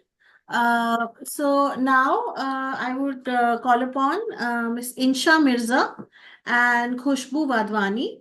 The topic is AI-powered gig education, transforming workforce resilience and economy recovery in the digital age. Are you both here, Khushbu Wadhwani and Insha Mirza? Yes, Yes. ma'am. Hi, Hi, good Khushbu. morning. Hi, good afternoon. morning. Yes. We can start the presentation now. I hope I'm clearly audible and visible as well. Yes, I'm trying to locate you. 1 second. I'll just pin you to the screen. Yeah, sure. Khushbu, 1 second. Yes, you are visible. Good afternoon, everyone. Good afternoon, respected members. My name is Khushbu Wadhwani, and I am a postgraduate student from the Institute for Excellence in Higher Education, Bhopal, Madhya Pradesh. I would just like to introduce my topic over here. Just imagine a world where education is powered by artificial intelligence, where gig educators, basically teaching models where educators work on digital platforms like Udemy, Coursera, and Planet Spark, and many more. Instead of traditional full-time teaching jobs, they are partially or part-time working on these platforms, and where technology bridges the skill gap for a resilient economy. That world is already here today. We can see that today I am here to explore AI powered gig education alongside how it is transforming our workforce resilience and economic recovery, especially in the digital age. So before moving on to the key concepts, here are a few key concepts which I would like to share. AI-powered learning platforms, these are basically technology-driven education systems that are using artificial intelligence for personalized learning and automated grading system. Also, student engagement is one of the key factor. Workforce resilience is defined as the ability of workers, especially gig educators, to adapt, upskill, and sustain their employment in this economic shift. Economic recovery, as we all must be aware, post-pandemic revivals, jobs have saturated and industries have struggled along, where artificial intelligence driven gig education plays a very crucial role by bridging the skill gap and also introducing new opportunities. So here I am here to understand that how this evolving Yes. How does this evolving landscape is here and how it is shaping our economy? So this study was conducted with 199 respondents, including gig educators, learners, and platform employees who are working for non-teaching roles. And my approach was combined. I had some quantitative surveys and some qualitative interviews using statistical methods like chi-square and regression analysis to examine artificial intelligence impact on financial stability, employability, and platform efficiency. So here is one of the very renowned literature review I have. So many researchers have previously examined that how gig educators are essential for our economic recovery and workforce resilience, especially after the pandemic. How they have helped by teaching online, they have made sure that they are bridging the skill gaps, especially in the field of artificial intelligence and cybersecurity. This, as per Sahidia Zahidi, with 39% of skills becoming outdated, 85% of employers focus on reskilling, and the efforts could contribute around 78% of new jobs by 2030. So here my research methodology and research objectives, basically research objectives defined how I can analyze gig educators' career, sustainability, and role in economic recovery. How can I examine artificial intelligence powered platforms' impact on workforce resilience? And how can I assess artificial intelligence driven tools' effects on efficiency, accessibility, and financial sustainability. So my hypothesis was artificial intelligence integration in gig teaching platform has no significant impact on the financial stability of gig educators. So the very first chi-square test which I have applied effectively fulfills this objective by providing some statistical evidences that artificial integration in gig teaching platforms has no significant impact. So the p-value derived was here 0.931. That is it confirms that career sustainability as a factor and is a fair compensation, demand for service, and access to professional development. These factors do not significantly vary based upon the post-pandemic changes that we have seen in gig education especially. This indicates that despite shifts in demands, competition, and policy challenges, artificial intelligence driven platforms, they are not influenced, or financial stability of gig educators are not influenced by these platforms. My second research hypothesis states that there is no significant relationship between artificial intelligence powered gig education and learners' perceived employability, testing the learner's point of view or perception. So the second chi-square test again effectively fulfills the objective, as here it confirms that workforce resilience factors like upskilling and career adaptability, these are not significantly varying between artificial intelligence driven platforms, digital learning platforms, and this indicates that despite advancement in artificial intelligence learnings and platforms, learners have perceived this employability remains largely affected by these changes. The very third hypothesis which I have undertaken was the use of AI-driven tools does not significantly influence the accessibility and efficiency of gig teaching platform. I have used regression analysis for this particular concept, this particular hypothesis, and I have organized that regression analysis reveals whether AI platform support significantly boost financial stability or gig educators experience strongly influence accessibility. Here on my screen, you can see that the regression analysis confirms that AI-driven tools do not significantly impact the accessibility and efficiency of gig teaching platforms, as they believe that the external factors like payment stability and educator experience play a larger role. On my screen here, we have taken a positive correlation between the factors of financial stability and AI support. This shows a very positive correlation which enhances that more AI support, more artificial intelligence support we have, it is giving better financial stability. And here on this particular tool, where we have used factors such as efficiency of AI tool versus the experience of gig educators. This represents a weak negative correlation, as more experience does not significantly enhance the AI tool efficiency. And the third factor which I have analyzed is platform's accessibility and the payment stability. It again represents very weak correlation of 0.119 R square. On the payment stability does not strongly impact the platform accessibility.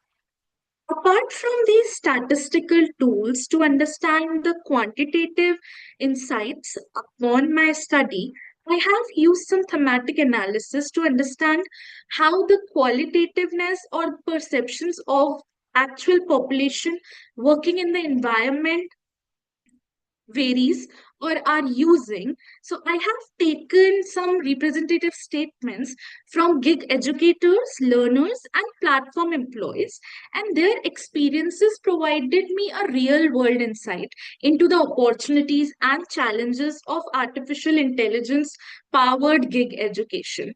So if we want AI powered gig education to truly succeed, We need a fair and ongoing learning ethical, because these testimonials are highlights. They are highlighting a very important message or an essential message, stating that AI powered gig education offers tremendous growth and opportunities, but again it comes with certain challenges, because personalizations, job securities, and here fair pay and continuous upskilling remains a concern.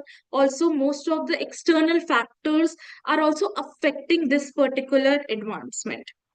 Some of the major findings which I have derived from the quantitative as well as the qualitative analysis, I have received that AI powered gig education is definitely enhancing the workforce resilience, but again, income instability, platform dependency remains a concern. And artificial intelligence driven platforms, they are improving efficiency, yet gig educators are facing job insecurities. They are not having the flexibility, not stability, due to some unpredictable earnings and ranking based course validity also. Also, last thing is ethical AI governance. Fair compensation and transparency are essential for a sustainable gig education ecosystem. Some of the limitations which I have faced, every research comes with a limitation, with a set of limitations. Some limitations which I have personally faced over here, since this entire research was based on 199 respondents, but findings may not be fully generalizable, and definitely it focuses on AI integrated platforms. So cross platform comparison was not applicable over here, and these findings may evolve with AI advancements, and it definitely needs a longitudinal and a depth study. Also, it does not deeply explore the ethical concerns like algorithm biasness or artificial intelligence driven employment risk, which are running nowadays. And despite these limitations, definitely it has provided an insight for policy intervention, how AI can work with ethical approach, and what are the workforce trends which are available over here. So to suggest these particular things, I believe that to sustain this particular AI-powered gig education, these platforms should ensure fair compensation, reduce income instability, offer some upskilling programs, and policymakers must establish some ethical AI guidelines, like I just mentioned, for transparency. And while improved platform supports and financial security can definitely enhance the stability over here. So to conclude, I would really like to say that AI powered gig education have enhanced the workforce resilience by providing flexible employment, improving the teaching efficiency.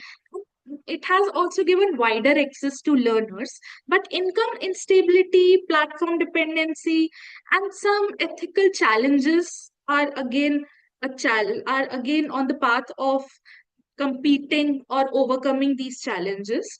And also continuous upskilling is very essential for gig educators, learners, as well as employees who are working at the non-teaching backgrounds. So future researchers should explore and would explore employment trends, artificial intelligence, how it is evolving role in education, and what are the policy interventions so that it is creating a balanced and inclusive gig workforce in this digital economy.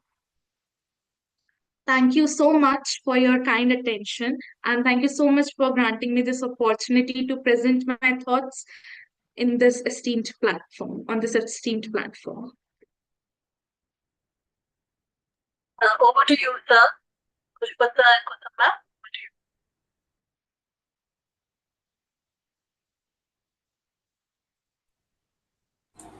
Sir, yes. Yes, madam, you may ask question. Madam is there? Kusuma, you're on mute. Yeah. Okay. Good presentation, Khushbu, right? Khushbu. Yes, Khushbu, ma'am. Yes, I thank can you. see that you have taken a sample size of 198 and you use a mixed method, right? Yes, 199 sample size. and mixed method approach, yes. Okay. So my question is basically, I would want to understand, the instrument that you used for your quantitative research. Basically, what was the process of design of that instrument? Because normally, there are some philosophical and some, epistemology concerns when you try to mix these two methods. So I want to understand how you've taken care of that in terms of balancing objectivity with subjectivity, especially when it's a quantitative with a qualitative. So Yes, that's sure, definitely, ma'am. understand. I would like to highlight the fact over here that I have used quantitative analysis as well as qualitative analysis. For quantitative analysis, I have taken chi-square test to verify my very first and second objectives. Yes, and the third objective, I have used regression analysis. The very purpose of using regression analysis, since the study was aiming to understand which factors are significantly influencing the financial stability and platform efficiency of the gig educators and the learners. So, regression analysis was the best method because it quantifies the impact, it controls multiple factors, and it has also helped me to predict some future trends by making it more insightful than simpler some association tests. Making some association tests, it was beyond that. And coming to qualitative analysis, I have taken certain insights from the representatives itself, some learners, some gig educators, some trainers who are working part-time flexibly at such platforms, and also employees of those platforms which are working on a non-teaching background and are supporting the economy as a whole, as well as the gig educators, so that they are restraining their financial stability as well. Just to add on to that, I understand that. My question basically was, you said that you use survey data and qualitative interviews. I agree. Yes. I understand that you may have gone ahead and reached out to these 199 participants or the respondents for your survey. But these interviews were conducted with the same sample, or was it a different sample? And what was the sample size for these qualitative interviews?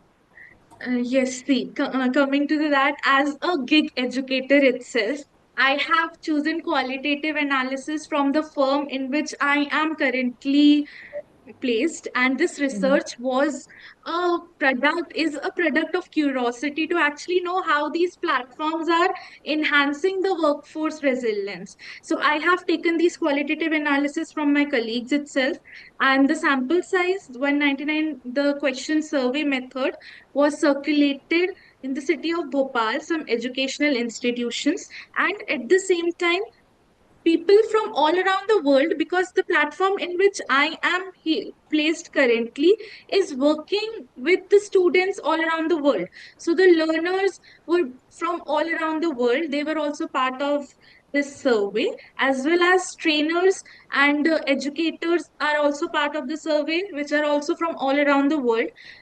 To be very precise, from the company, Planet Spark, most major data was collected.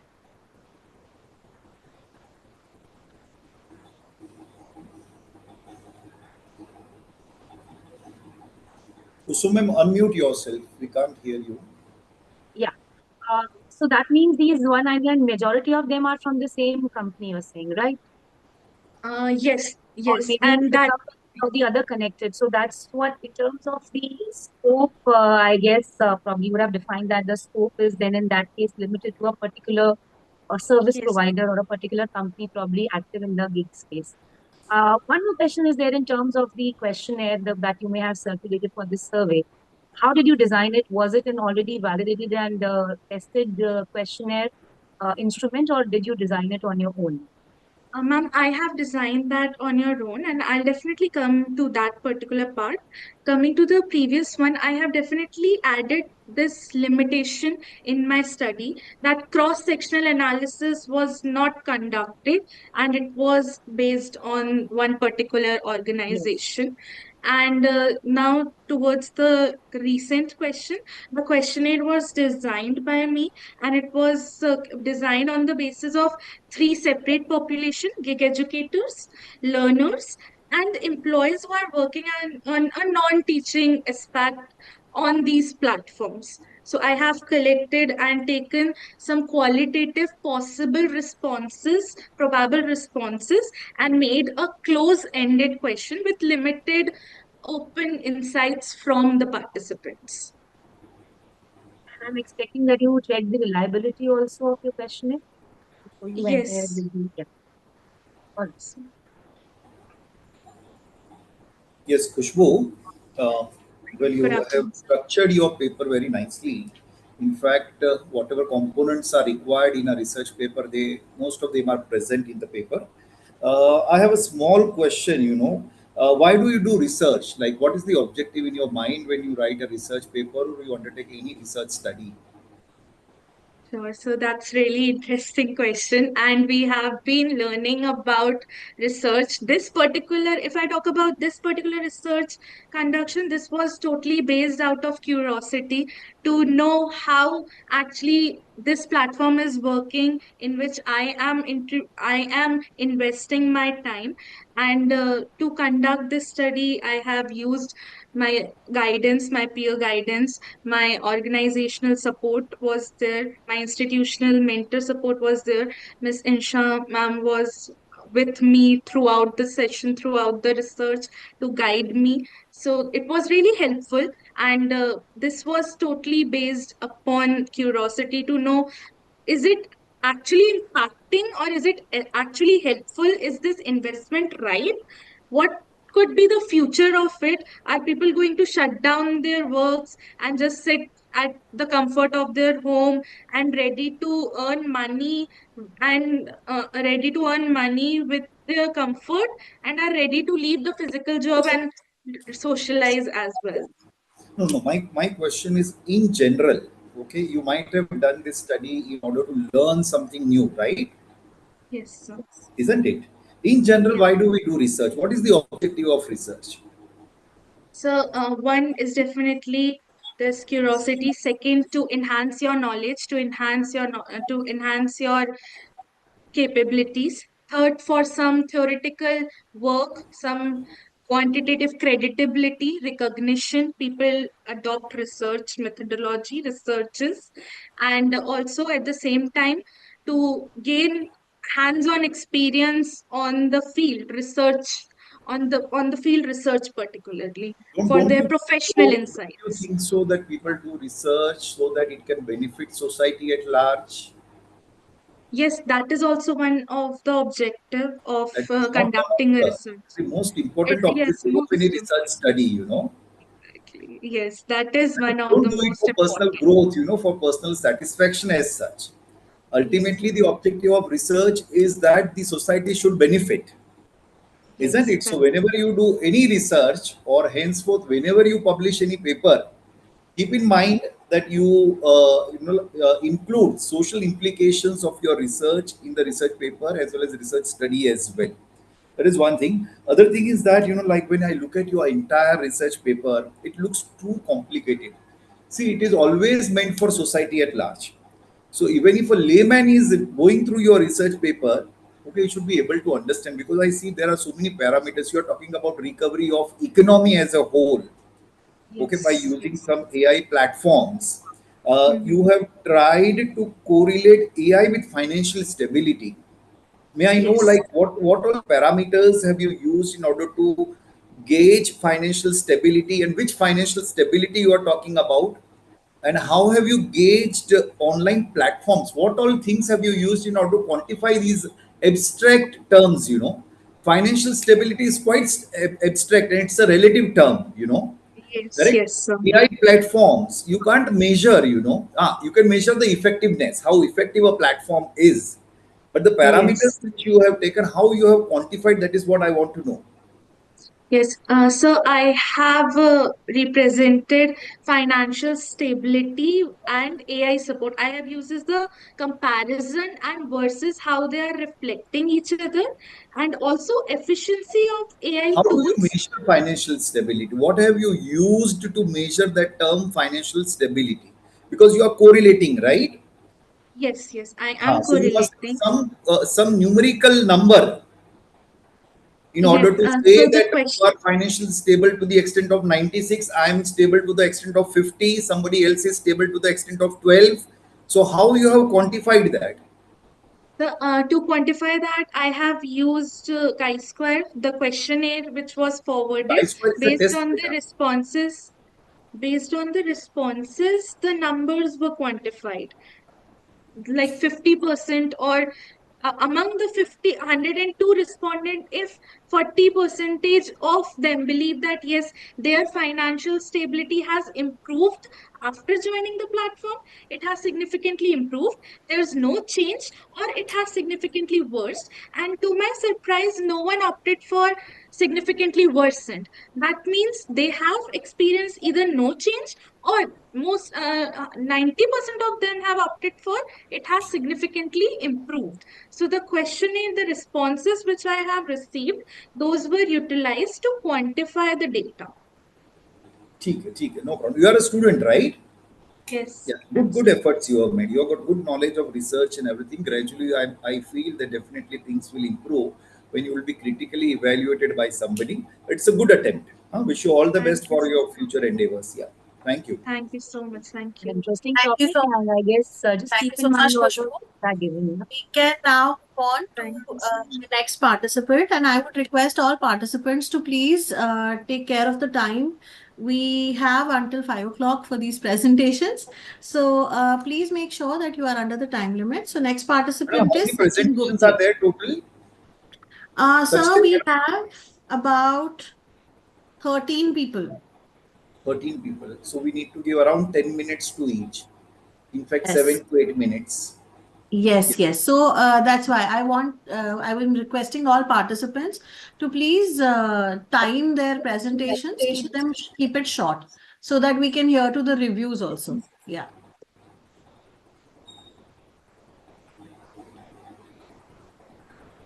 Over to you, sir. Sachin, Yes, sir. Sachin. Yeah, please start, beta. Thank you very much for this opportunity. I've been listening to the very sharp inputs, which both the seniors have been given. It's pretty intriguing. I haven't, I'm not from an academics background. I've been into an industry for almost like 28 years. So this is probably my first academic attempt to have a paper presented. The topic which I'm going to talk to about is about marketing of eco-labeled building materials, addressing the perception challenges and solutions in B2B and buyer dynamics. So this paper, it's a secondary research paper which I have shared, and this I am presenting as a part of the sub-theme of the conference, which is sustainable communication and the interdisciplinary approaches. So it will not have any AI. It has purely human intelligence. And when I talk about human intelligence, we talk about one-to-one. We talk about more of a human angle because since we talk about marketing, it's more of touch and feel. When we talk about segments like eco-labeled building materials, when we talk about B2B, these are something very different than the traditionally known B2C environments where people talk about FMCG products, where people talk about ATL spendings, advertisements. This is more specific. This is highly technical segment, and which is an emerging segment within the Indian scenario. To start off with, just a minute. Yeah. So to start off with, I just like to give you a background about what per se an eco-label certification typically means. So basically, whenever we use any kind of a product which goes into the construction segment, into the B2B segment, these products have to be third-party verified, holistically examined, and properly checked whether they actually are sustainable. It is just not that, I go with a certificate and say I have a low VOC and the product becomes a green. No. Eco labeling is far more holistic in nature. It basically clearly defines, categorizes various products, and based on the stakeholder needs, there are various types of eco labels what we go for. Then this entire paper or the research study will revolve around what are the eco-label types, the kind of a marketing strategies that we should be having for focusing on the awareness, how do we collaborate and how do we target the right audience, which basically is the basic premises of any marketing campaign or activity what we do. Here, I'm going to also touch base upon at a very bird's eye view on the stakeholder perceptions. And of course, I'm going to talk about the challenges and the solutions that are a part of the entire framework. To start off with eco labels, so basically, who defines eco labels? What is eco labels? So at a global level, there is a not-for-profit organization called as a Global Eco Labeling Network. It's a part of 146 countries, wherein every country will have its own green certifications. Fortunately or unfortunately, in India, we are never focused. We were never really hell-bent upon, having eco marks or, eco labelings per se. We had something called as eco mark, but it was mainly for consumer goods or consumer products. However, as the market has been evolving, however, as the construction industry has been evolving, uh, typically because of the urbanizations, we are facing a hell lot of problem of operational carbons and embodied carbons. Now, these are something very highly technical kind of topics. Just to give you an idea, India has PM Narendra Modi has said that by 2070, India will be a net zero carbon. Now, what it means or where this idea stems from is the way the urbanization has happened in the past couple of decades in India as well as globally. There is a lot of construction which has happened and which has actually been detrimental to the environment. More the number of buildings are coming up, haphazardly designed, haphazardly getting constructed. There's a lot of heat that is getting penetrated and absorbed in the entire buildings. Now, these buildings are acting as high heat sinks. Now, these high heat sinks building eventually are consuming a lot of power for the products to get produced, manufactured, and used. And plus, when we talk about the end of the life products and how we dispose them of, we have no clear thing. That's where the Global Eco Labeling Network came into the picture in India. Now, Global Eco Labeling Network says that eco labeling is basically a voluntary environmental performance certification labeling that is practiced around the world. It identifies products and service provided to be environmentally preferential and focusing upon a specific category. And there are three types which the GEN defines. One is a voluntarily third-party program. Second is a self-declared environmental claims. And third are voluntary programs provided by quantifiable environmental data, which are typically called as EPDs or environmental product declarations. The toughest among all these is the type 1 because right from the manufacturing, let's say if I'm producing a paint, for example, the paint, the place where it's produced in the factory, do they follow the green norms? Do they follow the sustainability norms? Is the packaging what used in the paint, is it sustainable enough? Is this packaging, the print, the labels are also sustainable enough? When it's manufactured, how much is the green energy that's been used? After the product is manufactured, when it is shipped, when it's transported, what's the kind of a carbon footprint these products have? And plus, when it's being used by the users, does it carry any benefit to the users? Now, everything here in an eco labeling revolves around operational carbons and embodied carbons. It's something very interesting topic.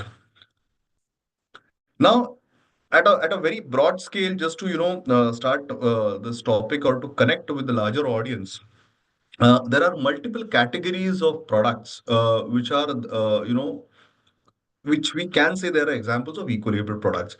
To start off with AAC blocks. So as compared to the red blocks and AAC blocks are considered to be far more superior. Then we have the galvanized iron sheets. We have architectural products. We have the solar panels. Then we have various faucets. Then we have something called as green steel. We have something called as a green cement. Now, these are the already available categories in India which are eco-label certified. Just to give you an idea, whenever a building is getting constructed, let's say we talk about a commercial building, which I'm going to focus because it's all about B2B. There are close to around 85 different categories of products that gets into manufacturing of a building. 85. It starts right from your steel, your cement, to the admixtures, to the construction chemicals, to the waterproofing, to your air conditioning products, to your glass, paints, architectural fittings, everything. Out of Sir, which, how many are actually eco-labeled? Sachin, Yes, sir, please. sorry to Yeah. disturb you. I am actually timing now.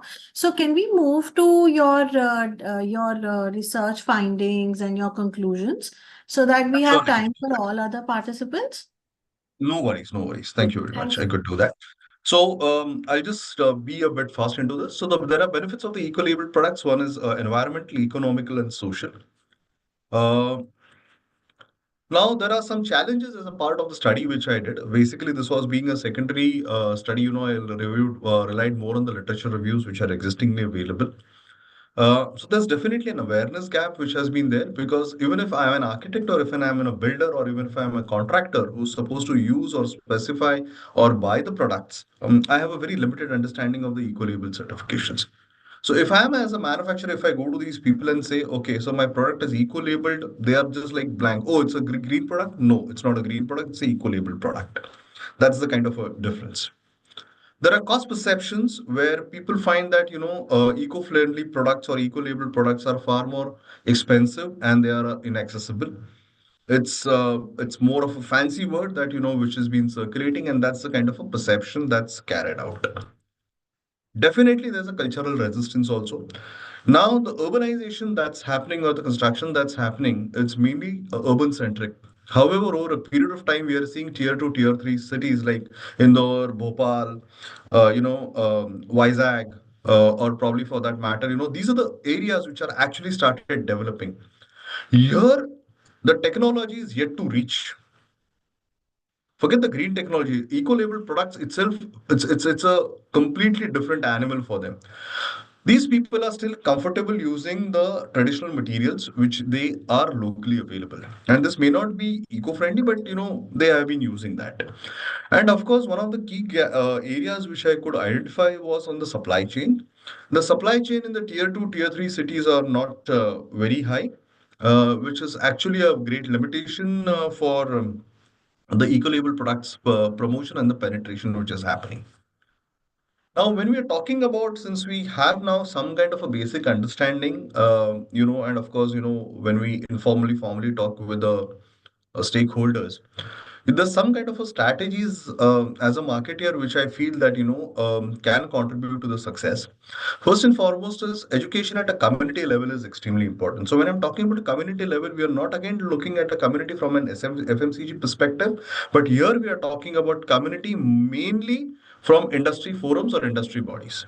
It could be Council of Architecture, it could be Architect Association of India, it could be the Builders Association of India, which are typically B2B centric communities which are formally, informally working.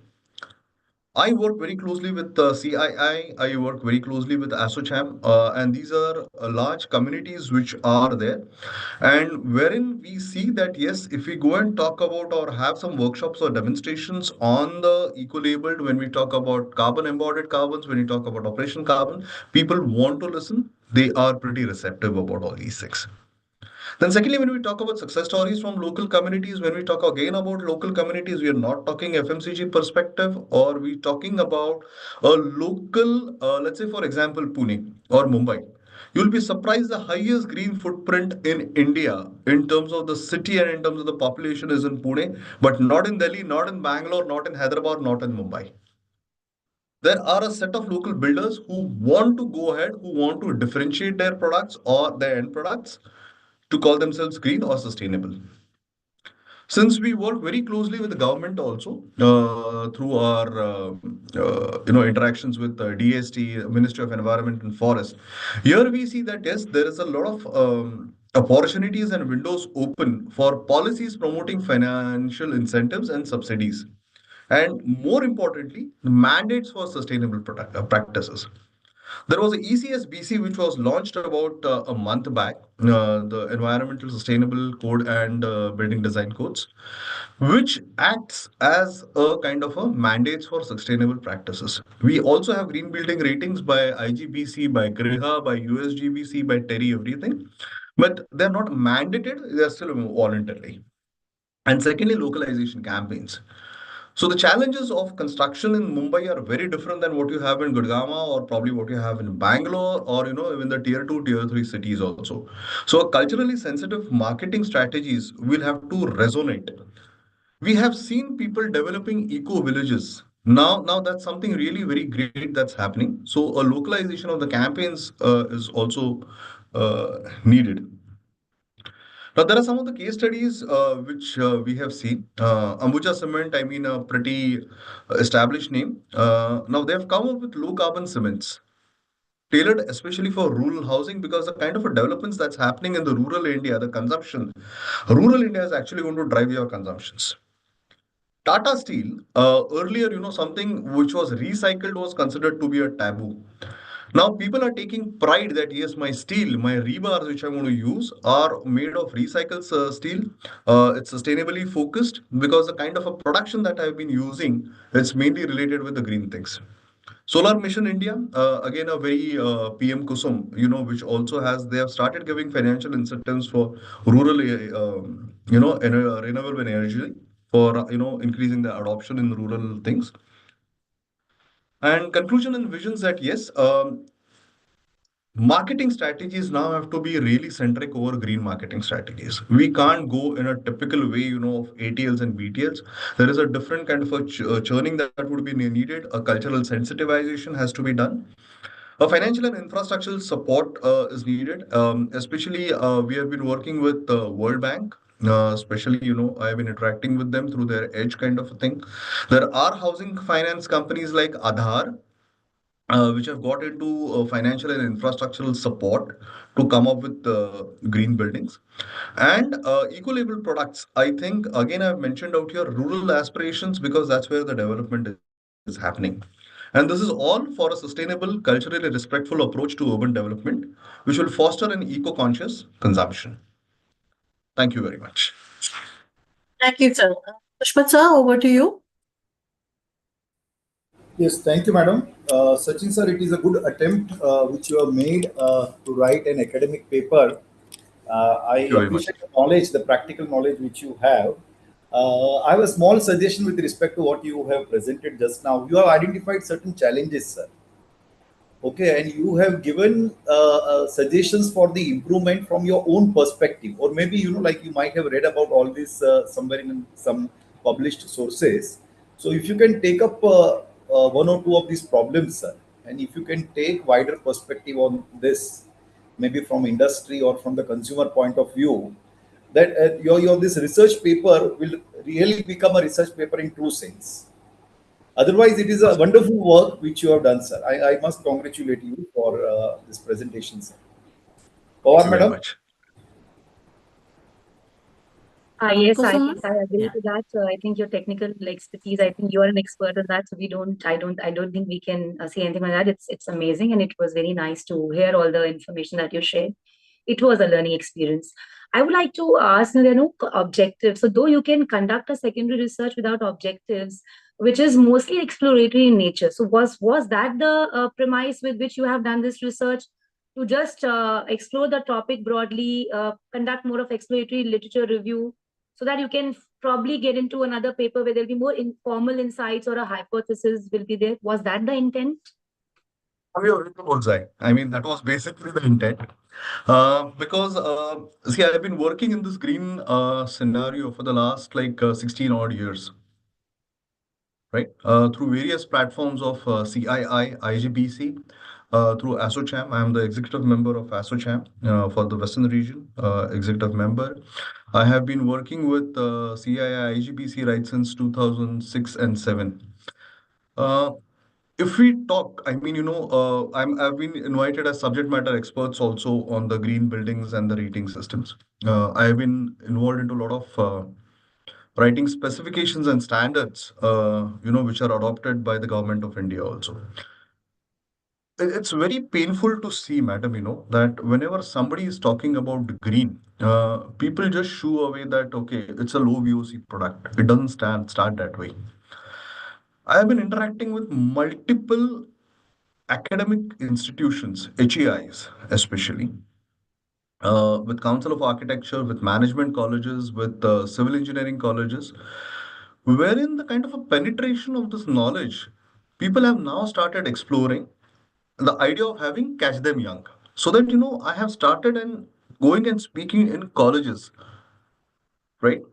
If we take an example of a management college, when we're talking about marketing, trust me, ma'am, we are not even scratching the surface from a green marketing perspective. We are still teaching the students what Mr. Kotler did, which was like 20, 30 years back. Now the scenario has completely changed. The scenarios have completely changed. So if you have to go and talk to universities, right? Okay, there are a few, I would rather say lighthouse examples, but at large, we are not even touch basing upon. And trust me, ma'am, what we are all facing, the global warming and everything, it stems from the basic use that we are not using eco-label products. And it stems from an idea that we do not know there is something called as an eco-label product. And it stems from an idea that who's going to certify an eco-label product, what are the perceptions about it? And this is how it all started off. So when I talk to large architect bodies, or when I talk to even people from MOEF, the kind of a work these people have started doing is really phenomenal. Now, as you said, ma'am, that it stems from the idea that somewhere down the time I wanted to start. I started off with this small paper. That okay, before I jump onto something really very big, I wanted to scratch the surface, do a dipsticking, and then eventually you could get into a primary data, and then you write about all those things. Correct. So that So would be the that was future the idea. direction, I think, for your research. So please keep that in mind. Thank you so much. Thank Good you luck. very much, ma'am. Right. Thank you, ma'am. Thank you, Dr. Jay. Thank you very much.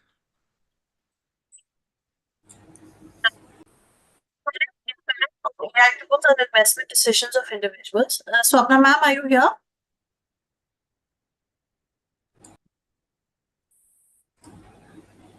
Yes, I'm here. Yes, please share your paper, ma'am. Yes, I'm trying to And share. please make sure that you keep it under 7 to 8 minutes. Yes. Are you able to see my screen? Yes. Just a second.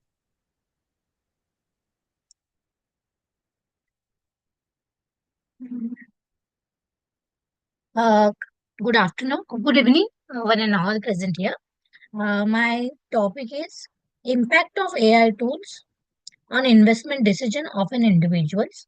I am Ms. Swapna Jagta, Assistant Professor from the VZ Vajri College of Mulund, Mumbai, Maharashtra. To say about the introduction, as we are Ma'am, listening move on from to the your morning. objectives directly. Jagtap madam, Directly. you can directly move on to your objectives. Yeah. Okay, sir. Okay. So these were the tools which I have learned in the literature review, and my the objectives of this study is to understand. The first objective is to understand the awareness and proficiency about the AI tools which are available for taking analysis, for doing analysis and taking investment decisions in the youngsters or in the individuals. And second hypothesis is to understand how much impact is giving AI tools are giving on investment decision. Okay, this is some of the literature review, and these are my research methodology and findings. I have done the analysis of primary data, and most of the respondents are from the 18 to 25 years, which are 63%, and one or two people are from 46 to 60 years, and 61 to 78. Okay, and as this information is related to the investment decision, most of the students means the youngsters between the 18 to 25 years are mainly involving themselves in investments from their pocket money and all. These are my findings. The main goal of the investment was wealth accumulation, and important sources, important types of investments are real estate, gold, stock, and mutual funds. You can see 60 to 70% of the people are investing in the mutual funds. For proving my objectives, I have done hypothesis testing, and my sorry for the order. First hypothesis was individuals are aware and proficient enough in utilizing AI tools which significantly affect their ability to harness the full benefits or full potential of the technology. My total sample size was 59, and I have applied Z square and with the Z score of 1.69, and I have taken sample baseline is 50%.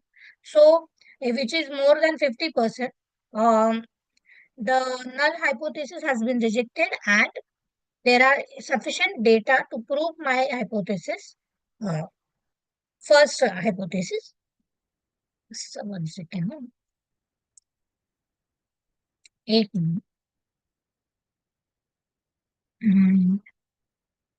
And my second hypothesis was whether it is giving impact on your investment decision. And I have given the questionnaire about their investment decision, whether it is giving their moderate effect or no effect, or uh, uh, is it affecting their investment decisions, improving their investments, improving the benefits from the investments like returns? So yes, out of 59 respondents, 41 respondents told that after doing self-research with the use of AI tools, they have improved their investment decisions.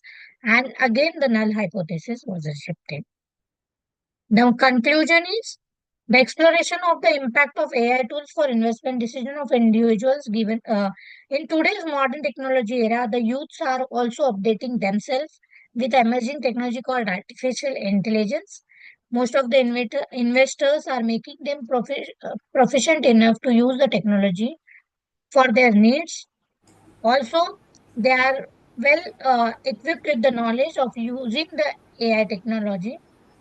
Some of the investors are not relying on the AI technology, and I have questioned them the reasons. And most of the people said due to lack of transparency, they are not using the AI technology. Madam, Yes, you have got a sample size of 59 respondents, right? yes, yes. So did you find out what kind of platforms, AI platforms do they use in order to make investment? Because you have taken several types of investments, gold, real Yes, estate, yes, shares, mutual funds. yes. So what type of platforms do they use in order to make their investment decisions in all these types of investments?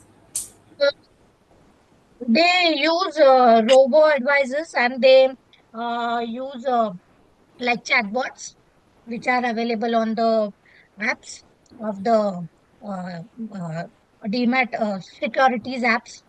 That chatbots they use on robo Okay. advisors. Now on AI tools, madam, there is a warning. You can say, I don't know whether it is a statutory warning or not, but it clearly says that you can't depend on them. The Yes, advice yes, given on all AI tools, they are not dependable, yes. right? So how many of them really go through that advice and then take decision on the basis of advice given by these tools? Many interviews said that they first do self research also, like they yeah, calculate their P ratios and all, and they also uh, uh, do the use the chatbots, and accordingly they are investing in their investments. Over to power, madam. Yes. Thank you. Kusum, Thank you, madam. sir. Yes, Yeah. yes. Thank you, sir.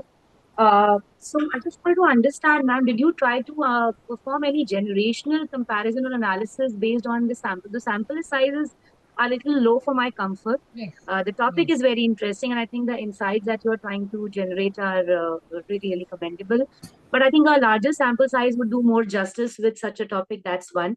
And second is there any generational analysis that you've tried to undertake with the No, given no, sample? I didn't done any generational analysis. I have just generalized their answers and done the test on it. And second thing, this was my first paper in which I am doing the statistical analysis. And due to some examination work, I could not increase my sample size. But I'm surely I will extend my topic and do this research on huge sample size. I think that would be the future direction. Thank you. Yes, yes. Thank you so much. Up, madam. And Yes, sir. I wish you all the best, madam, for your future endeavors in field of research, ma'am. Yes, yes. Thank you, sir. Thank you. Good. Thank you so much, Swapna ma'am. We move on to the next participant, that is Pallavi Saxena. PPT. Just a second. Our topic is AI-driven consumer shopping preferences in omni-channel retail. Yeah. Pallavi ma'am, you have 7 minutes for your presentation. Okay. Good evening, everyone. Good evening. Okay, is my PPT visible? Yes. Okay. So, good evening, everyone. I am Pallavi Saxena, and my topic for presentation is AI-driven consumer shopping preferences and omni-channel retail. As there is a rapid growth in AI in the retail sector, AI is transforming by integrating the Ma'am, online who and want offline to object this directly? No Okay. need of any introduction. Okay. Yes, please.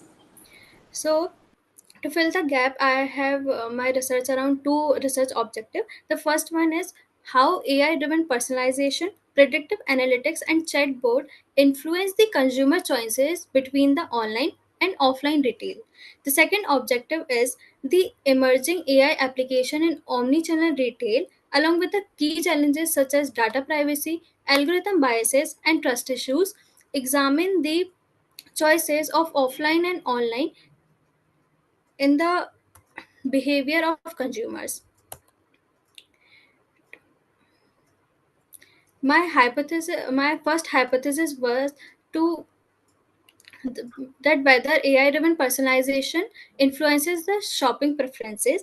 I used chi-square test, and my p-value was 0.741, which showed that there is no significant impact on the shopping choices according to the AI-driven personalization.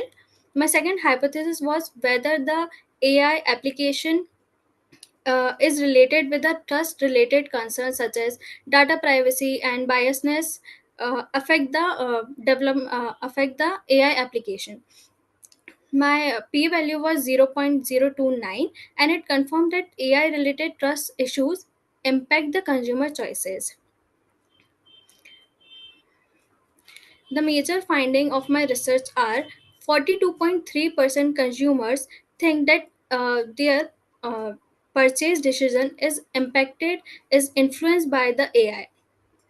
Hybrid shopping behaviors such as showrooming and web rooming are prevalent in a place like Bhopal, and 55% consumers shows that they prefer the hybrid shopping omni-channel retail. The reason for online shopping preferences include product variety, convenience, discount, and to avoid the crowd. However, there is still skepticism about the AI generated description, with 27% consumers thinking that the AI generated descriptions are not up to their choices. My limitation of the study No, is this is that. okay, madam. Move on to conclusions. This is okay. Scope limitation is okay. Go ahead. Sorry? Move to conclusion. This is Okay, fine. okay. Please move to conclusion. To conclude, AI is transforming the omnichannel retail, but there is still trust and transparency are crucial for the AI adoption in both the channels of both the offline and online channels. Business must balance AI efficiency with human engagement. It is they should not just use chatbots. There should be a human interaction. The last is that the future of retail is hybrid, that is there should be a balance of online retail as well as offline retail. Thank you. Madam, what do you do? So I Pallavi, am madam, I currently am pursuing MCom, pursuing M.Com from where, ma'am? Institute for Excellence in Higher Education, Bhopal. Okay. Good attempt, madam. Yes. No comments from my side, but continue with your research journey further, okay, with proper guidance from your seniors and teachers, ma'am. Okay, thank you, sir. Yes, good. Power, madam. Yes, I think an interesting topic. I would also like to wish you good luck for your future research projects. I think keep learning, keep evolving. Good luck. Thank you so much. Thank you so much. Thank you so much, Pallavi. We move on to the last paper for this particular theme, that is Aditi Srivastav. Aditi ma'am, please share your paper.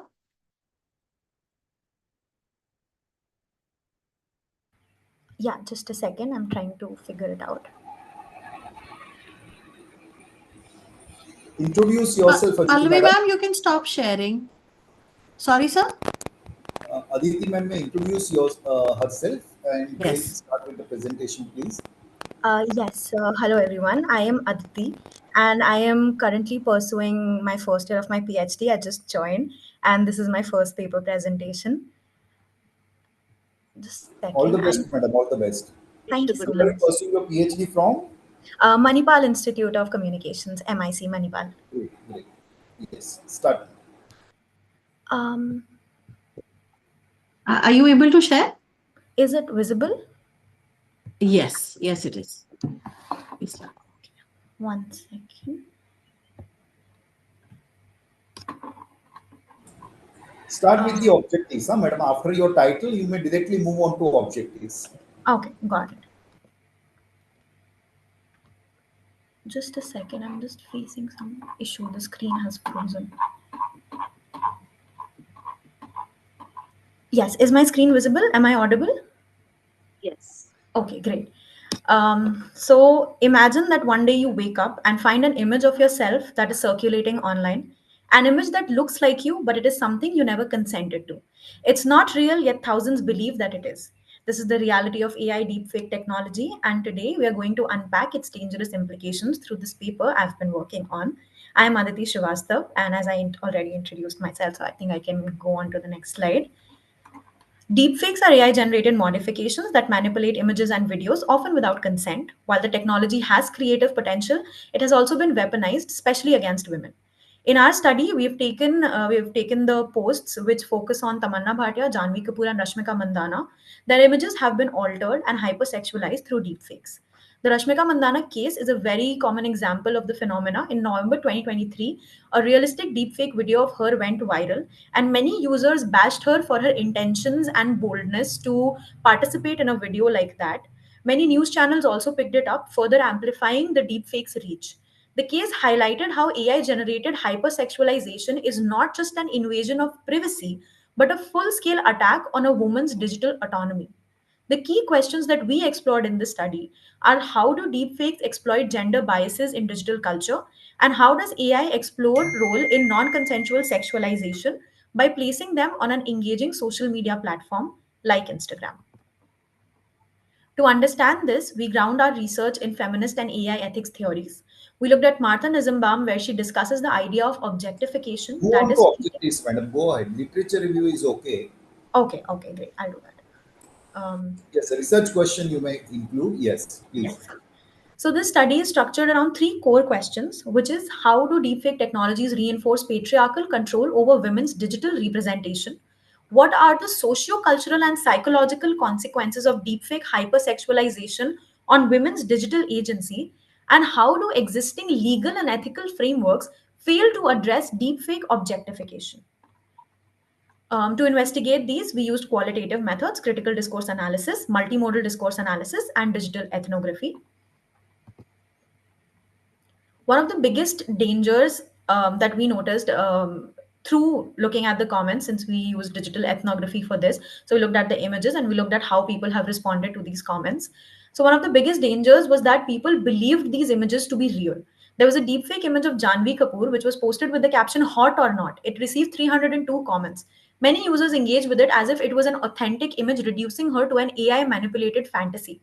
Many users believe that these images are real and it fuels discussion about their intentions and reinforcing the false notion that these women had willingly participated in their digital hypersexualization. There were comments like melons fully filled with milk or santre ka ras. I know these are very uncomfortable, but santre ka ras nikal ke rahunga. I will squeeze the juice out of these oranges. They reflected the linguistic objectification these women were put against and reducing their bodies to consumable goods. The normalization of digital voyeurism is something we are looking at here, where users feel entitled to discuss, judge, and speculate a woman's body as if she is a product, a manifestation of their lust and not a person. The comment बहुत के साथ की है बिना शादी के पक्का 100% guarantee. She must have done it with a lot without marriage. Shows how deepfakes also invite moral policing, where hypersexualized images, where these women had not consented to them, lead to assumptions about her chastity and morality. The dangerous part here is that, again, there is no consent, yet the users engage as if these women willingly participated in them. Deepfake culture is not just about technology, it's also about power, control, and the erasure of women's agencies. Our findings highlight three key trends. The first one, that deepfake edits strip women of digital autonomy. The cases that we discussed by now demonstrate how deepfakes not only alter reality but also shape public perception, stripping women of control over their own digital identities and narratives linked to them. The backlash against Mandana highlights a disturbing pattern. Women are blamed for their own deepfake exploitation, while the actual perpetrator often remains unseen and unpunished. We also noticed male gaze embedded in AI algorithms. The more exaggerated and revealing an image, the higher engagement it gets, leading the algorithms to boost it further. Deepfakes create idealized and hypersexualized versions of women that conform to patriarchal beauty standards: bigger breasts, slimmer waist, flawless skin. Social media platforms prioritize these content since it often generates more clicks. When the 24-year-old guy who created the deepfake video of Rashmika Mandana was arrested and he was asked why he did it, he said he did it to gain more followers on Instagram. We also look at the legal ambiguity that allows perpetrators to escape consequences. He was identified, but faced no real consequences due to weak laws. There were no clear legal mechanisms in place to persecute him because deepfake sexualization still exists in a gray area in digital rights and privacy laws. Unlike revenge porn laws, which address the non consensual sharing of real explicit content, deepfakes are difficult to classify as real harm in a legal sense. This loophole allows perpetrators to continue exploiting AI technology without the fear of accountability. This raises a critical question. If a woman's digital body can be manipulated without consequences, does she truly own her image anymore? The law struggles to keep up with AI generated exploitation because of legal loopholes.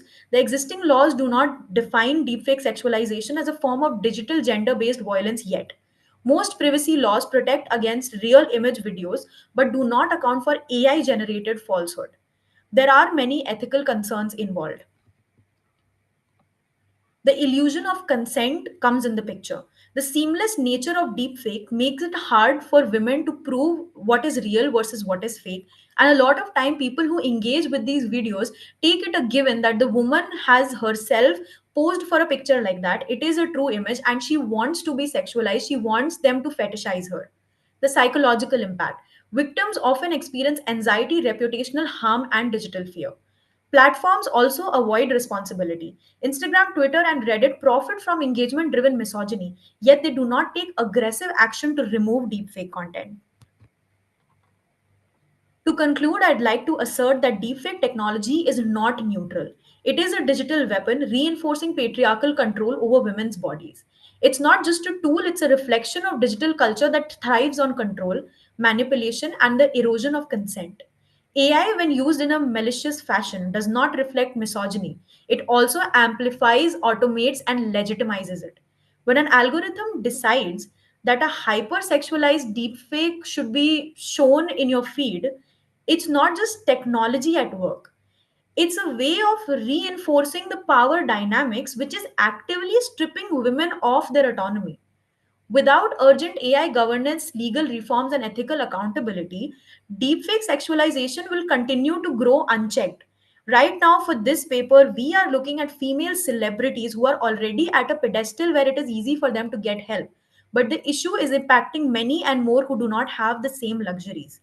The core issue is not just AI, it's the entitlement, power structure, and digital culture that allows this to happen. The technology exists, but the problem is the system that enables its worst use. If we do not intervene now, the question isn't whether this will continue, but to what extent will it go and how worse will it get. So I believe that we need to advocate for stronger digital rights protection. We need to push for AI governance that prioritizes ethical regulation, and we need to hold social media platforms accountable for algorithmic bias and content moderation. The final question then arises: who controls a woman's digital identity, keeping all these images in mind and the alterations and hypersexualization that is happening? Because right now, it is definitely not her. Thank you for your time and patience, and that was my presentation. Yes. Aditi madam, is this the topic of your PhD research? No, it's not. Okay. Okay. What is your topic of research? I am working with branding, corporate branding, and communication on Instagram. Okay. Wish you all the best, madam. Thank you so much. So, madam, please. Yeah, thank you, sir. Aditi, in short, if you can tell me what made you pick this topic, like how did this idea germinate? Please keep it Um, short. Yeah. yeah, To the yeah, point yeah. of your plan. Recently, I was going through Instagram and I came across a post of Tamanna Bhatia, and I felt that this is not a real image. And when I went to the comment section, I read comments which were clearly very uncomfortable. And there, one woman had written, "Is that even correct? Is this right? This is an edited image." And that's when I felt that I should look more about it. And then the idea came in my head that it's clearly unethical. So let's do something. Thank you. It's definitely a very valid discussion that we should have, and more papers and more research should happen because it's going to span across different disciplines. So we need to work on it together. Thank you so much. Wish you Thank good you. luck for your PhD also. Thank you so much. Thank you so much, Aditi. We now move on to track 2, which is on AI in ethics, governance, and policy. And I hand over to Sandhya ma'am to take it forward. Thank you, ma'am. So starting on the second theme on AI in ethics, governance, and policy, the first presenter we have is Krupakar, MESV, on the topic artificial intelligence in public policy and governance, legal frameworks, judicial oversight, and ethical challenges. Do we have you here? Yes, I'm here. May Yeah, I request the previous presenter to stop sharing so that I can go ahead, please? sure. Yeah. Yeah, thank you.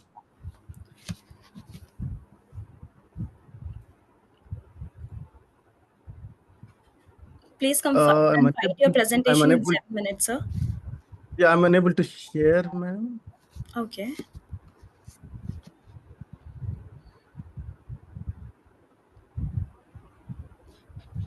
Sir, Are I you have made you the co-host. I think you will be able to share. No. Can I do the second one after the next person? Maybe I'll figure out what's going on. I'm unable to share now. Sure. Okay. Okay. So the No second problem. presenter we You have. can just read out your objectives. What methodology have you used? Because we are running short of time, sir. What is the topic I of would your research prefer paper? to present it, sir, if it's possible. No, that's okay, sir. You may just tell us the objectives, methodology, conclusion, and some suggestions, please. Okay, that is fine. Okay, so let me introduce myself. I'm Krupakar, and I'm a research scholar at University of Mumbai. And I've seen many people like introducing themselves as they belong from industry or they belong from academia. And I'm probably someone who can say that I belong to both of them. right? I am an executive director at Morgan Stanley, part of the Cyber Data Risk and Resilience Division. So I build AI systems for a living. And I also, out of interest, I studied law. I did my LLB, LLM, and currently pursuing my PhD in law, where I research on the overlap of technology and law. So the topic that I have chosen is that if we listen to the discussions of today, right, we have seen probably a very wide spectrum of views. Someone said that I have experience of 25 years, and this is probably the best thing that has happened. And someone said that I have experience of 20 years, and this is the worst thing that has ever happened to the humanity, right? That both of them can't be true, and probably the truth is somewhere in between. So the objective of my study is multiple fold: to understand how pervasive the use of artificial intelligence, especially in public administration, is. I'm not that much concerned about the use of AI in private sector, because in private sector, we can trust the government to regulate it. But how do we trust, who will regulate the government, the public administration use of AI? And then I wanted to explore what are the implications of using AI in the public administration. And then I want to explore some of the ways in which the world is trying to regulate AI. And then I explore some limitations of what those views are, and offered my own recommendations on how to probably improve the regulatory framework of AI. Right now, if we look into how pervasively AI is used, right? AI is currently used in healthcare. It is, let me just open my.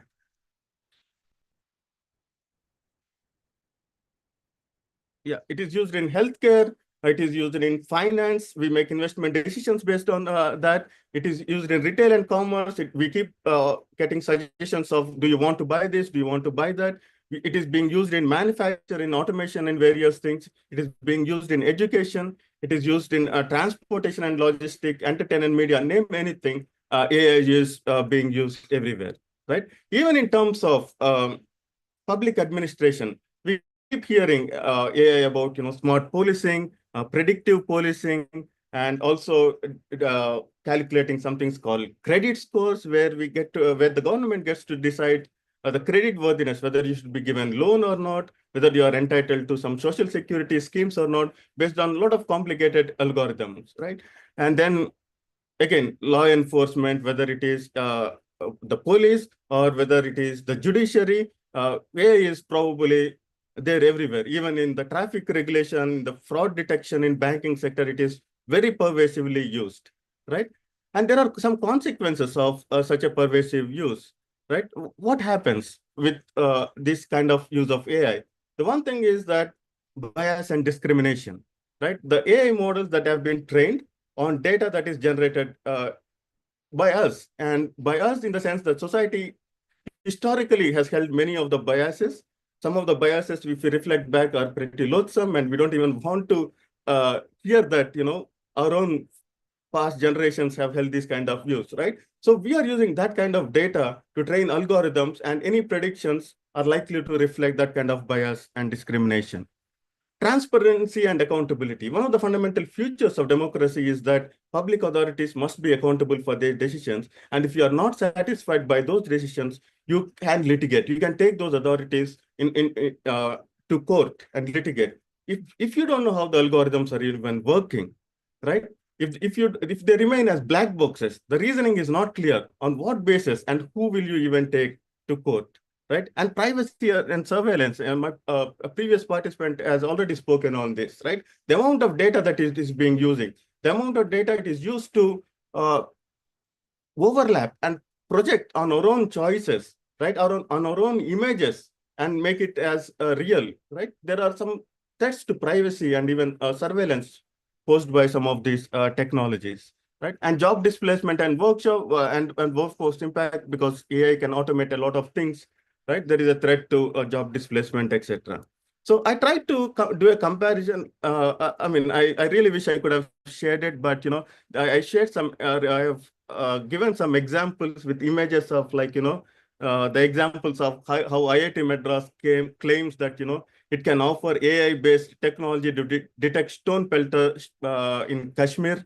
Then we have an example of just last week, an income tax tribunal used generative AI to write a judgment, and it quoted some high court judgments that never existed, right? And it was quick to retract the order, fortunately. But then it is clear, right? In the future, we are probably likely to get some judgments over reasoning, which is completely a hallucination. These threats are very much real. So this is why we need a regulation for AI that can balance innovation as well as human rights. We cannot go back from AI. I mean, it's so commonly used now. All that we can do is probably do something to put it for good use, right? So regulation, so that it ensures that systems that we are building are fair, they are transparent, and they are accountable. If something goes wrong, we should be able to pinpoint and make somebody accountable for that. Without these regulations, AI will become a tool of mass control than for public benefit, right? So I have tried to explore some of the legislative frameworks across the globe of how AI is being regulated, right? Predominantly, the most famous one is the EU AI Act. The European Union AI Act, much like the Data Protection Act of European Union, the GDPR, it's a very famous legislation, and it's becoming very popular now. And it tries to classify the AI systems based on the risk, right? Some of the systems it classified as unacceptable risk. That is behavioral manipulation, social scoring, etc. These kind of systems, or the AI systems that they are capable of doing this, they classified it as acceptable risk and completely banned them. Then there are some kind of high-risk systems, systems like, real-time biometric identification, but for only some specific cases of crime. So these kind of things are high risk, but then there are a lot of disclosure requirements that an entity using AI has to go through, right? Then there are some limited risk systems like, chatbots giving advices with disclaimer saying that this is an AI chatbot, use this information with caution, etc. Those are limited risk systems. And then there are some very minimal risk systems that are not regulated much. That is like how your emails, whether they should go to spam or junk folder or whatever. These kind of things are relatively harmless. So it's very less regulated. So it tries to provide a framework of transparency and accountability with strict rules for AI utilization where it can really impact the human rights. And the fines are like, they can go up to 35 million euros or 7% of the global turnover for violations, right? Now in US, contrarily, there is no uniform legislation for AI governance. Much like their own data protection laws, they prefer to regulate it sector by sector, right? That is, SEC regulates anything related to securities exchange, FTC regulates anything related to trade, DOT related to telecom, etc. Different authorities are using different directives to do sector-specific regulation. And then there are some national guidelines. Mr. Krupakant, we can come to the conclusion. Maybe I think methodology, I think you've explained pretty well. Because of paucity of time, can you reach the conclusion and what are your recommendations, please? Yeah. So the recommendations that I have are like, AI governance requires inputs not just from technologists and lawyers. They require inputs from ethicists, policymakers, and more importantly, civil society. It is because the civil society that needs to get comfort and confidence from us. And community engagement is something that ensures that AI policies serve public interest, and public participation improves trust in AI governance. I also recommended forming ethics oversight committees independent of government, so that government, if they can create independent ethics bodies comprising of legal experts, technologists, and civil society is represented to continuously keep reviewing AI applications, especially in public policy making. And I also recommended that government, wherever they are using AI models, they should create regulatory sandboxes and allow us to test under various conditions, like public or civil society activists. They can test how these models are performing under various criteria, and cross-sector collaboration. Like there should be collaboration between academia, industry, governments that can enhance AI policy frameworks by incorporating diverse expertise. So I probably prefer to take some questions because there are more slides, but I don't know where to cut down.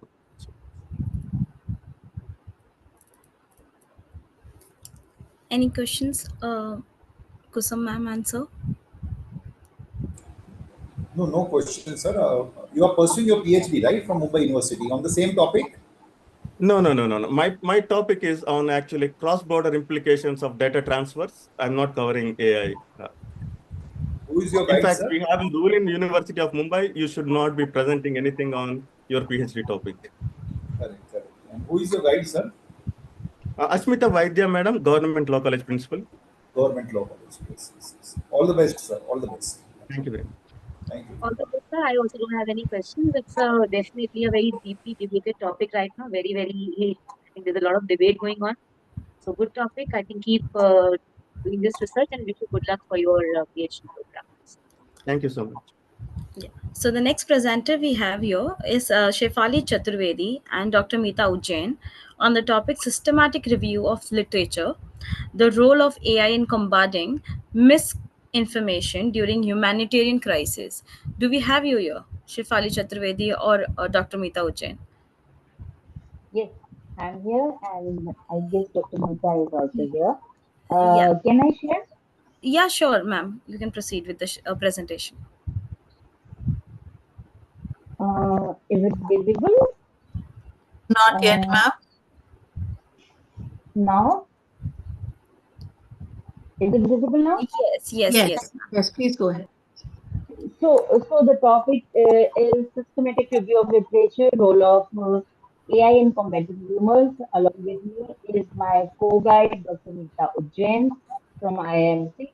As you all know, there are lot many crises and humanitarian emergencies going on in this world. Around 80 million individuals are forcibly displaced globally.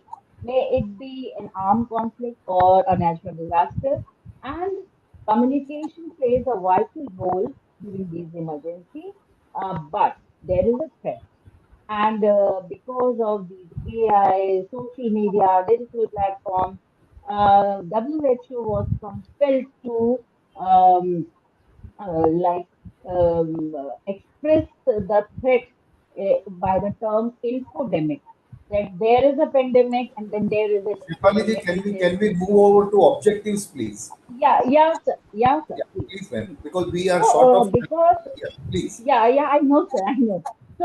So because of this threat of infodemic, um, uh, I did a literature review. The objectives are as shown in the slideshow, like comprehensively analyze, categorize diverse artificial intelligence technologies present, evaluate the empirical evidence regarding efficacy of AI-driven interventions, interrogate ethical implications and implementation challenges, and synthesize emerging interdisciplinary methodological approaches and best practices. So, as you can very clearly decode that the significance of the study is for the rumor management, AI approaches to systematically evaluate AI approaches for rumor management, providing crucial insights for policymakers, and being a humanitarian communications professional myself. Um, I think it is very relevant to understand how AI work and how to evaluate and look at AI as a tool, as a friendly tool which can amplify our work. So methodology was it was done across multiple databases. The papers were identified with the help of the keywords, then initial research was then again undergone a thematic categorization, coding happened, and then after that, I started my work, and it is grounded on the theoretical framework of the humor theory, which was given by Alport and Cohen, which says that the humanitarian emergencies are the best ground to work for humors, because the greater the ambiguity, the greater will be the probability of the spread of the rumor. And as we all know, rumors can hinder or alter the humanitarian action. So it is a threat in a way. So with this theme, theoretical framework, I proceeded for review of literature. I identified current landscape of AI applications in human management. There were a lot many things going on. Multilingual COVID-19 misinformation detection, transformation models were found in the literature apart from text classification. Visual analysis tools are also mentioned, and a lot of research are done across the text identification and visual identification and to identify Shefali the ji, image.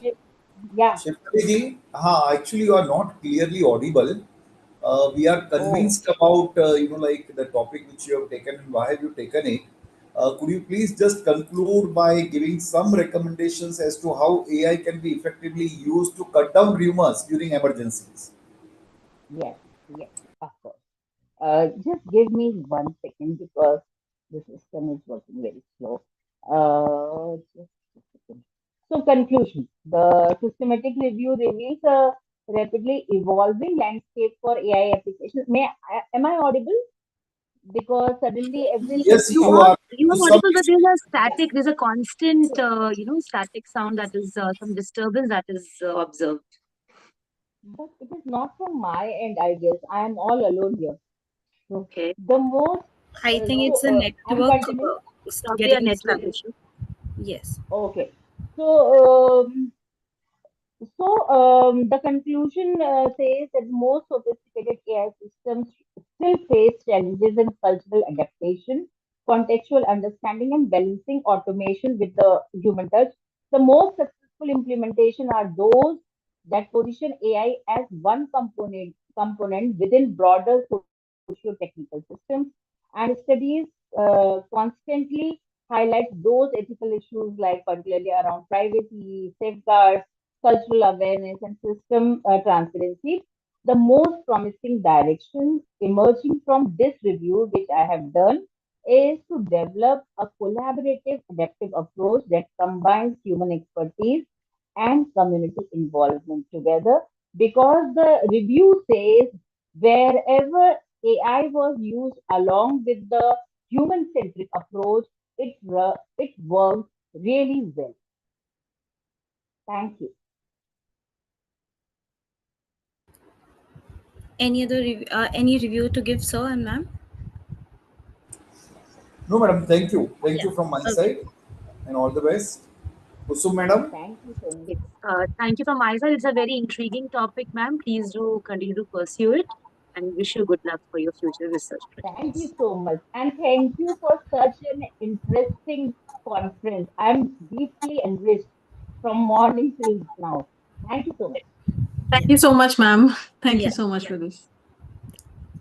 So we have Jagruti Mahajan, Shailendra Pathare, Supriya Vadia, and Dr. Parul Shah to be presenting, but due to their technical issues, they are not presenting right now. So we'll just come to Dr. Nelson Daniel. No, ma'am, I'm here. Jagruti Mahajan, I'm here. Okay. Yeah. I could not see you there, so that's why. No Okay. problem. No problem at all. Yeah, So okay. we are Yeah. having Jagruti ma'am here, Jagruti Mahajan. She's Yes. presenting on the topic AI-driven media landscape, transforming journalism, media studies, and consumption trends.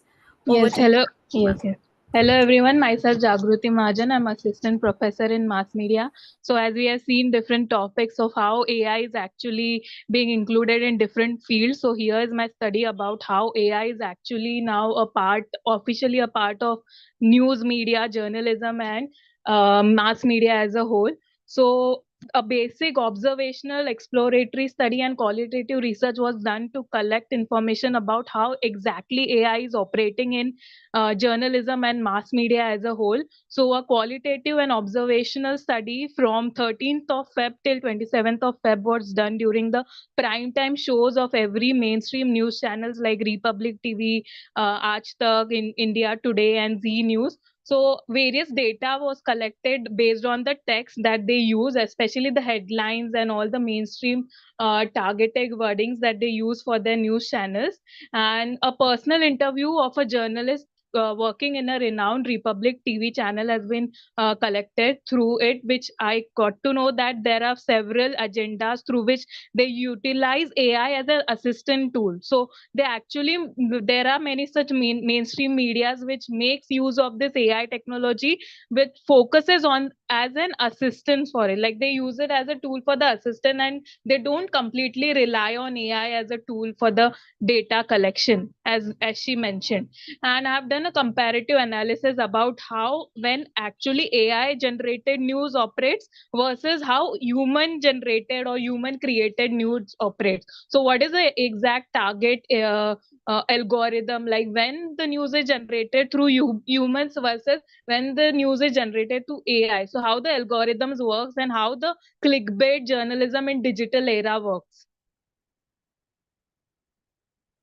So this is also an example, as you can see an image, how recently the AI generated images were circulated about the Mahakumbh, where various news channels covered that how Trump, Virat and Putin were actually presented in the particular place as Mahakumbh, even though it was fake and deep fake. But many news channel, mainstream news channel also covered this as a news for their TRPs. Similarly, we have seen AI and deep fakes during the Indian election, recent Delhi elections also, and also the previous last year's Lok Sabha election, as we have seen. So my data analysis was basically about how news channels are using AI algorithms for personalized news recommendations.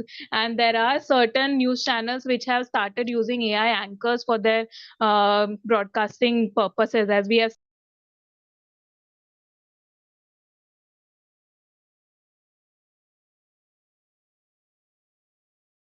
You're not audible, Jagruti ma'am. Hello, can you hear me? Yeah, now we can. Okay. So as I was mentioning, that not only the print media uses a particular data or to write a particular news through content analysis, as you can see, various smart news apps also uses AI to generate news, but also there are certain broadcast mainstream medias which uses AI generated news anchors for their broadcasting. Apart from this, digital platforms have also started using AI generated news for the algorithms and clickbait purposes. So here are some examples of how AI news anchors are being used. These are the examples. AI anchor Sana, which is being claimed as the first AI anchor of Aaj Tak news channel, also being claimed by the India Today.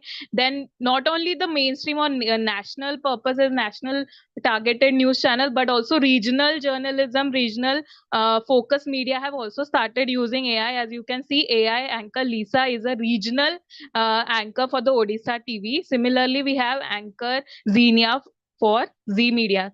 So apart from all this, there are many news channels who have not only recreated the anchor version, AI generated versions of the new anchors, but also they claim that their own anchors as being generated for the purpose of selling their news. For example, as previous guest Ritesh sir also mentioned that Anjana, which is now being claimed as Anjana 2.0, the anchor, the original anchor of the main anchor itself. Then talking about Doordarshan, when we think about the AI, so it is not restricted to the new media itself. Even the oldest form of media, that is Doordarshan, which came into existence in 1959. That particular news channel is also now using AI anchors. So Doordarshan have also recently launched AI news anchors, that is AI Krish and AI Bhumi, for the news purposes. So thank you so much, everyone. This was my study about how AI is actually now generating and being part of the news media and journalism. Can you please introduce yourself, madam? What do you do? Yes, sir, as I mentioned, but I'll say it again. Myself, Jagruti Mahajan, I'm assistant professor of mass media department. Okay, Kalyan Achievers College. Okay. Yes. All the best, madam. Pursuing your Thank you. PhD or not? No, not yet. Not yet. Yes. Okay. All the best, madam. Thank you. Thank you. Yeah. So we have the next presenter as Shailendra Pathare. Do we have you, sir?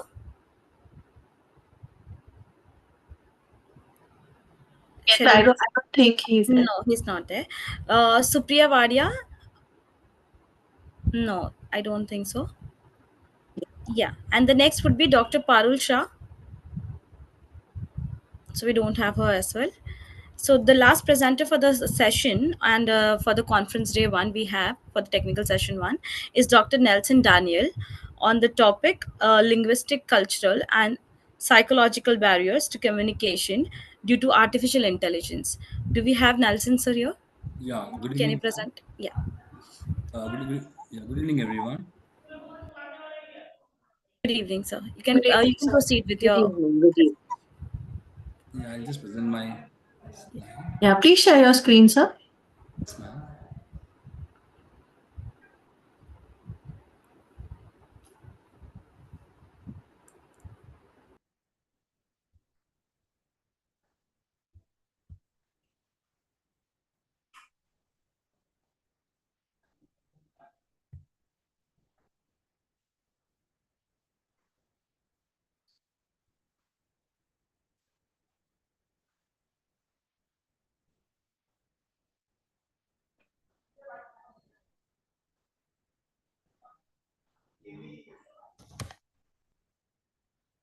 Yeah, can you see, ma'am? 1 minute. This is the wrong one.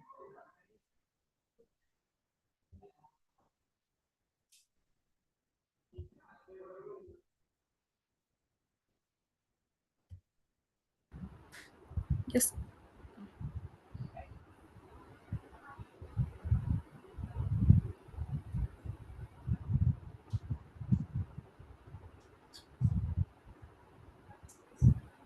Yeah. Yeah, good evening, everyone. Yeah, my topic for the presentation is linguistic, psychological, and cultural barriers to communication due to Your artificial screen intelligence. is still not visible, so your PPT is not visible. Your screen has been seen, but the PPT is not there on the presentation. Yeah. Sir, I think you should first open your PPT and then share the window of your PPT instead of sharing the folder. Because the desktop, I think there's You're some sharing problem. the desktop on your Their screen. entire screen, sir, it would be visible while selecting. You cannot see the slide? Window, you may No, select sir. screen. Do one thing, you exit screen, share, and then again open your PPT, keep it open, and then enter. I think probably then it will show.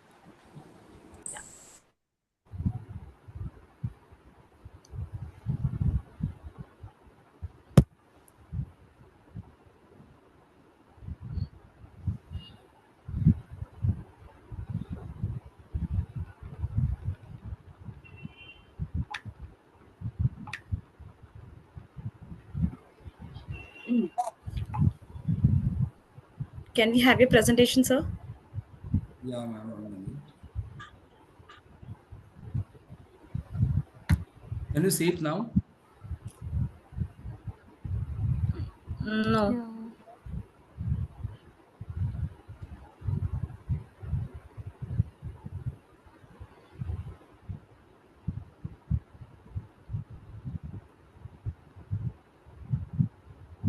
Yeah, we can see it right now. You can present for yourself.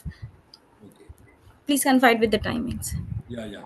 Sorry for the delay. Okay, artificial intelligence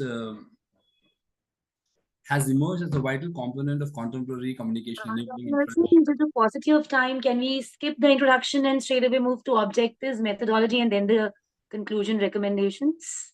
Yes. Thank you. 1 minute, sorry. Okay, so we'll go to the research objectives. The main aim of this research is to investigate the linguistic, cultural, and psychological obstacles to communication that arise from artificial intelligence and to identify possible solutions to address these issues. To analyze linguistic challenges in AI communication, to evaluate the influence of AI-generated language on meaning and interpretation, to assess the psychological impact of AI-mediated communication, to examine the role of AI in misinformation and trust-related issues.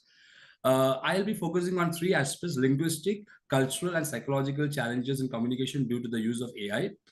Coming to linguistic challenges, artificial intelligence has profoundly impacted communication. However, it encounters several linguistic obstacles that impede effective interaction.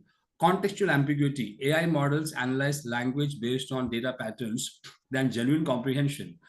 cultural and linguistic nuances. Languages are intricately tied to cultural expressions, idioms, and dialects. Coming to the cultural challenges in communication due to AI, a misunderstanding of idiomatic expressions and slang. Each culture possesses different idioms, slangs, and colloquial phrases that often lack direct translations. Prejudice in AI training data can inherit biases present in their training, which may predominantly originate from specific regions or demographic groups. Difference in communication styles differ significantly across different cultures. Social media controlling people. Absence of emotional connection is devoid of, AI is devoid of authentic emotions, empathy, and human-like understanding, rendering interactions robotic and lacking warmth. There's a lot of distrust and skepticism. A significant number of individuals harbor skepticism towards AI-generated communication, particularly in sensitive matters. AI becomes increasingly embedded in everyday communication. The risk of excess dependence on AI grows. Engaging with AI can induce anxiety and technological stress, particularly for those who are not well versed with AI technology. How do we overcome these linguistic barriers? By using clear. Shadow उतनी लंबी होती जाएगी, जितना पास आते जाओगे वो shadow उतनी sharp. It is, how to use. Can we have others on mute, please? Use and simple and clear language, encourage active listening, utilize visual aids, leverage translation and interpretation services, learn key phrases in other languages, encourage language training. How do we overcome cultural barriers? Develop cultural awareness and sensitivity, avoid stereotyping and assumptions, practice cultural adaptability, encourage cross-cultural training, promote an inclusive environment, be mindful of non-verbal communication. And how to be overcoming psychological barriers? Building confidence in students, okay, in communication, practice active listening and empathy, manage stress and anxiety, encourage open-mindedness, develop emotional intelligence, provide constructive feedback. The conclusion of my research, is all about, though we all know that AI has revolutionized communication by improving efficiency, accessibility, and the ability to engage in multilingual exchanges, nevertheless, despite these benefits, AI presents considerable linguistic, cultural, and psychological obstacles that can impede effective communication. A lot of students, especially who do use ChatGPT, are good with enhancing the written communication, but they are not good with power of expression. Okay, so that is the conclusion that I want to end with my presentation. So, ma'am, do we have anything to review?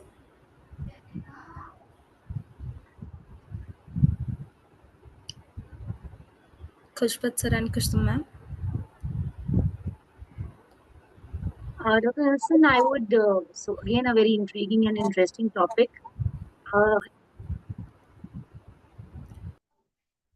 I hope my slide was moving. There was some, Wasn't, but we could hear you. So we could hear you. It's okay.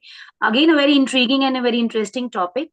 A very humble suggestion again, sir, would be, I see that though the objectives are interesting, but they are a little ambitious for a research paper. I think you have, 7 research objectives that you have taken for this particular research paper.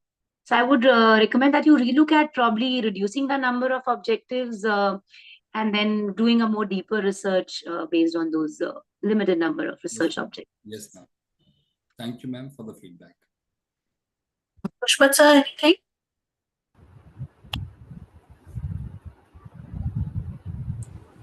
Yes, sorry, ma'am, I was on a call actually. Yes, sir. Nelson, sir, all the best. And as madam has suggested, the number of objectives are to be reduced. And if the research is data-based, that will have more qualitative value, that is the only suggestion. And sir, wish you all the best for your future endeavors, sir. Yeah. Thank you, sir. Thank you, sir. Okay, so we come to the end. Thank you so much, everyone, for being present for these the technical session for day 1. Sandhya ma'am, thank you so much for being my partner in co-hosting this event. Daniel sir, could you stop sharing your screen, please? Yeah, thank you. Thank you so much. I would really like to thank Kushpat sir and Kusum ma'am for taking out time and being a part of this conference and being chairs for this particular technical session. It was really enriching to have you along with us. And I would love to associate with you guys in the future because it has been very enriching to see how you have evaluated certain papers. Of course, we had the shortage of time today, and that's how it is when it goes to research papers. You can talk at lengths and you have to stop at times. So thank you so much for being a part of the technical session. Ami ma'am is right here, so I would request Ami ma'am to say a few words. So thank you very much, Nilakshana ma'am and Sandhya ma'am, for navigating this technical session. Yes, I was hearing and listening to some of the research papers that were presented. I think some research scholars have really done a good task and a good work. And Kusum ma'am have given their insights to each and every participants. And I'm sure if we had more time, we would have got some more inputs for each paper to the candidates. And that would definitely, actually, it's not only the candidates who have benefited, but also those who have not presented their papers today and are presenting them tomorrow and are here on a platform with us. Maybe the insights that you all have shared for each and every paper, they would go back and reflect on their presentations tomorrow. And I'm sure they're going to improve on the aspects which they need to improve upon after the inputs that you have given them. So it's not, I feel technical sessions is not only about presenting papers, but it is also about two things. One, to manage time, which I think every research paper presenter needs to bear in mind, that how do you convey what you have to convey to the best of your ability in the time that is given and cover the main points of your research. Second, it is also a very good learning exercise for us when we are presenting, that whilst we are presenting also, I'm sure most of the participants would have realized that, array, nahi, not this. This could have been done, and that would have been a feedback that would have instantly come across from the, the chairs and the co-chairs also. So whilst we do this more, and I think not only the presenters, but also we as academicians and me sitting on this seat also, I'm taking a lot of takeaways today. कि भाई इन्हें जब present करना है तो क्या करना है, क्या किस पे ज़्यादा ध्यान देना चाहिए. And very rightly said, in a paper, your objectives should be minimum and your findings should be bang on what you really want to talk about. So thank you, Dr. Kushpat. It is really nice meeting you after so many years. And we have reconnected after 20 long years. So let this connection go stronger and stronger now since we are connected. And Kusum ma'am, thank you for being with us, for joining us. And let us have some more such collaborative sessions and enrich our own self. Thank you very much. Thank you, Sandhya ma'am. Thank you, ma'am. It's my pleasure. And thank you, Team DGMC, for a wonderful first day. Thank you, ma'am. Congratulations to all of you. Thank you so much, ma'am, and thank you, team. Wish you good luck for tomorrow. Thank you so much, Thank ma'am. you. Thank you, Vishwas. Thank you so much. Thank you, everyone, for being a part of day one. We start day two at 10 a.m. tomorrow morning with a panel discussion on AI in healthcare, technology, finance, and journalism. So see you all tomorrow at day two for AI in interdisciplinary studies. Thank you. Thank you. Thank Bye-bye. you, Sakshi madam, and thank you, Srivastava Thank you madam. so much, sir. Thank you so much. Thank you, Bye, Mr. everyone. Thank you so much, sir. Take care.